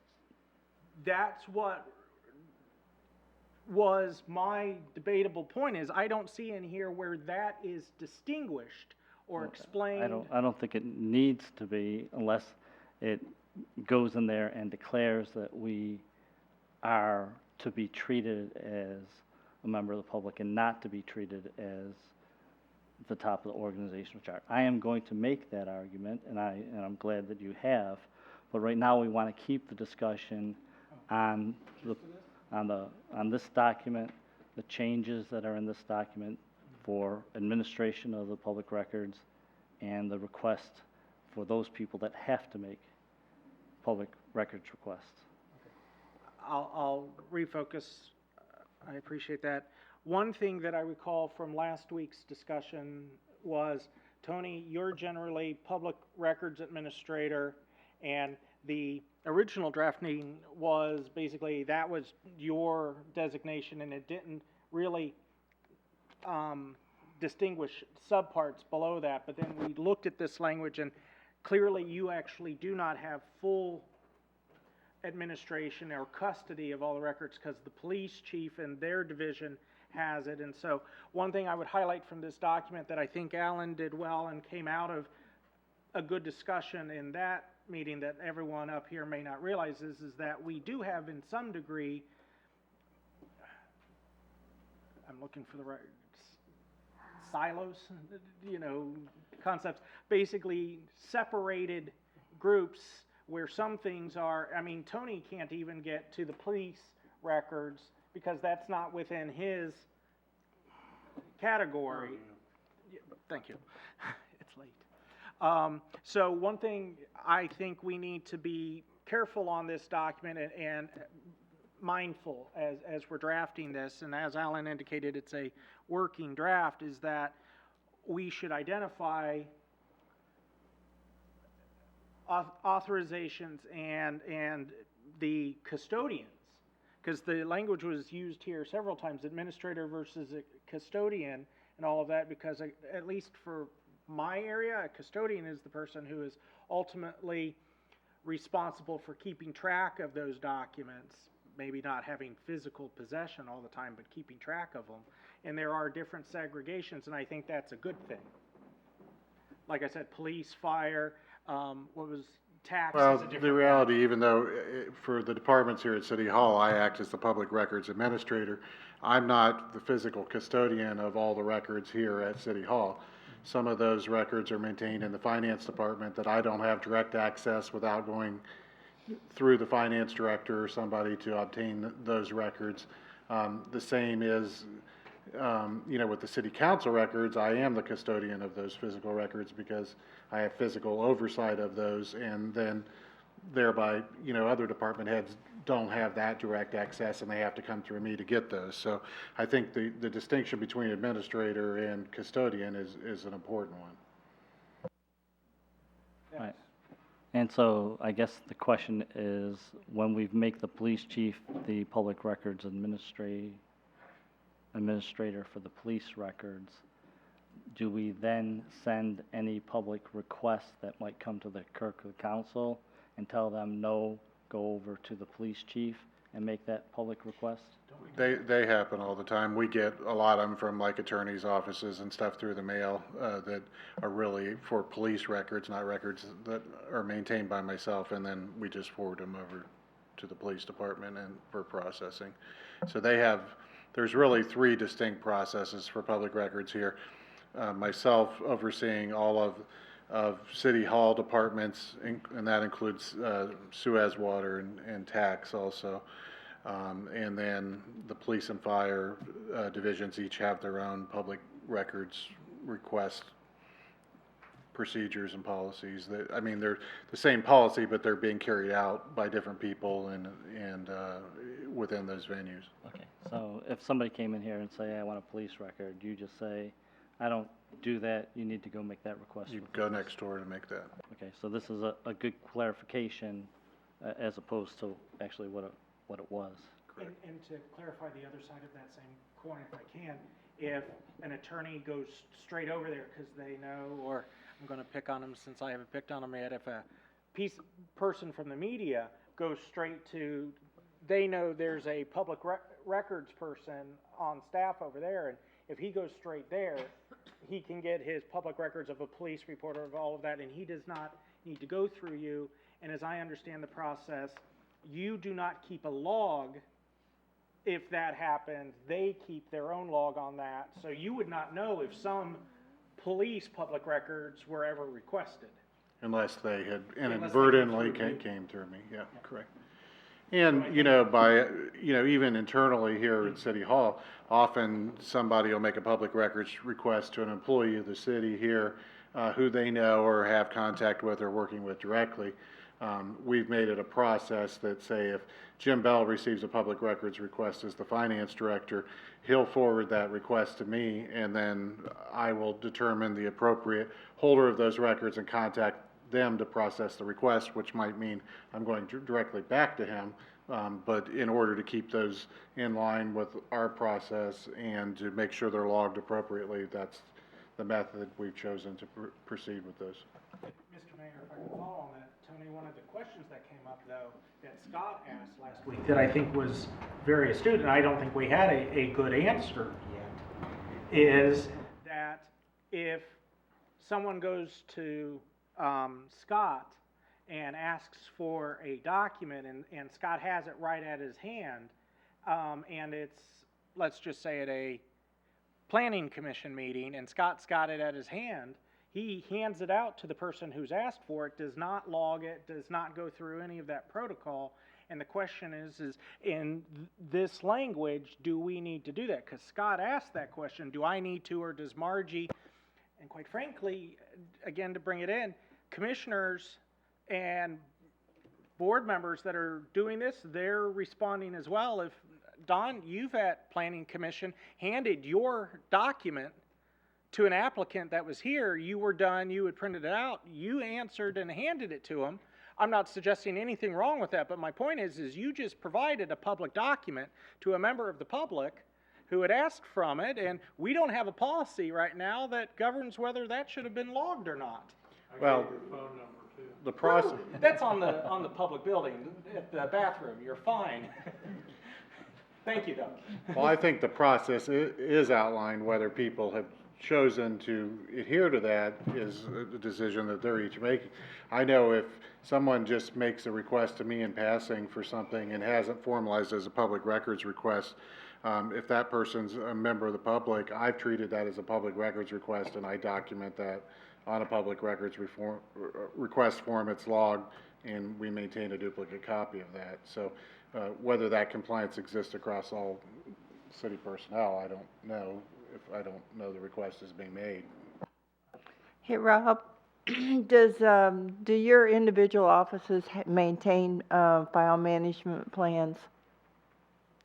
No, we fall under the city's public records policy. So, as Tony indicated, anything generally in City Hall, if there's a request that comes in, the majority of them being financial, that's how that's handled. That would be governed. That would govern what records are maintained by the city and how long they need to be retained. As far as individual filing systems, or I mean, the city has a mixed history with that. I think prior to Rob, we kind of had whoever was the city manager created their own filing system, and then when they left, it was, went away, or it was reconstituted in some other format. I mean, that's one of the conversations Rob and I have had ongoing is, trying to get to a way where we have, a more systematic approach to all of the records of the city. One, so we know what we have. Two, so they're more easily retrievable.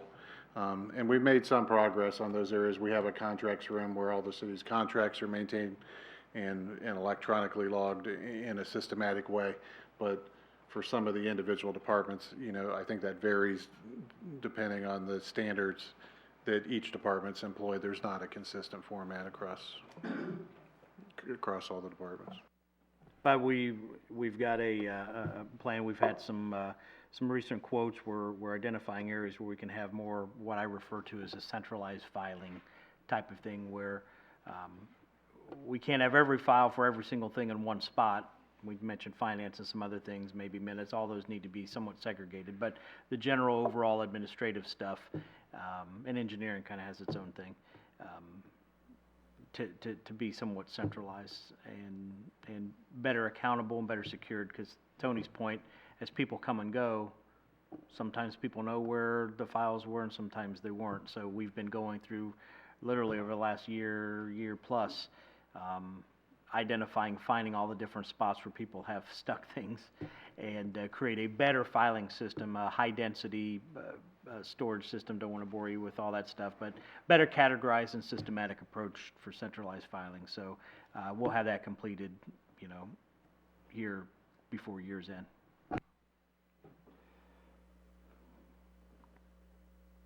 Okay. Content of the document, Mr. Shaw.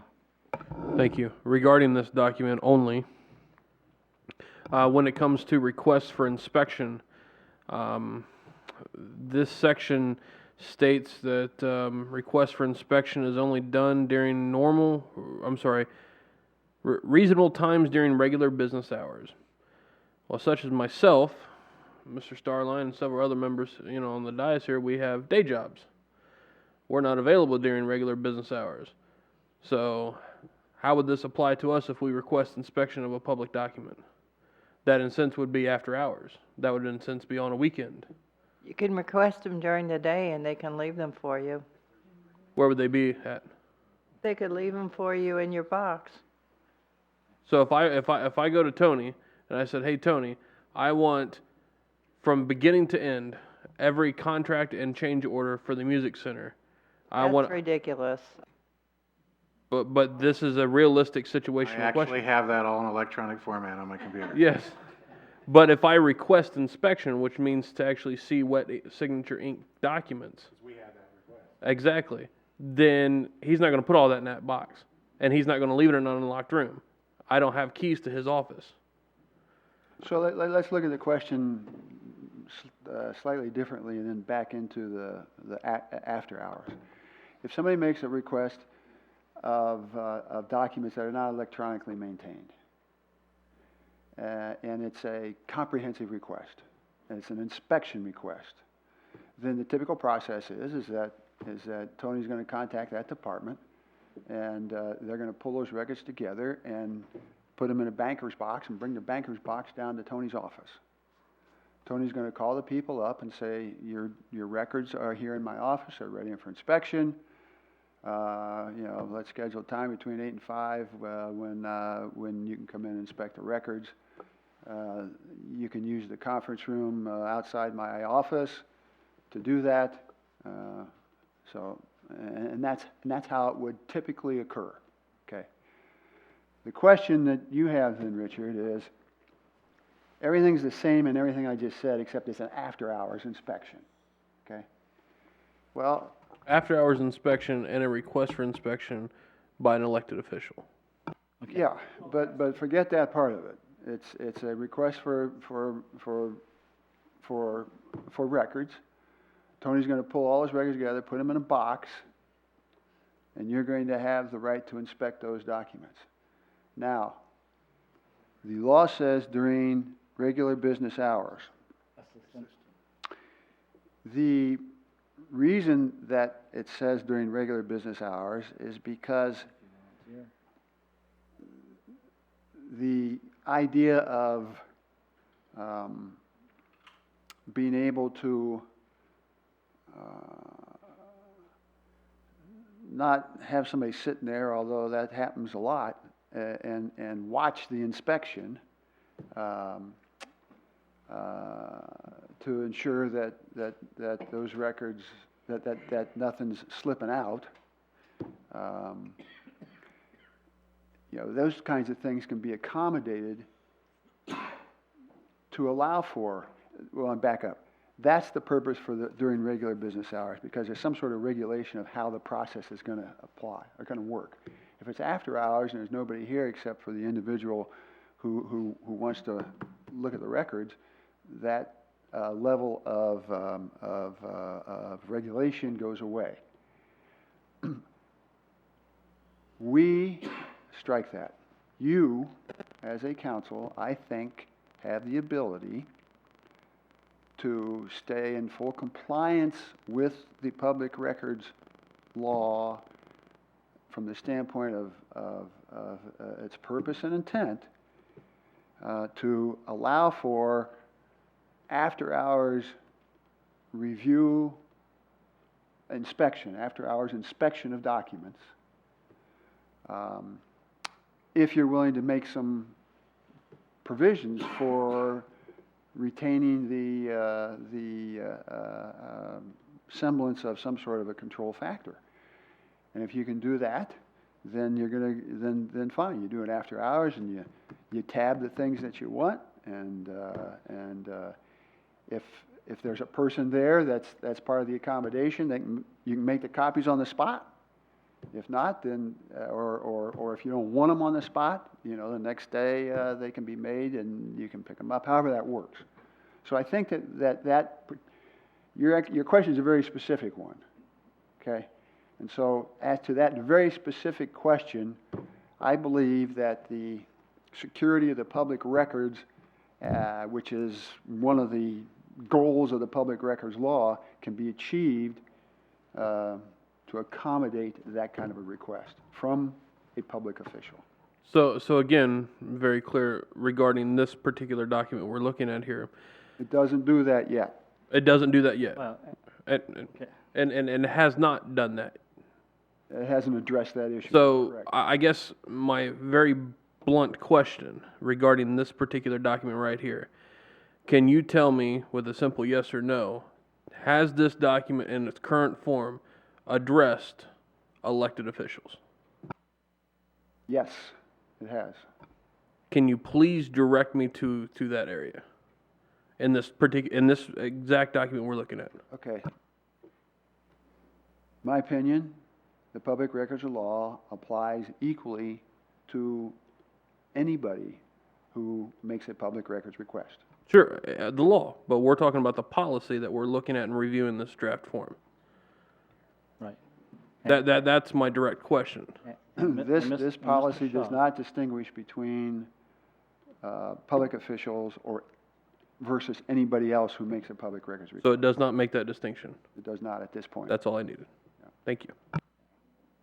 Yes, and as I pointed out to Mr. Starline, we're going to have that discussion about whether city council needs to get their information via public records request or not. That's after we discuss this particular document and the contents of that, which is the guidance for how we will maintain public records and how those people that are forced to make public records request or may be forced to make public records request, how that procedure is undertaken, which I think is a totally different issue than how city council members get their information.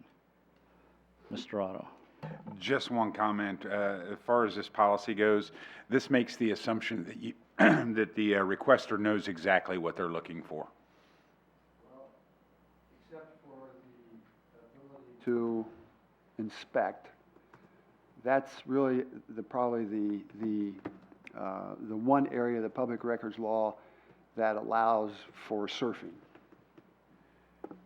It would require a fairly comprehensive request for documents, but I'll never forget, I'd been here for just a couple of years, and John Downing, the then clerk, had 3 boxes in his office, and they were in there every single time I go in. I said, "What are those?"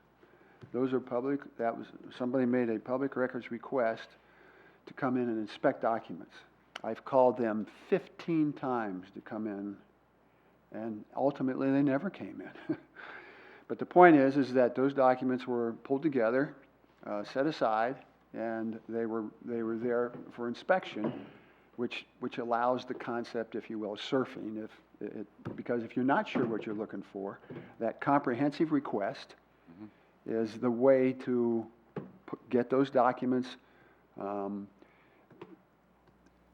Hopefully, in the comprehensive request, you're going to capture by throwing out the net in a comprehensive way that may get hopefully will get the documents that you're looking for if they exist.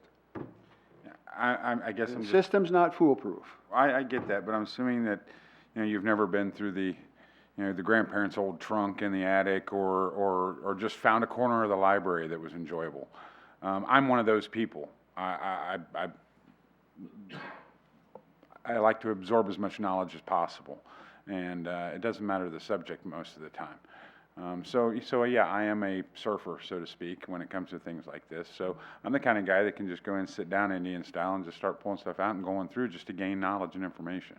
I think it's important for a person in my position, especially, to understand the history of the city. So.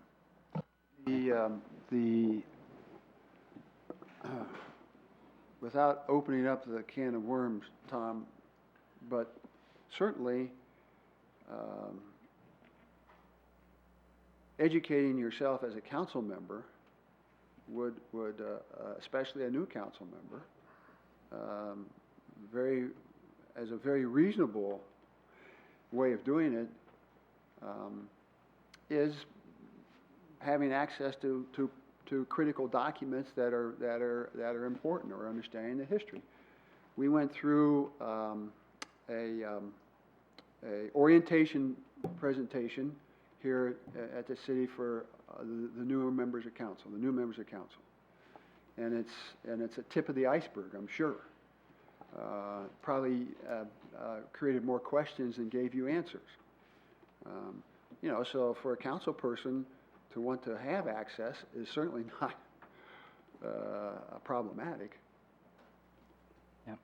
So specifically on hours, regular business hours, and how it's addressed in here, you have to realize this is a request so that if your neighbor decided they wanted to do an inspection or they wanted to do that, how do we as a city accommodate them? All right, it's perfectly reasonable to me that the person that lives at 55 Main Street would come in here during business hours and do that inspection during normal business hours. So therefore, I have no objections at all that our normal policy for inspections is limited to the time when staff is normally staff in the building. Are there others that believe that we should make accommodations so that if somebody wanted to do it at 8 o'clock, that we would be forced to bring a staff member in here to accommodate that inspection? Okay. And in certain circumstances, we can make an accommodation outside of that. We're just not required to do so. That's one of the points that I And mean, we have made Sure. accommodations for people. Sure, if you knew that you were going to be here from 5 to 6 waiting on the Charter Commission, or whatever, or from 5 to 7, there's nothing in here that would prevent you from accommodating that person. All right. I mean, the other piece, you know, in this that we haven't really touched on is the issue of the need sometimes in records for redaction or for records that fall into one of the exemptions to public records requests. And sometimes those are, you know, intermingled within these records. So, you know, one of the reasons for having a process to look at these is, you know, typically before we would release records as part of a public records request, we would vet those records to make sure that they're not one of the exemptions or there would not be a need for redaction. There's certain things like medical information involving employees, certain law enforcement information, attorney-client privilege information that should not be part of a release of, you know, public records according to the law.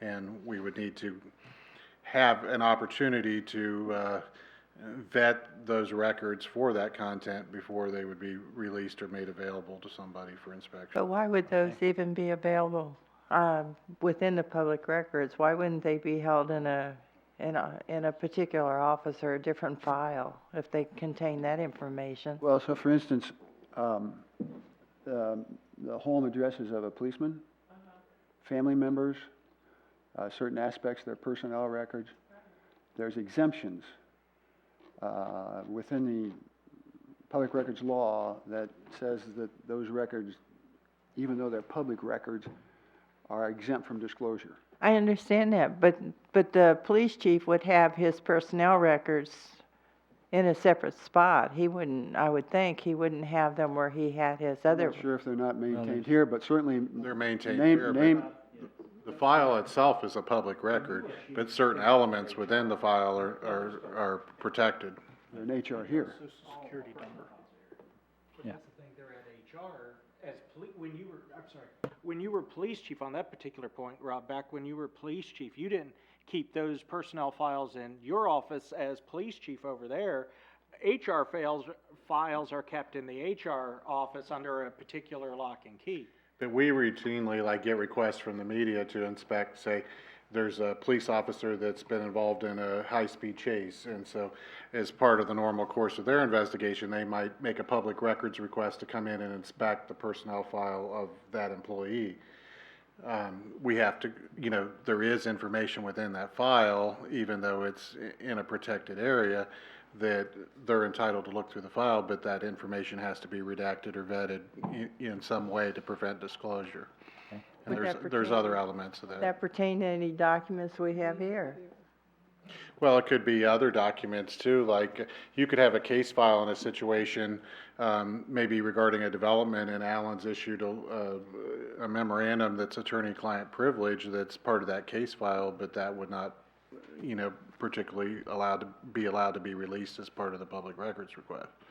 So there's any number of exceptions like that, and I just bring that up for the fact that, unrestricted access to documents allows for the potential disclosure of stuff that should not be disclosed. Including to us.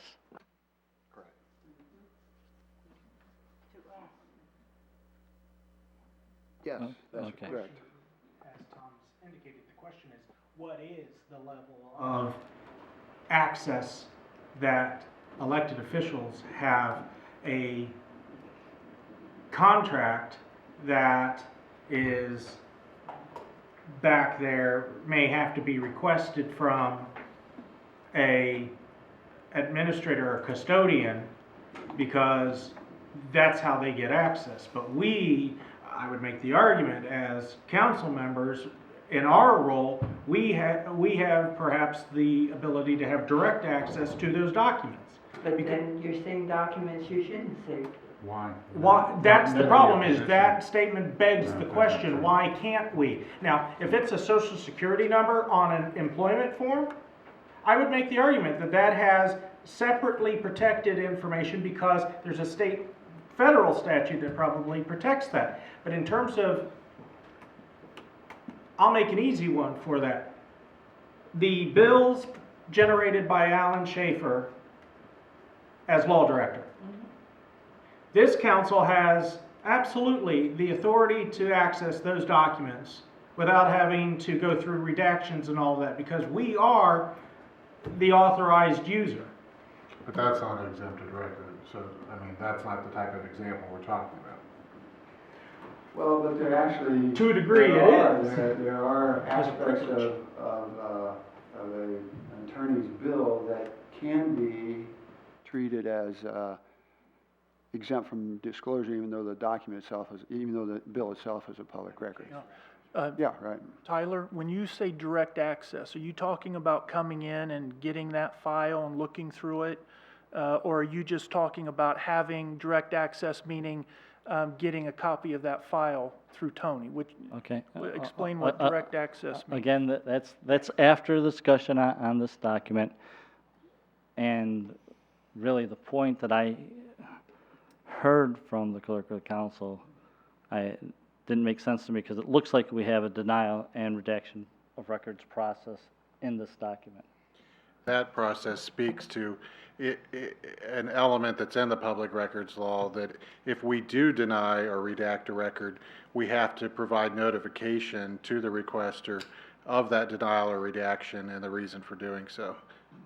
We have to cite the exemption that allows us to deny or redact that record. Okay, so it doesn't explain, well, how you administrate it. So you think that there should be a section in here?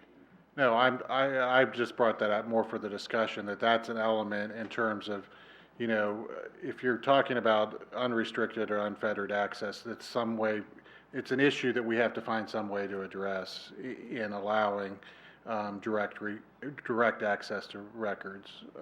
That's an issue that needs to be dealt with. This policy here speaks more, not as much to the administrative process internally as it does to advising a requester of all the different elements of their request and their rights as a requester. Correct. Okay, and that's good.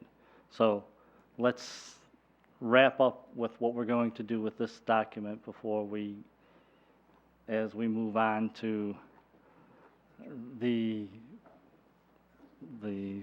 more contentious discussion. Mr. Webb. Thank you, Mayor. My question is for Tony. Tony, as you know, I applied for planning commission, turned in my application, including my social security number, and you ran a background check on me, found out about all the things I did in the 70s. I'm kidding, but in any case, you ran a background check on me, and so is all that public record? And if it were requested, would you be required to redact my social security number?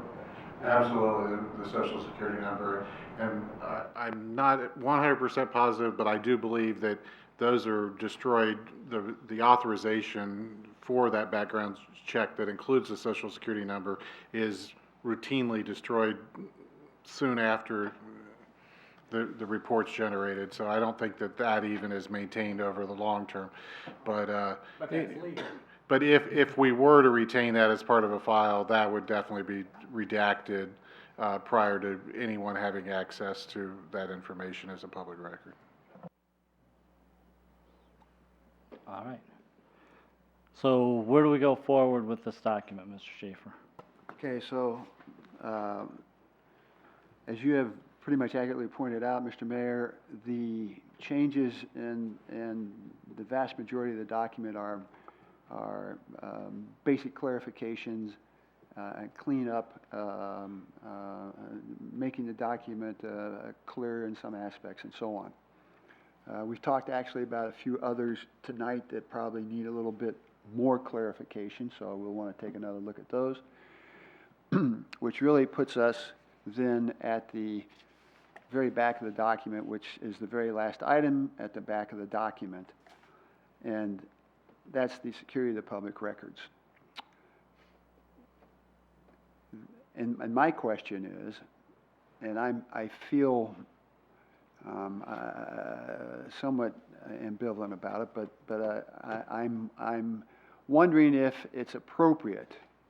I guess I'm asking the question, and if it's appropriate to identify identify certain types of public records that need to be treated with greater, applying a greater security check to those than other types of public records. So do we specifically identify those kinds of things? Do we identify HR records? Do we identify finance records? Do we identify tax records? Do we identify these original documents back in this and actually stick them in there, so that those are required to be secured under lock or key or whatever the specific security arrangement is, as opposed to I don't know, a building application for a building permit or something like that that doesn't rise to the level of the other records I just mentioned. So that would be number one. Can I ask you a question before you go on with this particular thing? This is all in purple now. Yes. In the policy that we have now, is there a security of public records section? No. Okay. So my initial opinion on this particular here is the intent of this document is to communicate with the public what they can expect when they come in and make a public records request.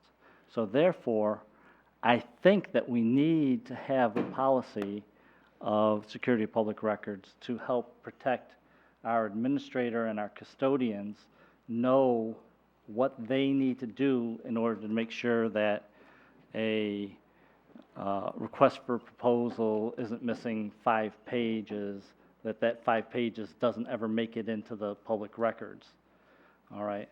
Or whether we have locked things, whether we have a security check at night and the city manager says that the security manager check has to come by and check the things.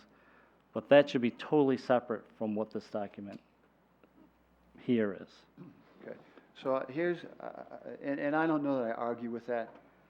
We have the law also requires us to have a public records policy that we post in the public. There's should be one out here on the bulletin board.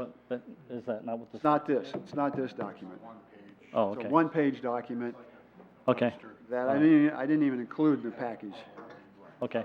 Didn't even, or did I? It's not even part of the package, is it, Tony? I don't see it, but, okay. Is it? Okay, I don't see it in here, but it doesn't matter.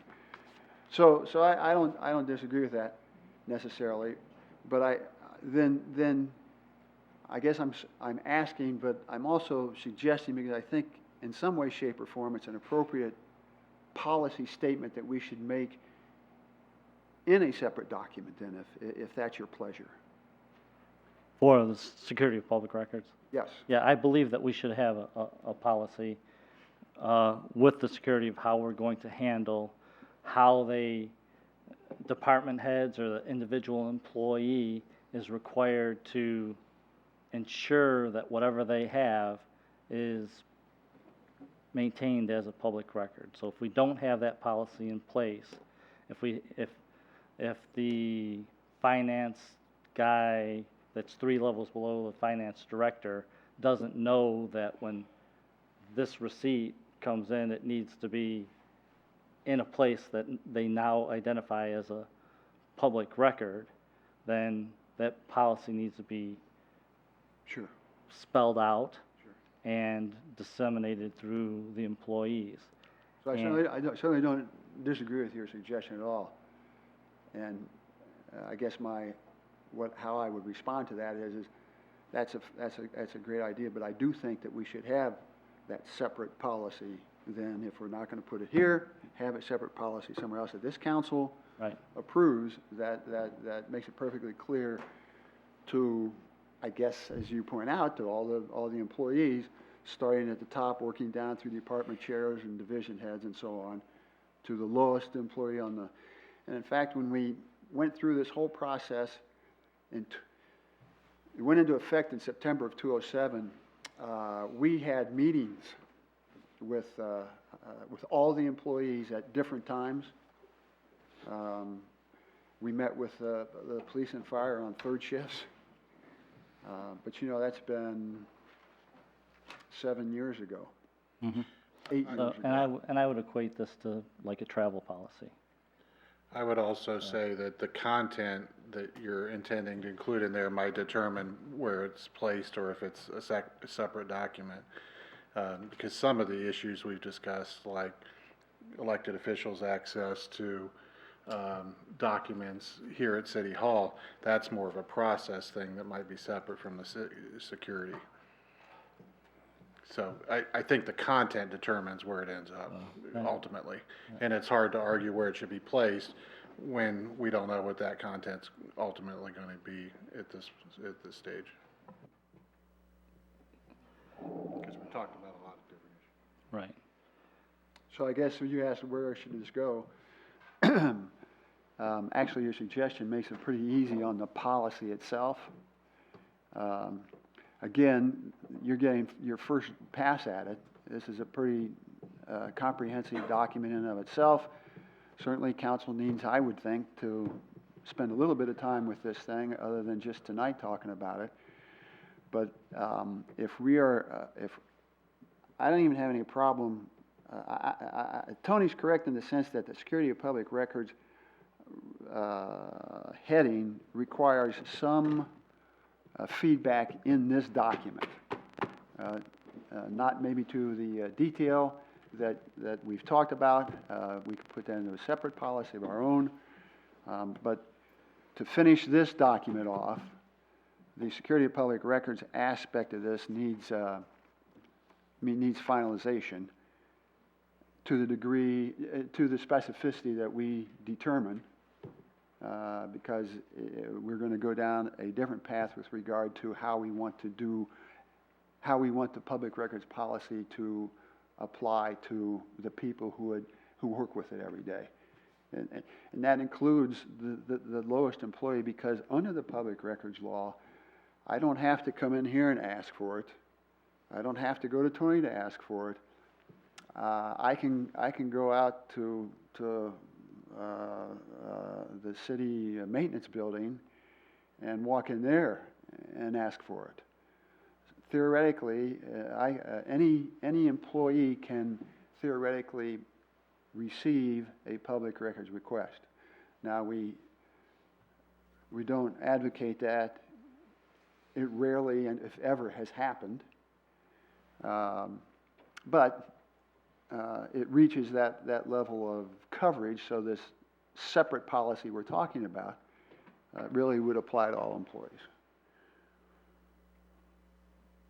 And that doesn't need to be in here. All I'm saying is that we need to do some sort of, we need to tie the security of public records down in this document, and if the other changes in it are acceptable, then we're done with this document. I'm going to suggest we don't want to do it tonight, but that's up to you. Mr. Starling.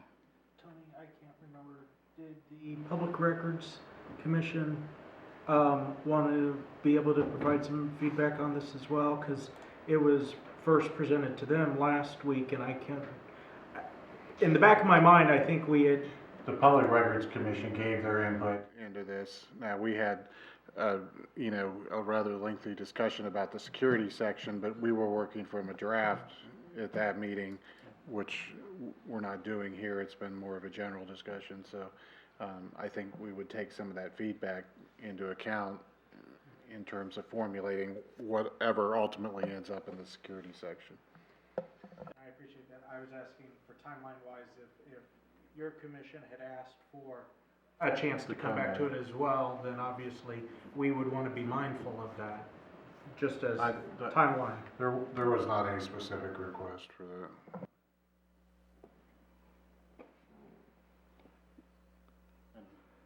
Half of the commission's here because you got Rob, Alan, and myself, and there's 3 or 4 other people. I'm just going to read this because I'm not sure this means anybody that works for the city. But it says, any person can make a request for public records by asking a public office or person responsible for public records for specific existing records. So you interpret that as being anybody that's... No, I don't. Okay. But the Ohio Revised Code version of that arguably allows the lowest employee on the organizational chart to receive a public records request. I don't think we would turn anyone away and, who was insistent on making a request regardless of who the individual. I'm just wondering, somebody comes up to the person mowing the lawn and said, hey, I'd like to see the aquatic center contract. That person doesn't make the request, then we owe $10,000? No. It's not that severe that quickly. But that's more of a training issue, and that's what your separate policy should address. And when we went through this training way back when, what we were advising everybody to do was, the vast majority of the people, if you receive a records request, and hopefully you'll never receive one, but if you do, immediately refer those people to the proper people in your department, which would probably be your division head or department head, or to the clerk of council, or to the front desk, in that fashion. Don't attempt don't blow it off, but don't attempt to answer it yourself. Refer them to the right people. And we have identified a public records liaison in each department or division of the city, and that person's supposed to have a higher level of expertise to help guide their coworkers in terms of processing a public records request. Okay. And do we have a formal policy identifying those, or do we just do it because we know it's smart? We just do it because it's good practice, and we have a list of the people identified who are the liaisons. Alan, your document actually has a specific statement that you've added, where it says requests for public records may be written or oral. That's the starting of the paragraph. The last sentence is all public record requests received by a city employee shall be forwarded to the appropriate public records administrator for the city for further processing and response. So if... That's our policy. Yes, but this is an express thing that you're adding in because it wasn't as explicit. You've actually made that explicit now, where it was, as a matter of procedure, implied. If one of the administrative secretaries were to receive a a request as a city employee, this would be part of the policy to tell them to go to their public records administrator. So most likely Tony, but if it's a police record, it may be telling Margie to send them over to the public records window at police HQ. But you've added that, but that's new. Just, you got it done. It's just added. What's that? Yeah, okay. Yeah, all right, thank you, there. So I personally think that the security of public records can totally go to a different document, and we should have staff start doing theirs and council start working on our version of it. But if you feel that there are certain elements that need to be in here, you can write something up for council's consideration with that. But otherwise, I think that this document and the discussion on this particular document has reached its fruition. Okay, I'll do that. Now, with regard to the next step in this process, I'm going to be in the state of Israel, keeping my head down, trying to survive for 2 weeks, for the first 2 weeks in July. And our next meeting, we don't have another meeting this month, do we? It's July 5th. Yeah, so I'm going, I mean, this, it would be unfair for me to ask somebody else in my office to suddenly pick this thing up at this point. This is too important. I want to stay involved with it. So the next step in the process, which is the next subject, which is more related to how does this document or how does the public records law apply to council, I would like for that subject to occur after I return so that I can pick it up and continue with it at that point. Certainly, if you want to, but that should not stop the city manager and the clerk of the council from working on the security of public records sections and the policies and making sure there. That's fine.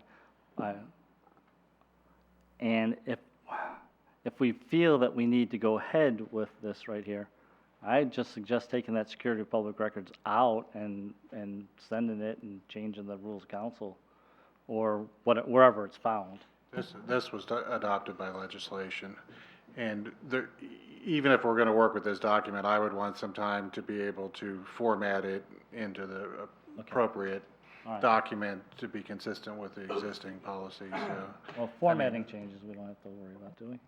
No, but I mean, there's probably Section some grammatical headings things and, you know, and section headings and stuff like that that have to be made consistent with the existing policy, so. Okay.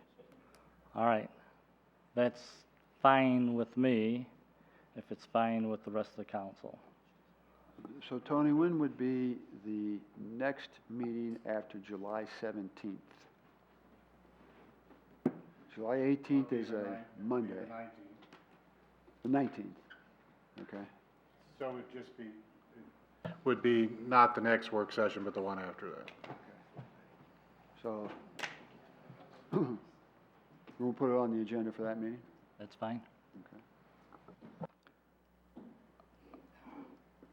Okay. All right, and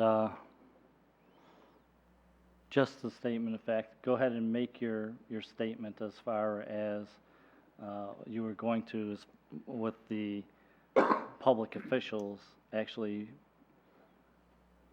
not being required to do public requests in order to get information about city business. What I was You referencing said to it, earlier? yes. Okay.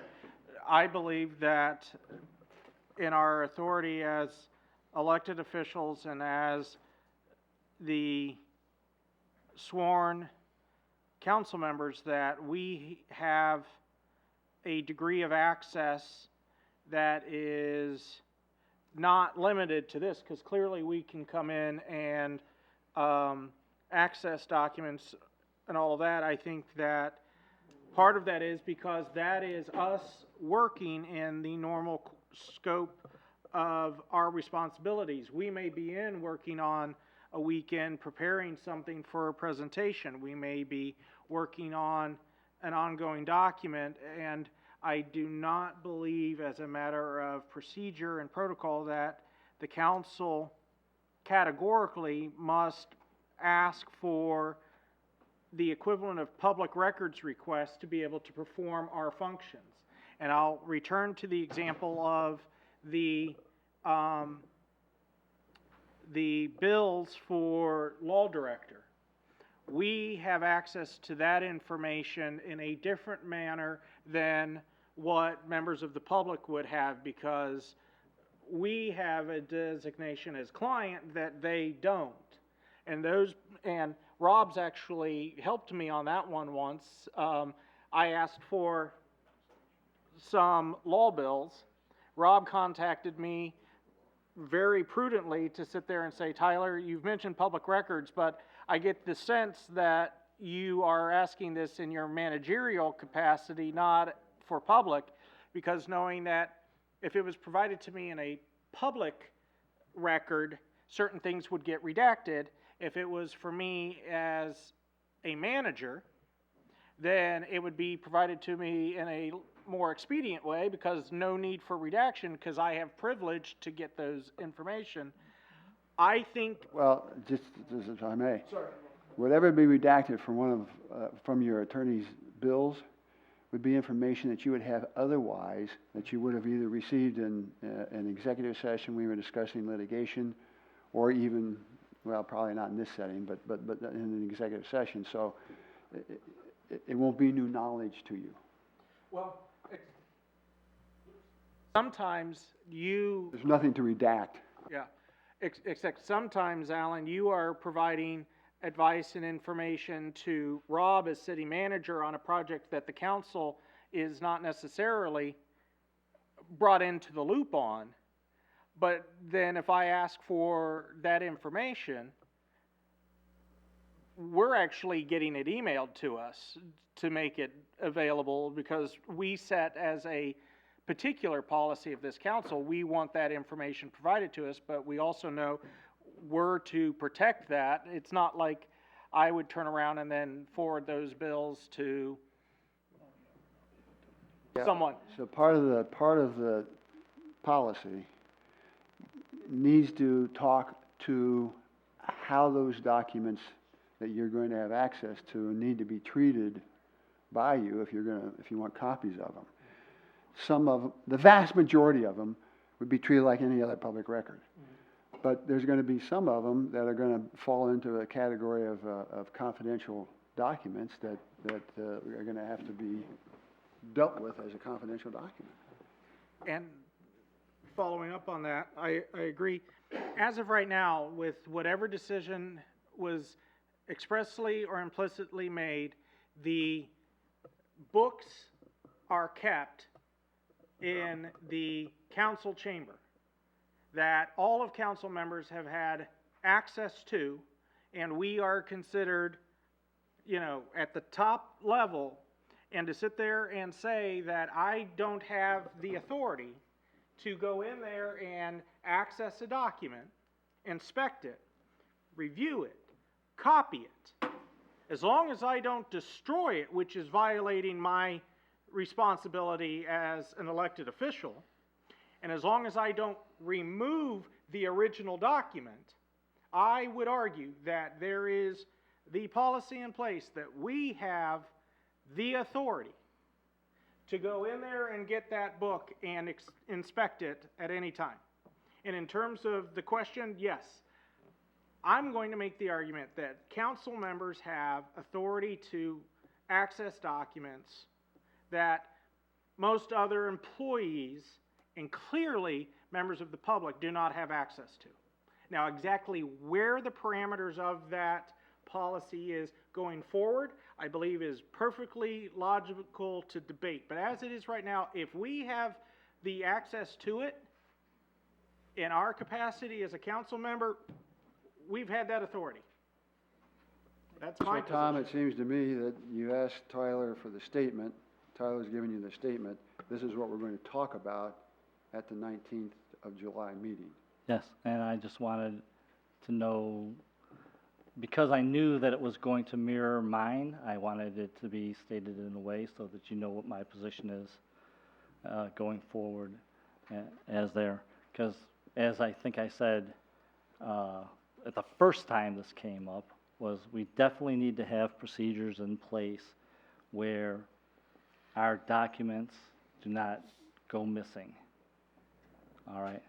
That's definitely how they're logged, how you looked at, how they're kept under lock and key. That's part of the security of public records right there.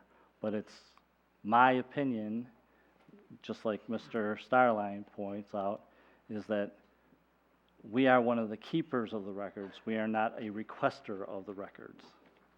And as a council member, we get to declare how the security of public records go. And if we wanted to make the mayor or the vice mayor or chairman the custodian or the administrator of the records for the city, we could do that. You're welcome. And we don't, because like there, but there's, we get to define what those security procedures are out here, and we have an obligation to the public to make them forceful enough so that records don't disappear, but we still get to define them, and we as council members shouldn't have to be required to make public records requests with all that goes along with those public records requests in order for us to get the information about the city. Ms. Blankenship. I have a comment. First, I read this, but I can't remember. I would like to see a big notice saying that no original documents will be removed from the building under penalty of law, maybe for everything. And regarding the council, I think we should have that privilege too if you want to come in and look at something. But if it's not in the day under regular hours where somebody knows that we are doing it, because let's face it, not everyone has always been on the up and up. Not us. I'm not talking about us, but there have been people that have been known to be shady. But let me tell you, if when you come here, I think we should be able to, but I think we should have to sign in and out that we came in and that we were here, especially after hours. I really insist that we should sign in and out, that we would know someone's here. I think that that's a very logical type thing. The idea that we could have an incident where the cleaning person could take a folder over there because they like the leather bindings is probably a foul, Well, right? Because well, and another thing though that came to my mind, because if they are removed and somebody wanted to to set somebody up, this came to my mind, say regarding anything that we're discussing and we have a difference of opinion, if something would be missing and then someone else would come in and say, oh, I'd like to investigate that, and they knew it was missing, and then they'd say, oh, how convenient, you know, we're having this big discussion over something and now it's missing. And so I think we have to be very careful of our records, just because we don't know what could happen, and I think they need to be locked. I think they need to be accounted for when we come in to look at them. Yeah. And I think we do serve, Ways to be recorded. right? Yeah. That's just my 2 cents worth, but I mean, I think there should be something that we are accountable for, even though we can come in and look at them anytime. okay, all right. So, Mr. Schomer, you have a task to make a policy on security of records and making sure that things enter into so that the employees like that, council as well, clerk of the council will take your recommendations on those, how to secure the stuff in the back and move forward on that kind of stuff. Ms. Webb? So, are there anything in any of the records that are back there or in there that would be redacted, that's how you say it, for any of council. Council can see everything. There's nothing that, Well, that's my issue. I mean, back here in these records, there's nothing that would need to be redacted because they're minutes, legislation, ordinances, resolutions, and that sort of thing. I mean, the issue comes to, right now, council's had unrestricted access to these records and some of the other rooms of records over here because they've not been locked. But if we go to a system of security, you know, for those records, then does all of council get unlimited access to those records? Because right now, they don't have that access to, say, records in the finance department, because those are secured. So how do you make the distinction between, you know, what records have unrestricted access to elected officials and which ones, you know, do not? There's a lot of different delineating issues that are going to have to exist and be defined. if copies are made and taken out of here with information on those copies, that there should have been things that were redacted, that's not a good thing. That's part of the challenge that we're gonna have in working this thing out. It's not, there are no absolutes in this process. And another challenge is, how do you ever know if a document is missing if you don't have any records management to know what's there to begin with? Right. So we've identified some issues that need to be addressed and we need to move forward on. I guess, and I don't know if this is a good example or not a good example, but suppose some employee made the news, all right, and I needed to get familiar with that person's personnel record for one reason or another.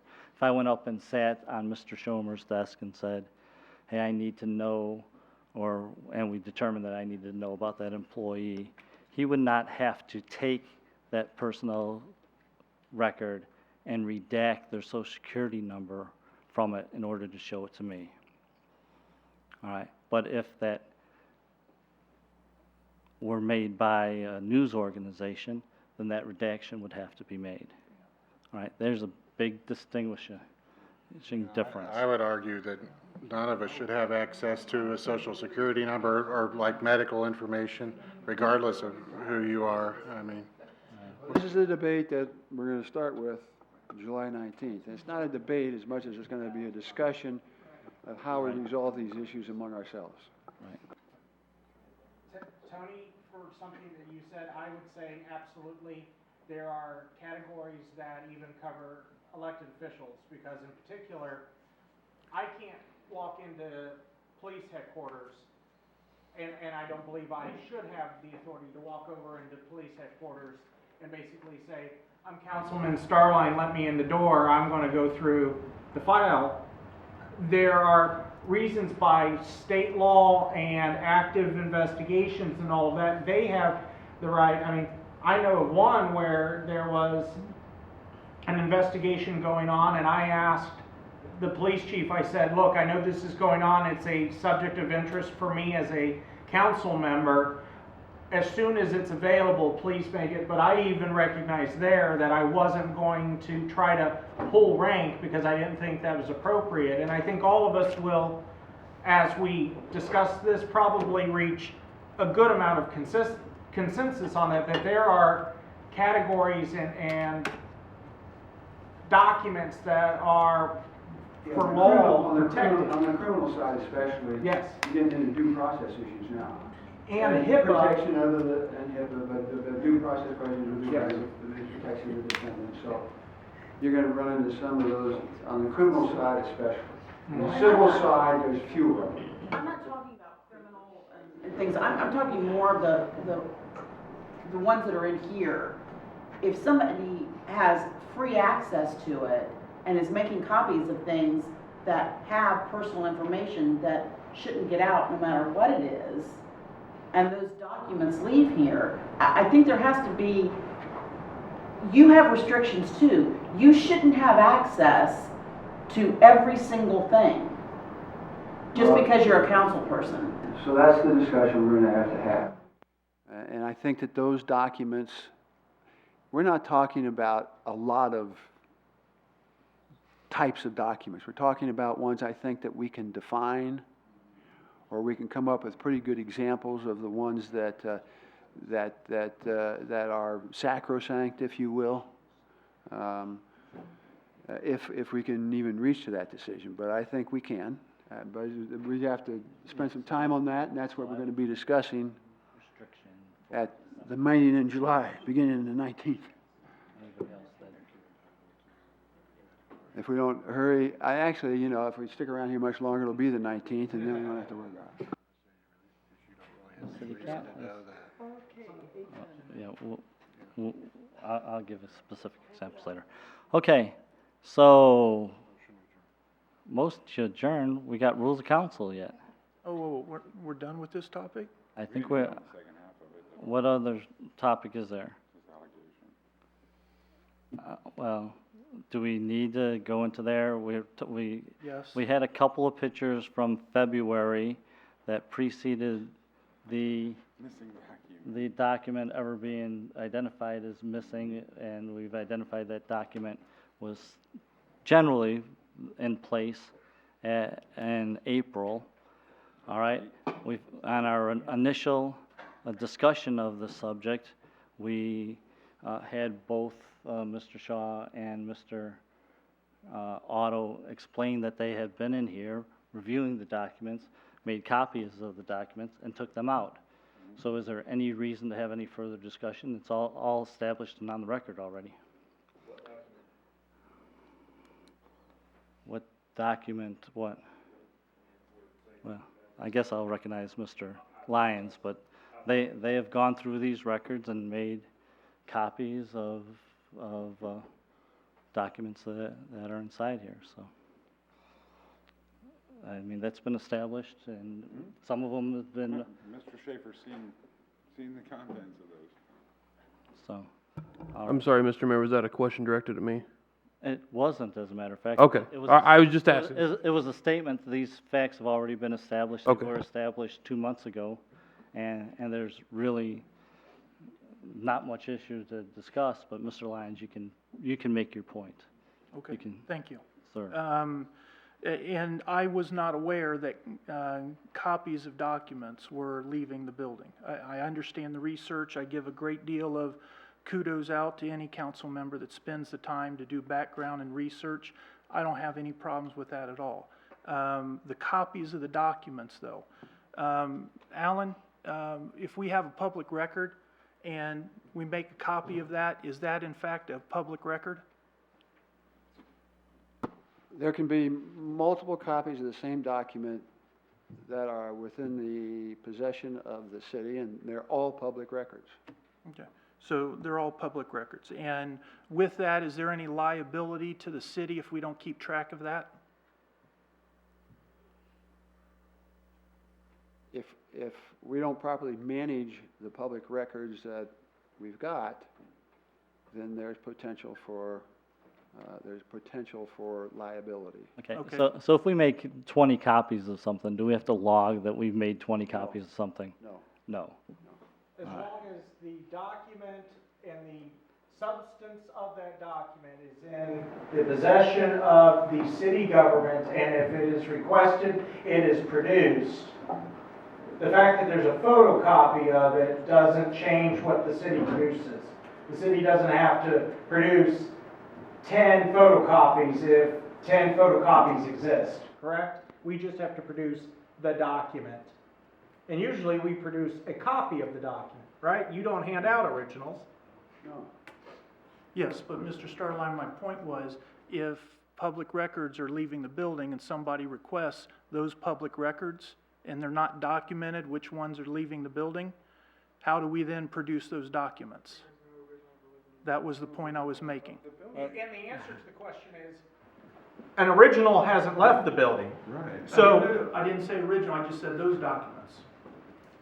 but that's the problem, is if you're asking for, I would like to see a copy, or I would like to inspect the minutes of April 8th, 2008. You are not asking to see the photocopy that he has asked for, unless you specifically ask for, I want the photocopies. But if you don't ask for that, it doesn't fall within the purview of your request. Tony will provide the April 8th document, a photocopy of it. So, asking whether the document has left or how do we know, the answer is simple. If that's what you want, you ask for that, and then Tony would ask all of the council members, do you have any copies of this document that should be disclosed in addition to the copy that he's going to provide from the actual original? Because otherwise, if I ask for originals of emails that are out there, are you asking for my actual email that's sitting on my laptop or my... No, you're asking for the substance and the content of the document as the original to be produced. But I think it becomes even more simple than that. If we have a contract out there or proposed legislation, right, we put the proposed legislation out there, we hand that proposed legislation out to each of the council members. We don't have to maintain a copy of each of that proposed legislation as a public record. Right? We don't have to maintain 8 or 9 copies of that because each council member received a copy.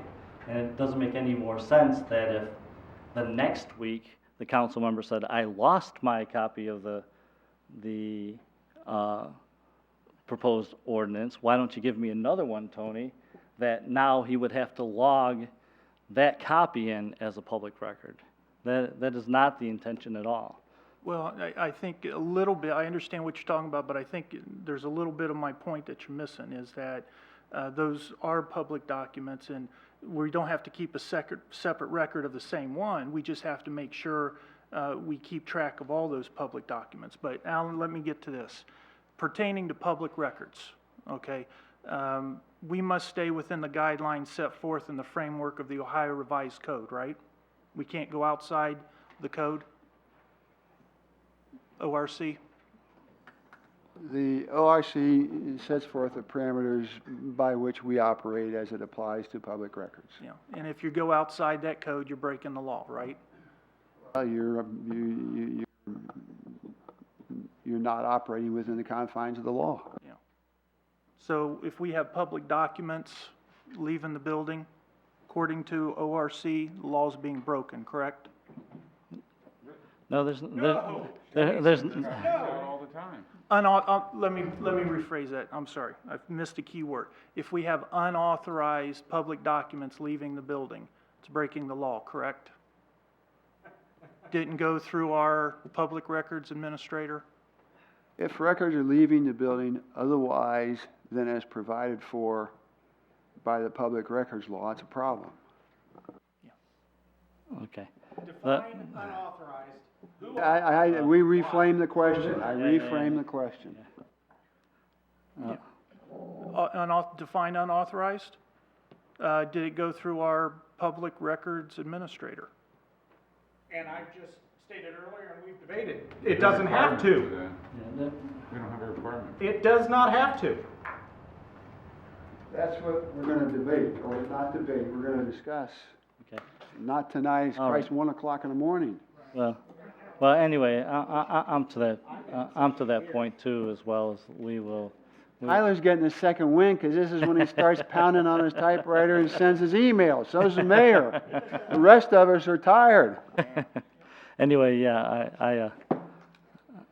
I think that the discussion's run its course with that as well. So, do we have what do we got next? Rules of Council. Hold on. Was there something in here that needed to be the major change? That's just going to be at a second reading, so it's intended to go to 3 readings, so you have opportunity to discuss that. I don't think, Rob, any of the other items needed to be discussed tonight is mandatory, right? The one zoning thing was, again, I It's believe. going brought to by a Mrs. second Smith. reading. wanted a discussion brought back. So And it's gonna be at a second reading, you'll have a third reading too. There'll be so additional There'll be another work session in between. there'll be other opportunities. Okay, we hear a motion to adjourn. And a second. Second.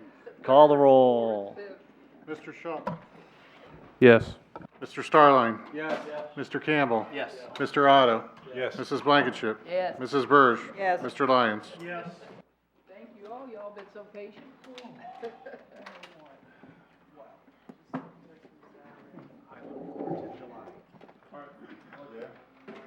I just scheduled a vacation and then. I said I look forward to July to say that it has to be unauthorized when the question